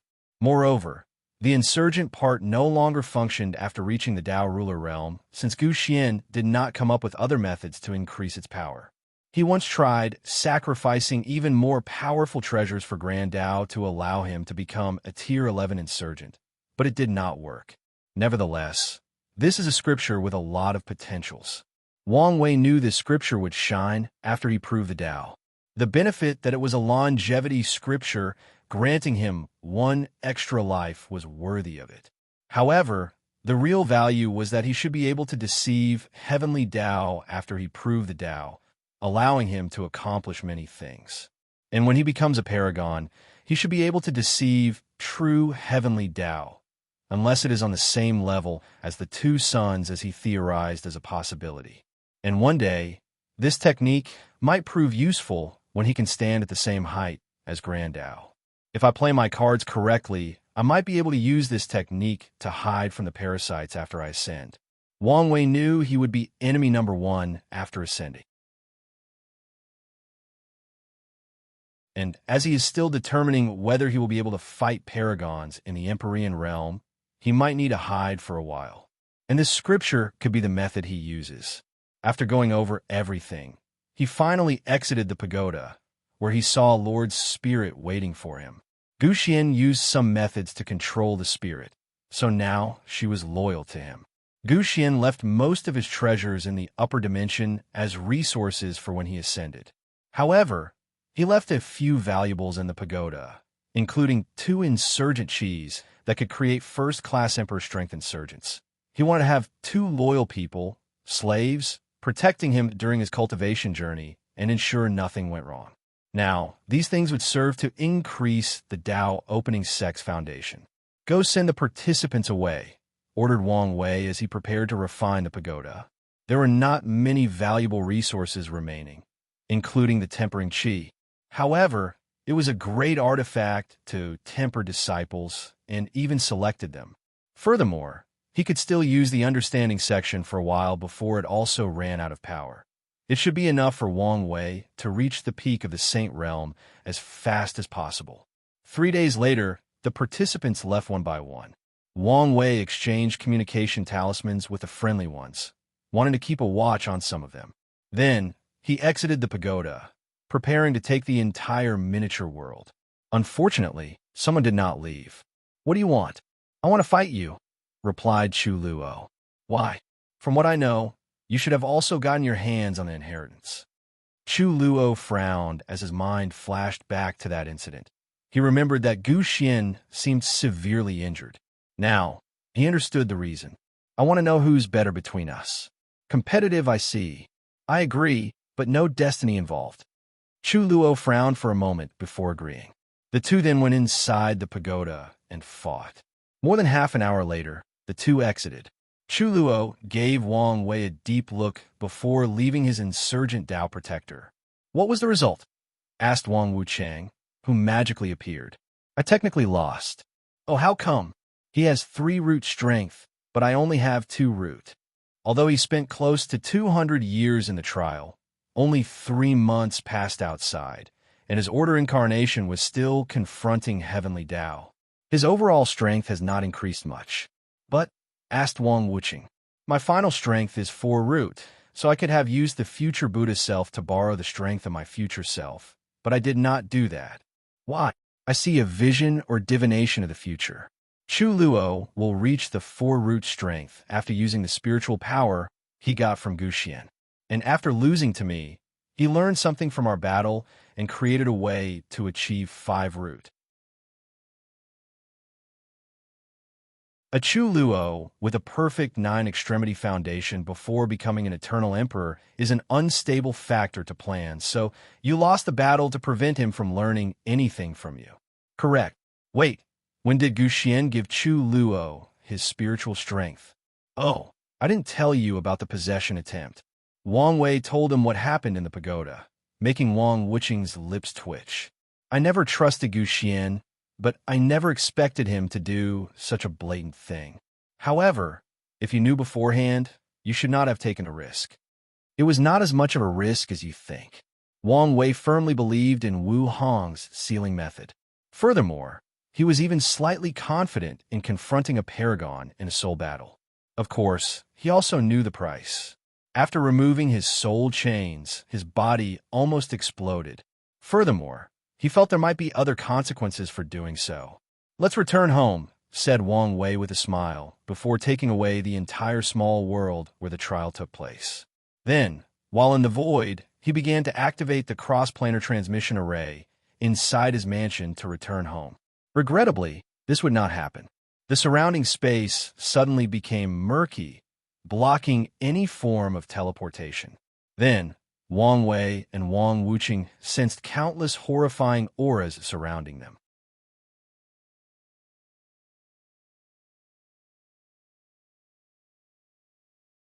I'll know you can. Gift bonus chapter. Thanks to Heaven_Daoist for the gift. Myriad Emperor World, Tao opening sect. A terrifying aura suddenly enveloped the sect, alarming not only the disciples and elders, but also many of the other factions of the world, thinking something of great significance had occurred. Origin, hurry up, said a deep voice. Miscellaneous, what's going on? The sect master is in trouble. What do you mean? There is no time to explain. Just know I received a message from Heavenly Tao that he was in trouble. All right, they'll call the others, and you contact Sir 1. Battle 1, Hell 1, Shadow 1, Rainbow 1, Shadow 2, come with me. Call a few others for help. Turtle 1, you stay in the sect to protect it if something happens. What about Desolate 1? Asked a shadowy figure. He's still in retreat. Let's not bother him. I'm here, said a tall and muscular figure wearing tight martial clothes with no sleeves, showing his brown skin and bulging muscles. He had short hair like a monk and eyes like a hawk. You've succeeded? Yes. The luck you guys recently brought from the demon supremacy world did wonder, replied Desolate 1. Excellent, commented Origin 1. He knew Desolate 1 was an extremely talented individual, and he should have been a great emperor of the sect. When the ancient Desolate Emperor brought him to the sect, his original goal was cultivating him as the next emperor.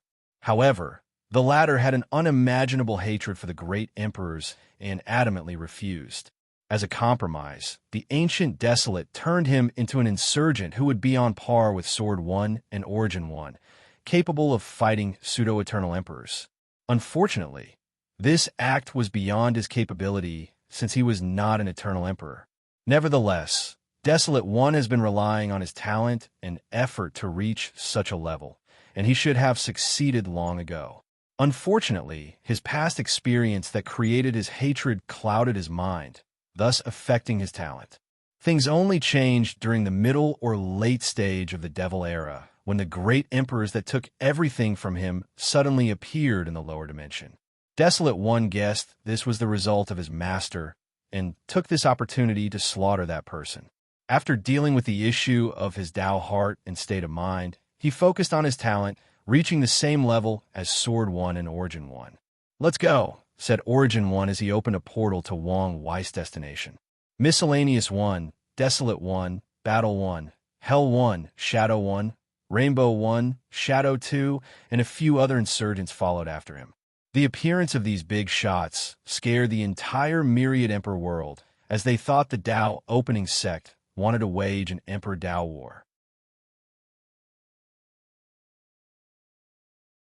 Every faction, including the Emperor Enlightenment Academy, knew they would not survive such an event against such a mighty force, even if they allied with many others. Wang Wei watched as the hooded figure appeared not far from him with a lamp floating next to his head. A total of 18 people were accompanying him, all displaying the aura of a great emperor. Furthermore, he could sense that 3 of these individuals were most likely first-class emperors. However, he did not know whether they were ascendant or natural. As soon as these people appeared, they did not say a word or waste any time. They immediately went on the offensive and attacked, not holding back in the slightest. Wang Wuqing stood before Wang Wei, and lights that looked like shining stars emanated from his body. There were millions of them. 269 million, to be precise. Without hesitation, Wang Wuqing activated the turtle acupoints array, generating a powerful shield that protected the two. Bang! Cracks appeared on the protective barrier, signifying it would not survive a second attack. Wang Wei acted swiftly as he took out the talisman in his divine sea. The talisman swapped places for the sect's emperor formation. With a second talisman, Wang Wuqing repaired the defensive barrier. Meanwhile, Wang Wei also borrowed the power of his incarnations, activated his acupoint turtle array, and fused it with his ancestor, boosting it slightly. He knew his strength was meaningless in such a battle, but it was the tiniest of aid could be crucial to surviving this catastrophe. Unfortunately, his actions barely delay the inevitable. These great emperors did not play around and followed the hooded figure's instructions. They mobilized their Dao-proving artifacts and all their strengths to attack simultaneously. Bang! Wang Wuqing's new and better shield could not resist and cracked to the point a mild blowing wing could destroy it. With a look, he knew they would not survive the next one. So he turned to look at Wang Wei and smiled. "Kid, you can survive this. I know you can. Look out for the sect for me." Wang Wei clenched his hands tightly, his nail piercing his indestructible skin. He nodded in acknowledgement. He knew he must control his emotions in this situation and remain level-headed to think of a countermeasure. Wang Wuqing nodded in satisfaction at the latter's responses. A white flame suddenly enveloped his body, increasing his aura. Without hesitation, pause, or regret, he burned his fleshly body, soul, inner world, and Dao as a sacrifice to augment his power.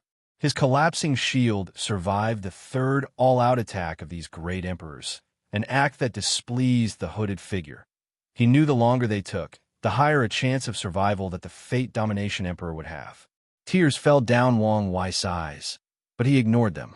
His mind went into overload mode, calculating trillions of possibilities to find a chance of survival. In this concentrated state, he could sense some familiar power rushing to his destination, and he knew the sect had come to save him. However, his calculations indicated they would not arrive in time. The next step for survival was abandoning his body and removing his soul chains. By entering the myriad devour state, he might have a chance to survive.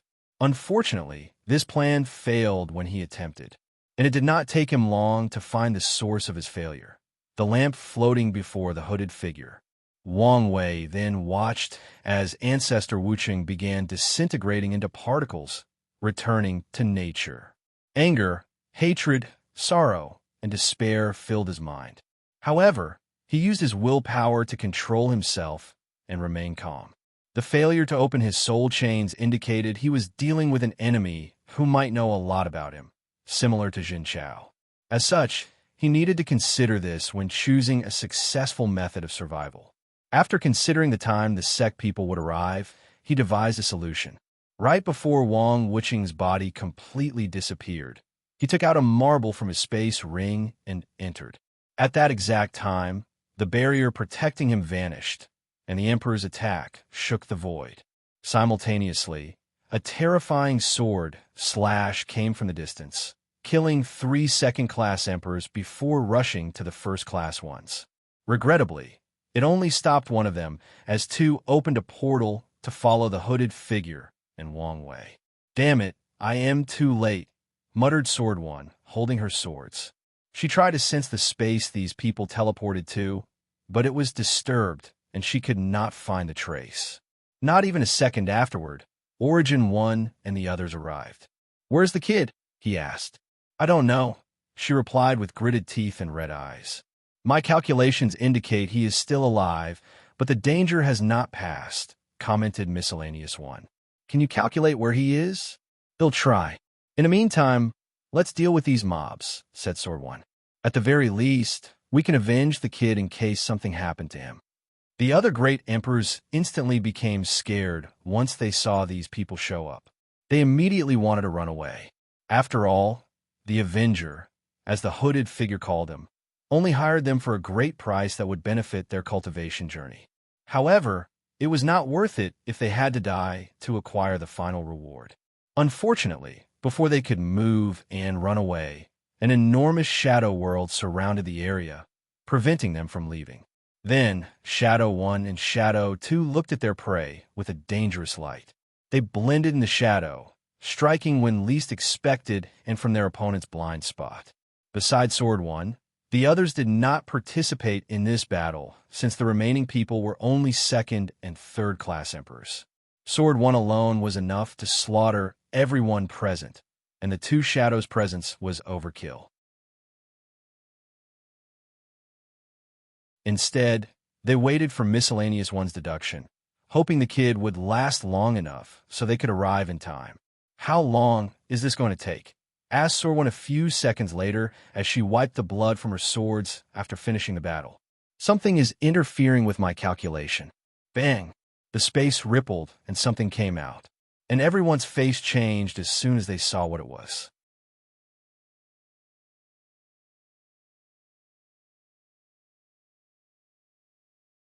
Rules are rules.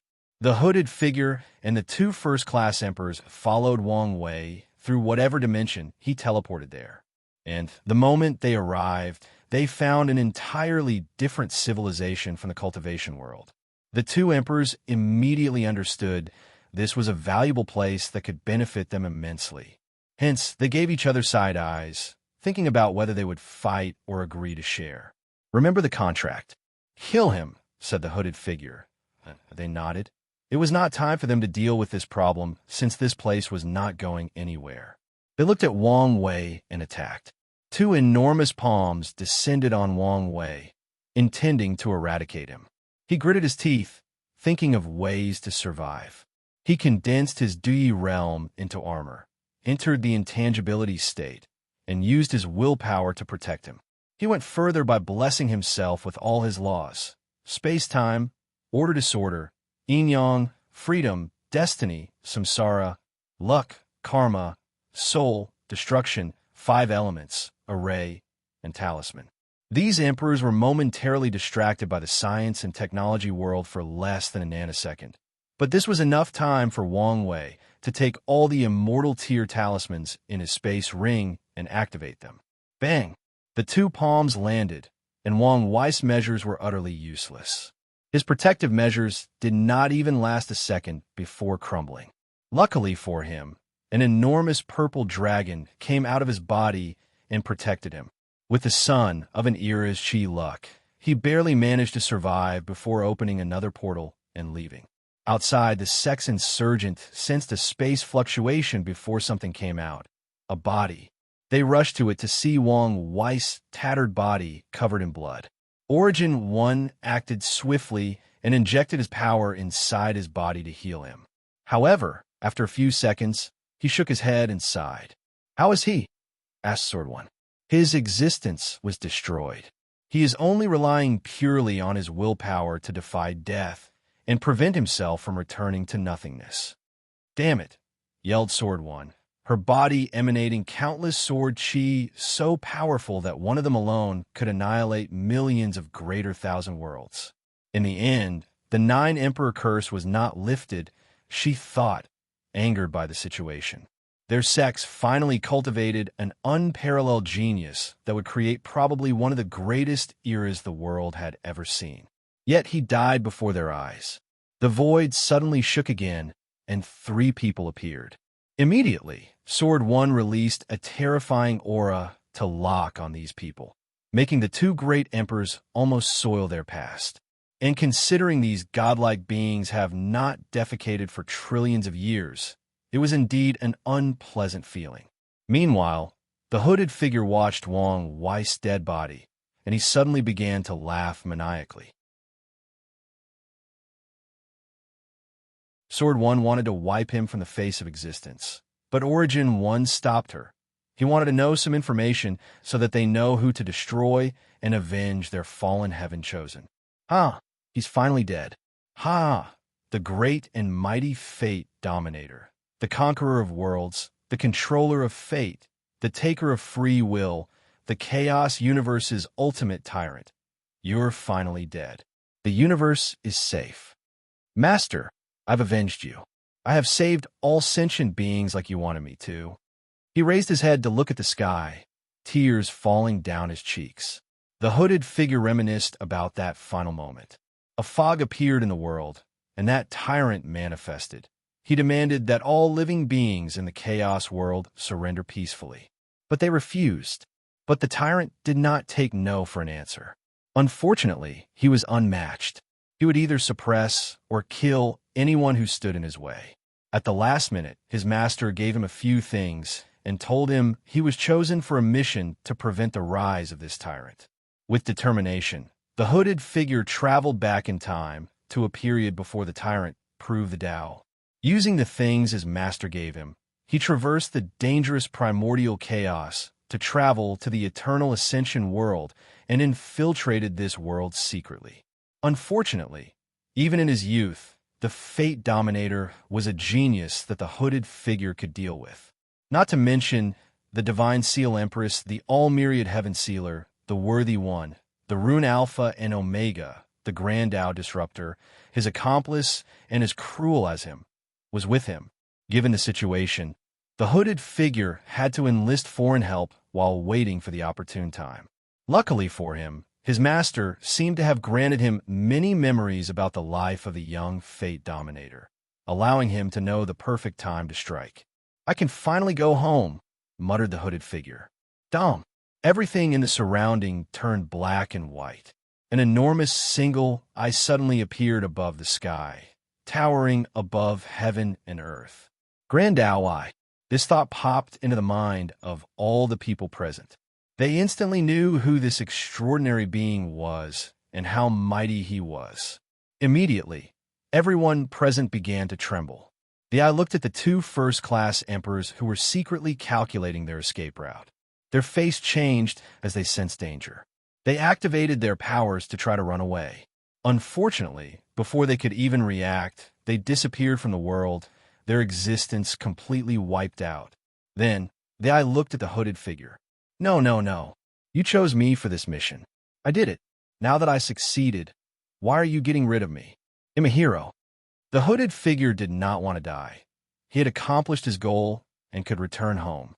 He could meet his master again and redo his life, fixing all his regrets.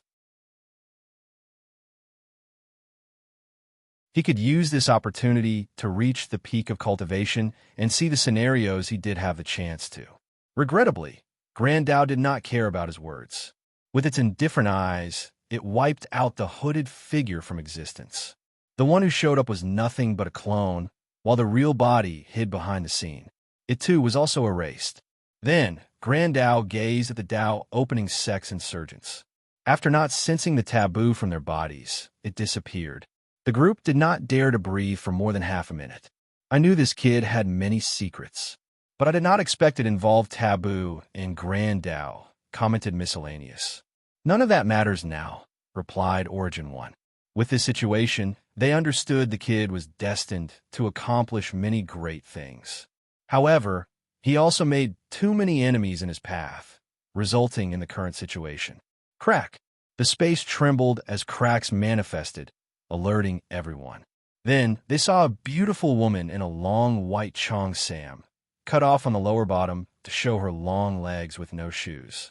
Her flowing black hair accented her beauty, but no one would care about that because of her serious demeanor. Wu Hong looked at the dead Wang Wei and frowned. Her eyes changed as she manifested everything that happened, including how her husband died and the fate of the hooded figure. This timeline is rapidly going out of control. Someone from the future came to deal with him? Wu Hong frowned as she analyzed the situation. Paragon could travel through the river of time.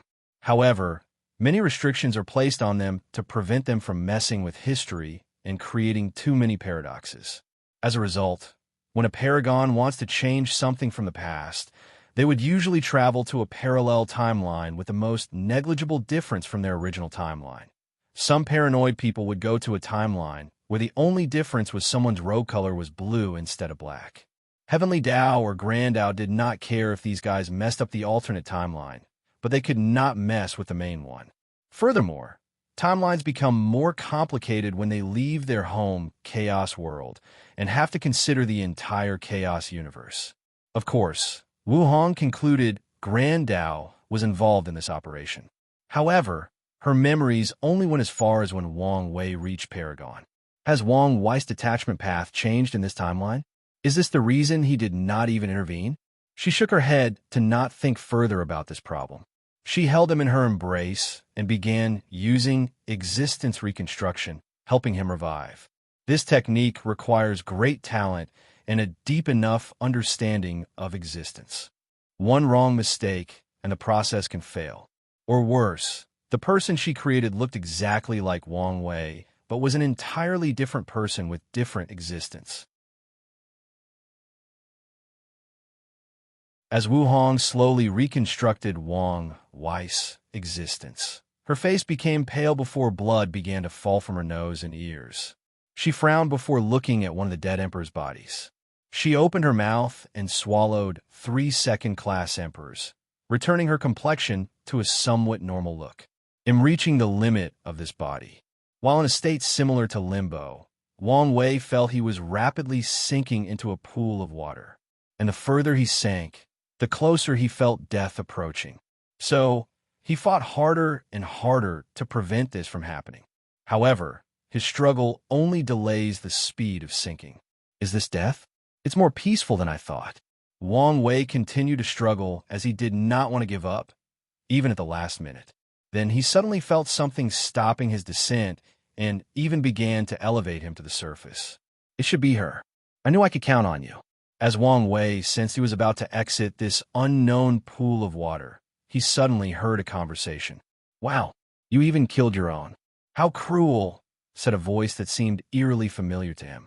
However, no matter how he tried to remember, he could not pinpoint where he had heard it before. Rules are rules, replied another familiar voice.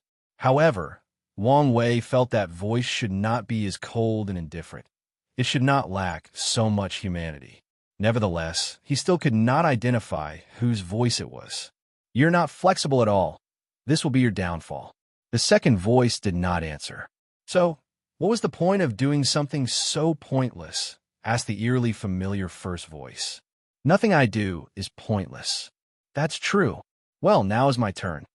Wang Wei opened his eyes, looking at his wife's beautiful face. He reached out to caress her face. I knew I could count on you. You're beginning to be more troublesome than it's worth, replied Wu Hong. Even if that were the truth, you would still love me and save my butt. Wu Hong smacked her lips and ignored him. Your face is a little pale. Are you all right? He hurriedly asked after noticing the anomaly. I'm fine.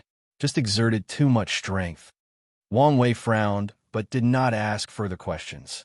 He suddenly remembered something. Ancestor Wuching. He stood up and floated in the void. He's gone. Can't you save him? No. If you want to see him, do it yourself. Wang Wei sighed deeply. I understand. He then looked at the other ancestors. Thank you for coming to save me. We did not do much, replied Origin One.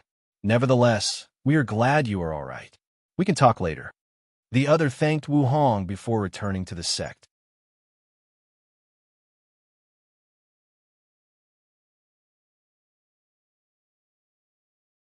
Existence and eternity. Wang Wei looked in the distance before flying to a specific spot. He sighed before taking out a gourd and began to spill alcohol into the void. Ancestor, I'm sorry I was weak and could not do anything. Death is a sad and lonely place. But don't worry, we will one day be reunited. Before then, consider the stay a terrible vacation. After emptying the gourd, he knelt in the void and kowtowed 3 times. A look of determination flashed deep in Wang Wei's eyes. He was responsible for Ancestor Wuqing's death and would do what was needed to make things right. So, exactly what happened? Who was that hooded figure? It seems your future self is involved in some shenanigans with Grand Dao, and your present self got involved, replied Wu Hong. Is that so? Then, why didn't he intervene? Why didn't he save Ancestor Wuqing? Who knows? It could be he wanted to temper and motivate you. It could be your future self has become so jaded that he does not care, or it could be a completely different reason. I have to say, this situation is frustrating. Although I'm technically the one making these decisions, I really want to beat up my future self. Being powerless and being used as a pawn, even by himself, is not a good feeling for someone like him. I know the feeling, Wu Hong replied as he hugged his left hand. Wang Wei then became dazed as he looked into the distance. After a few minutes of silence, Wu Hong asked, "What are you thinking?" The cultivation world is genuinely unpredictable. 1 minute, I'm cocky after scheming and dealing with a Dao monarch. The next moment, I died under the siege of a bunch of great emperors. You never know what's going to happen. Struggle is a fundamental aspect of cultivation, especially for people with great luck like yourself. I get that, but I don't like the unpredictability of the world. Isn't it this one of the reasons you wanted to be free and unfettered? To be able to control your destiny. Of course. So, you should have expected this path not to be easy. I know. I'm just taking this opportunity to complain. As long as you know, nodded Wu Hong. Anyway, don't you benefit from these catastrophes? That's true. After his revival, Wang Wei could feel that his understanding of existence had drastically increased compared to before. For now, he could not use much of this advantage, but it should be helpful when proving the Tao. Furthermore, his life and death talent had evolved. After experiencing true death, his understanding of life and death laws also strengthened his talent. And now, Wang Wei was confident of turning the life and death talent into a longevity talent, granting him a few more lives after proving the Tao. He also had some ideas on using the data he gathered from Monk Wuji since he had just experienced nirvana. In general, the benefit of dying and reviving was many. I always felt the concept of existence was odd. So what exactly is it? Asked Wang Wei. In layman's terms, it is the Tao of eternality combined with other stuff. Grand Tao separated the eternal Tao to create the concept of existence.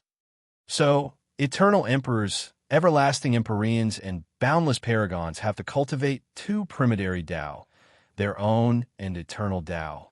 Is this why they are so powerful and hard to kill? Basically, then, what about the Tao of eternity itself? What happens if a cultivator cultivates it? Depends, replied Wu Hong. In a source chaos world, they would be just a normal cultivator with a regular Tao, maybe even weaker. No one can achieve true eternity with it as a Tao. However, in a normal chaos world, some people can acquire the power and abilities of Eternals through the Tao of eternity. However, it is probably the most difficult Tao to cultivate since Grand Tao has perfectly made it so. Only heaven-defying genius can cultivate to such a level after countless years of effort. Another example of Grand Tao favoring the Emperor path? Yes, I almost felt bad for the other paths. All right, let's go home. I need to recuperate. The 2 Emperor Palms destroyed his Divine Sea, Law Altar, and Law Tree. After Wu Hong reconstructed his existence, she only recreated his primordial spirit and fleshly body. And even his flesh did not return to its peak state, so he needed to recultivate. Wang Wei was about to ask her to teleport them back home, but then remembered her pale complexion. So, he summoned his golden chariot, and they traveled home, taking this opportunity to spend time together. Something must be done to ensure you can survive peacefully until the heaven will battle. Wu Hong was not happy that, on 3 occasions, the powerful talismans she gave Wang Wei did not work because the enemy directly targeted her power. Have the sect refine a talisman of the first-class Great Emperor level for you. That's not a bad idea, acknowledged Wang Wei. Usually, he did not use Emperor-tier artifacts or resources because it was difficult to use their powers. However, with his 9-extremity foundation, he can now bring out much of their power. After returning to the sect, he immediately mobilized the sect's resources to recultivate and reforge his foundation. He first recondensed his fleshly body to its original peak.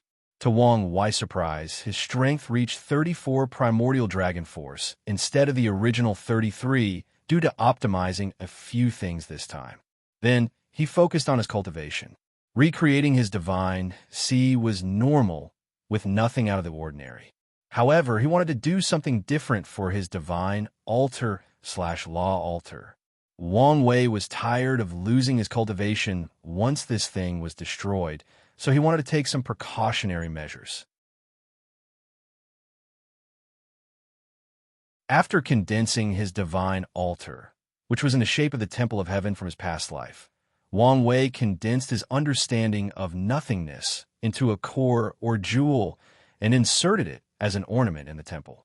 The power of intangibility oozed out of the jewel and fused with the temple. Immediately, Wang Wei could see the difference. His divine altar was now in a semi-permanent state of intangibility, meaning it was almost impossible to destroy. As Wang Wei watched the red jewel in the temple, his eyes lit up. He knew after proving the Tao, great emperors would undergo a sublimation process where their cultivation and foundation would nourish their bodies and strength. As a result, things like the energy inside their bodies, law altars, law trees, and Tao fruits will be transformed by the power of the Grand Tao Source and turn into abilities or power of the emperor. For example, someone like Wang Wei has more origin essence than his peers. After the Grand Tao Source nourishment, his origin essence will wash over his body and grant him some power, like an increase of 0.2% Grand Tao Source regarding power. The nourishment will also grant him an increase in battle strength after considering his silver law tree and his fleshly body. This nourishment is why great emperors have a different level of strength after proving the Tao, even if they have the same percentage of comprehension. After the nourishment, this nothingness core should make it easier for me to enter the void stage. Wang Wei did not care much about protecting his divine altar and law tree, since these things would vanish after proving the Tao and would no longer be a weakness.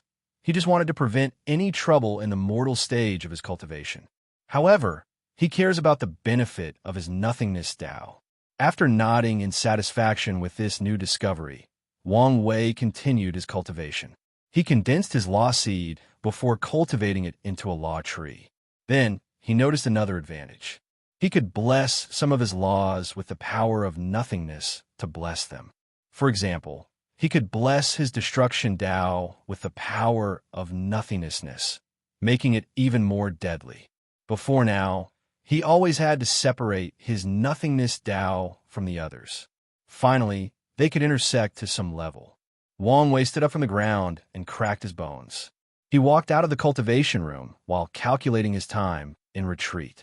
300 years, not that long. He took out a token and checked out some information he needed to take care of. Nothing of significance except Li Jun and Yin Liling had left their retreat and were traveling the world together. Suddenly, someone appeared before him. Answers. Wang Wei paused as he remembered something, making him sigh. "You can call me Elder Sword," said Sword One with a smile. "Thank you. I can tell he meant a lot to you." He did. Wang Wei does not have many mentor figures in his life. He never had a proper teacher or someone to guide them, and Wang Wuqing served this purpose. He was someone he could ask for guidance and protection. Although Yin Shan was his Tao protector, he grew so fast that the latter's role became pointless. However, it was different with Wang Wuqing. Whenever he faced some trouble, Wang Wei knew he could count on the latter. These are for you. Sword 1 handed him two things, one space ring and a talisman. The space ring contained the blood of an emperor who cultivated divination. He was a slippery fellow. Unfortunately, I could only find a second-class emperor. I've left a few first-class emperor blood vials for you. Wang Wei's eyes lit up as he checked inside the ring. As for the talisman, it is the best work of Miscellaneous One. With it, you can run away from a pseudo-eternal emperor and survive a few minutes before an eternal. Enough time for us to come save you. I was just about to ask for something similar. However, I did not expect something of this caliber. This level of talisman is considered the true foundation of the sect and would only be used when we are facing calamities of extinction. However, you are too valuable and accident-prone. We have to ensure you survive until the heaven will battle. Is this a compliment or criticism? Both. Wang Wei shrugged his shoulder. Then, he suddenly thought of something and handed it to her from his space ring. And I still have a few gift bonus chapters, but they will be released next week. You're tuning in to the Romance Rendezvous YouTube channel. We're so grateful for your support, and don't forget to subscribe to join us on this incredible journey through captivating stories. Your generosity through donations truly makes a world of difference, as it's the primary source of revenue that allows me to expand and enhance this channel for you. Thank you from the bottom of my heart for being a part of this adventure.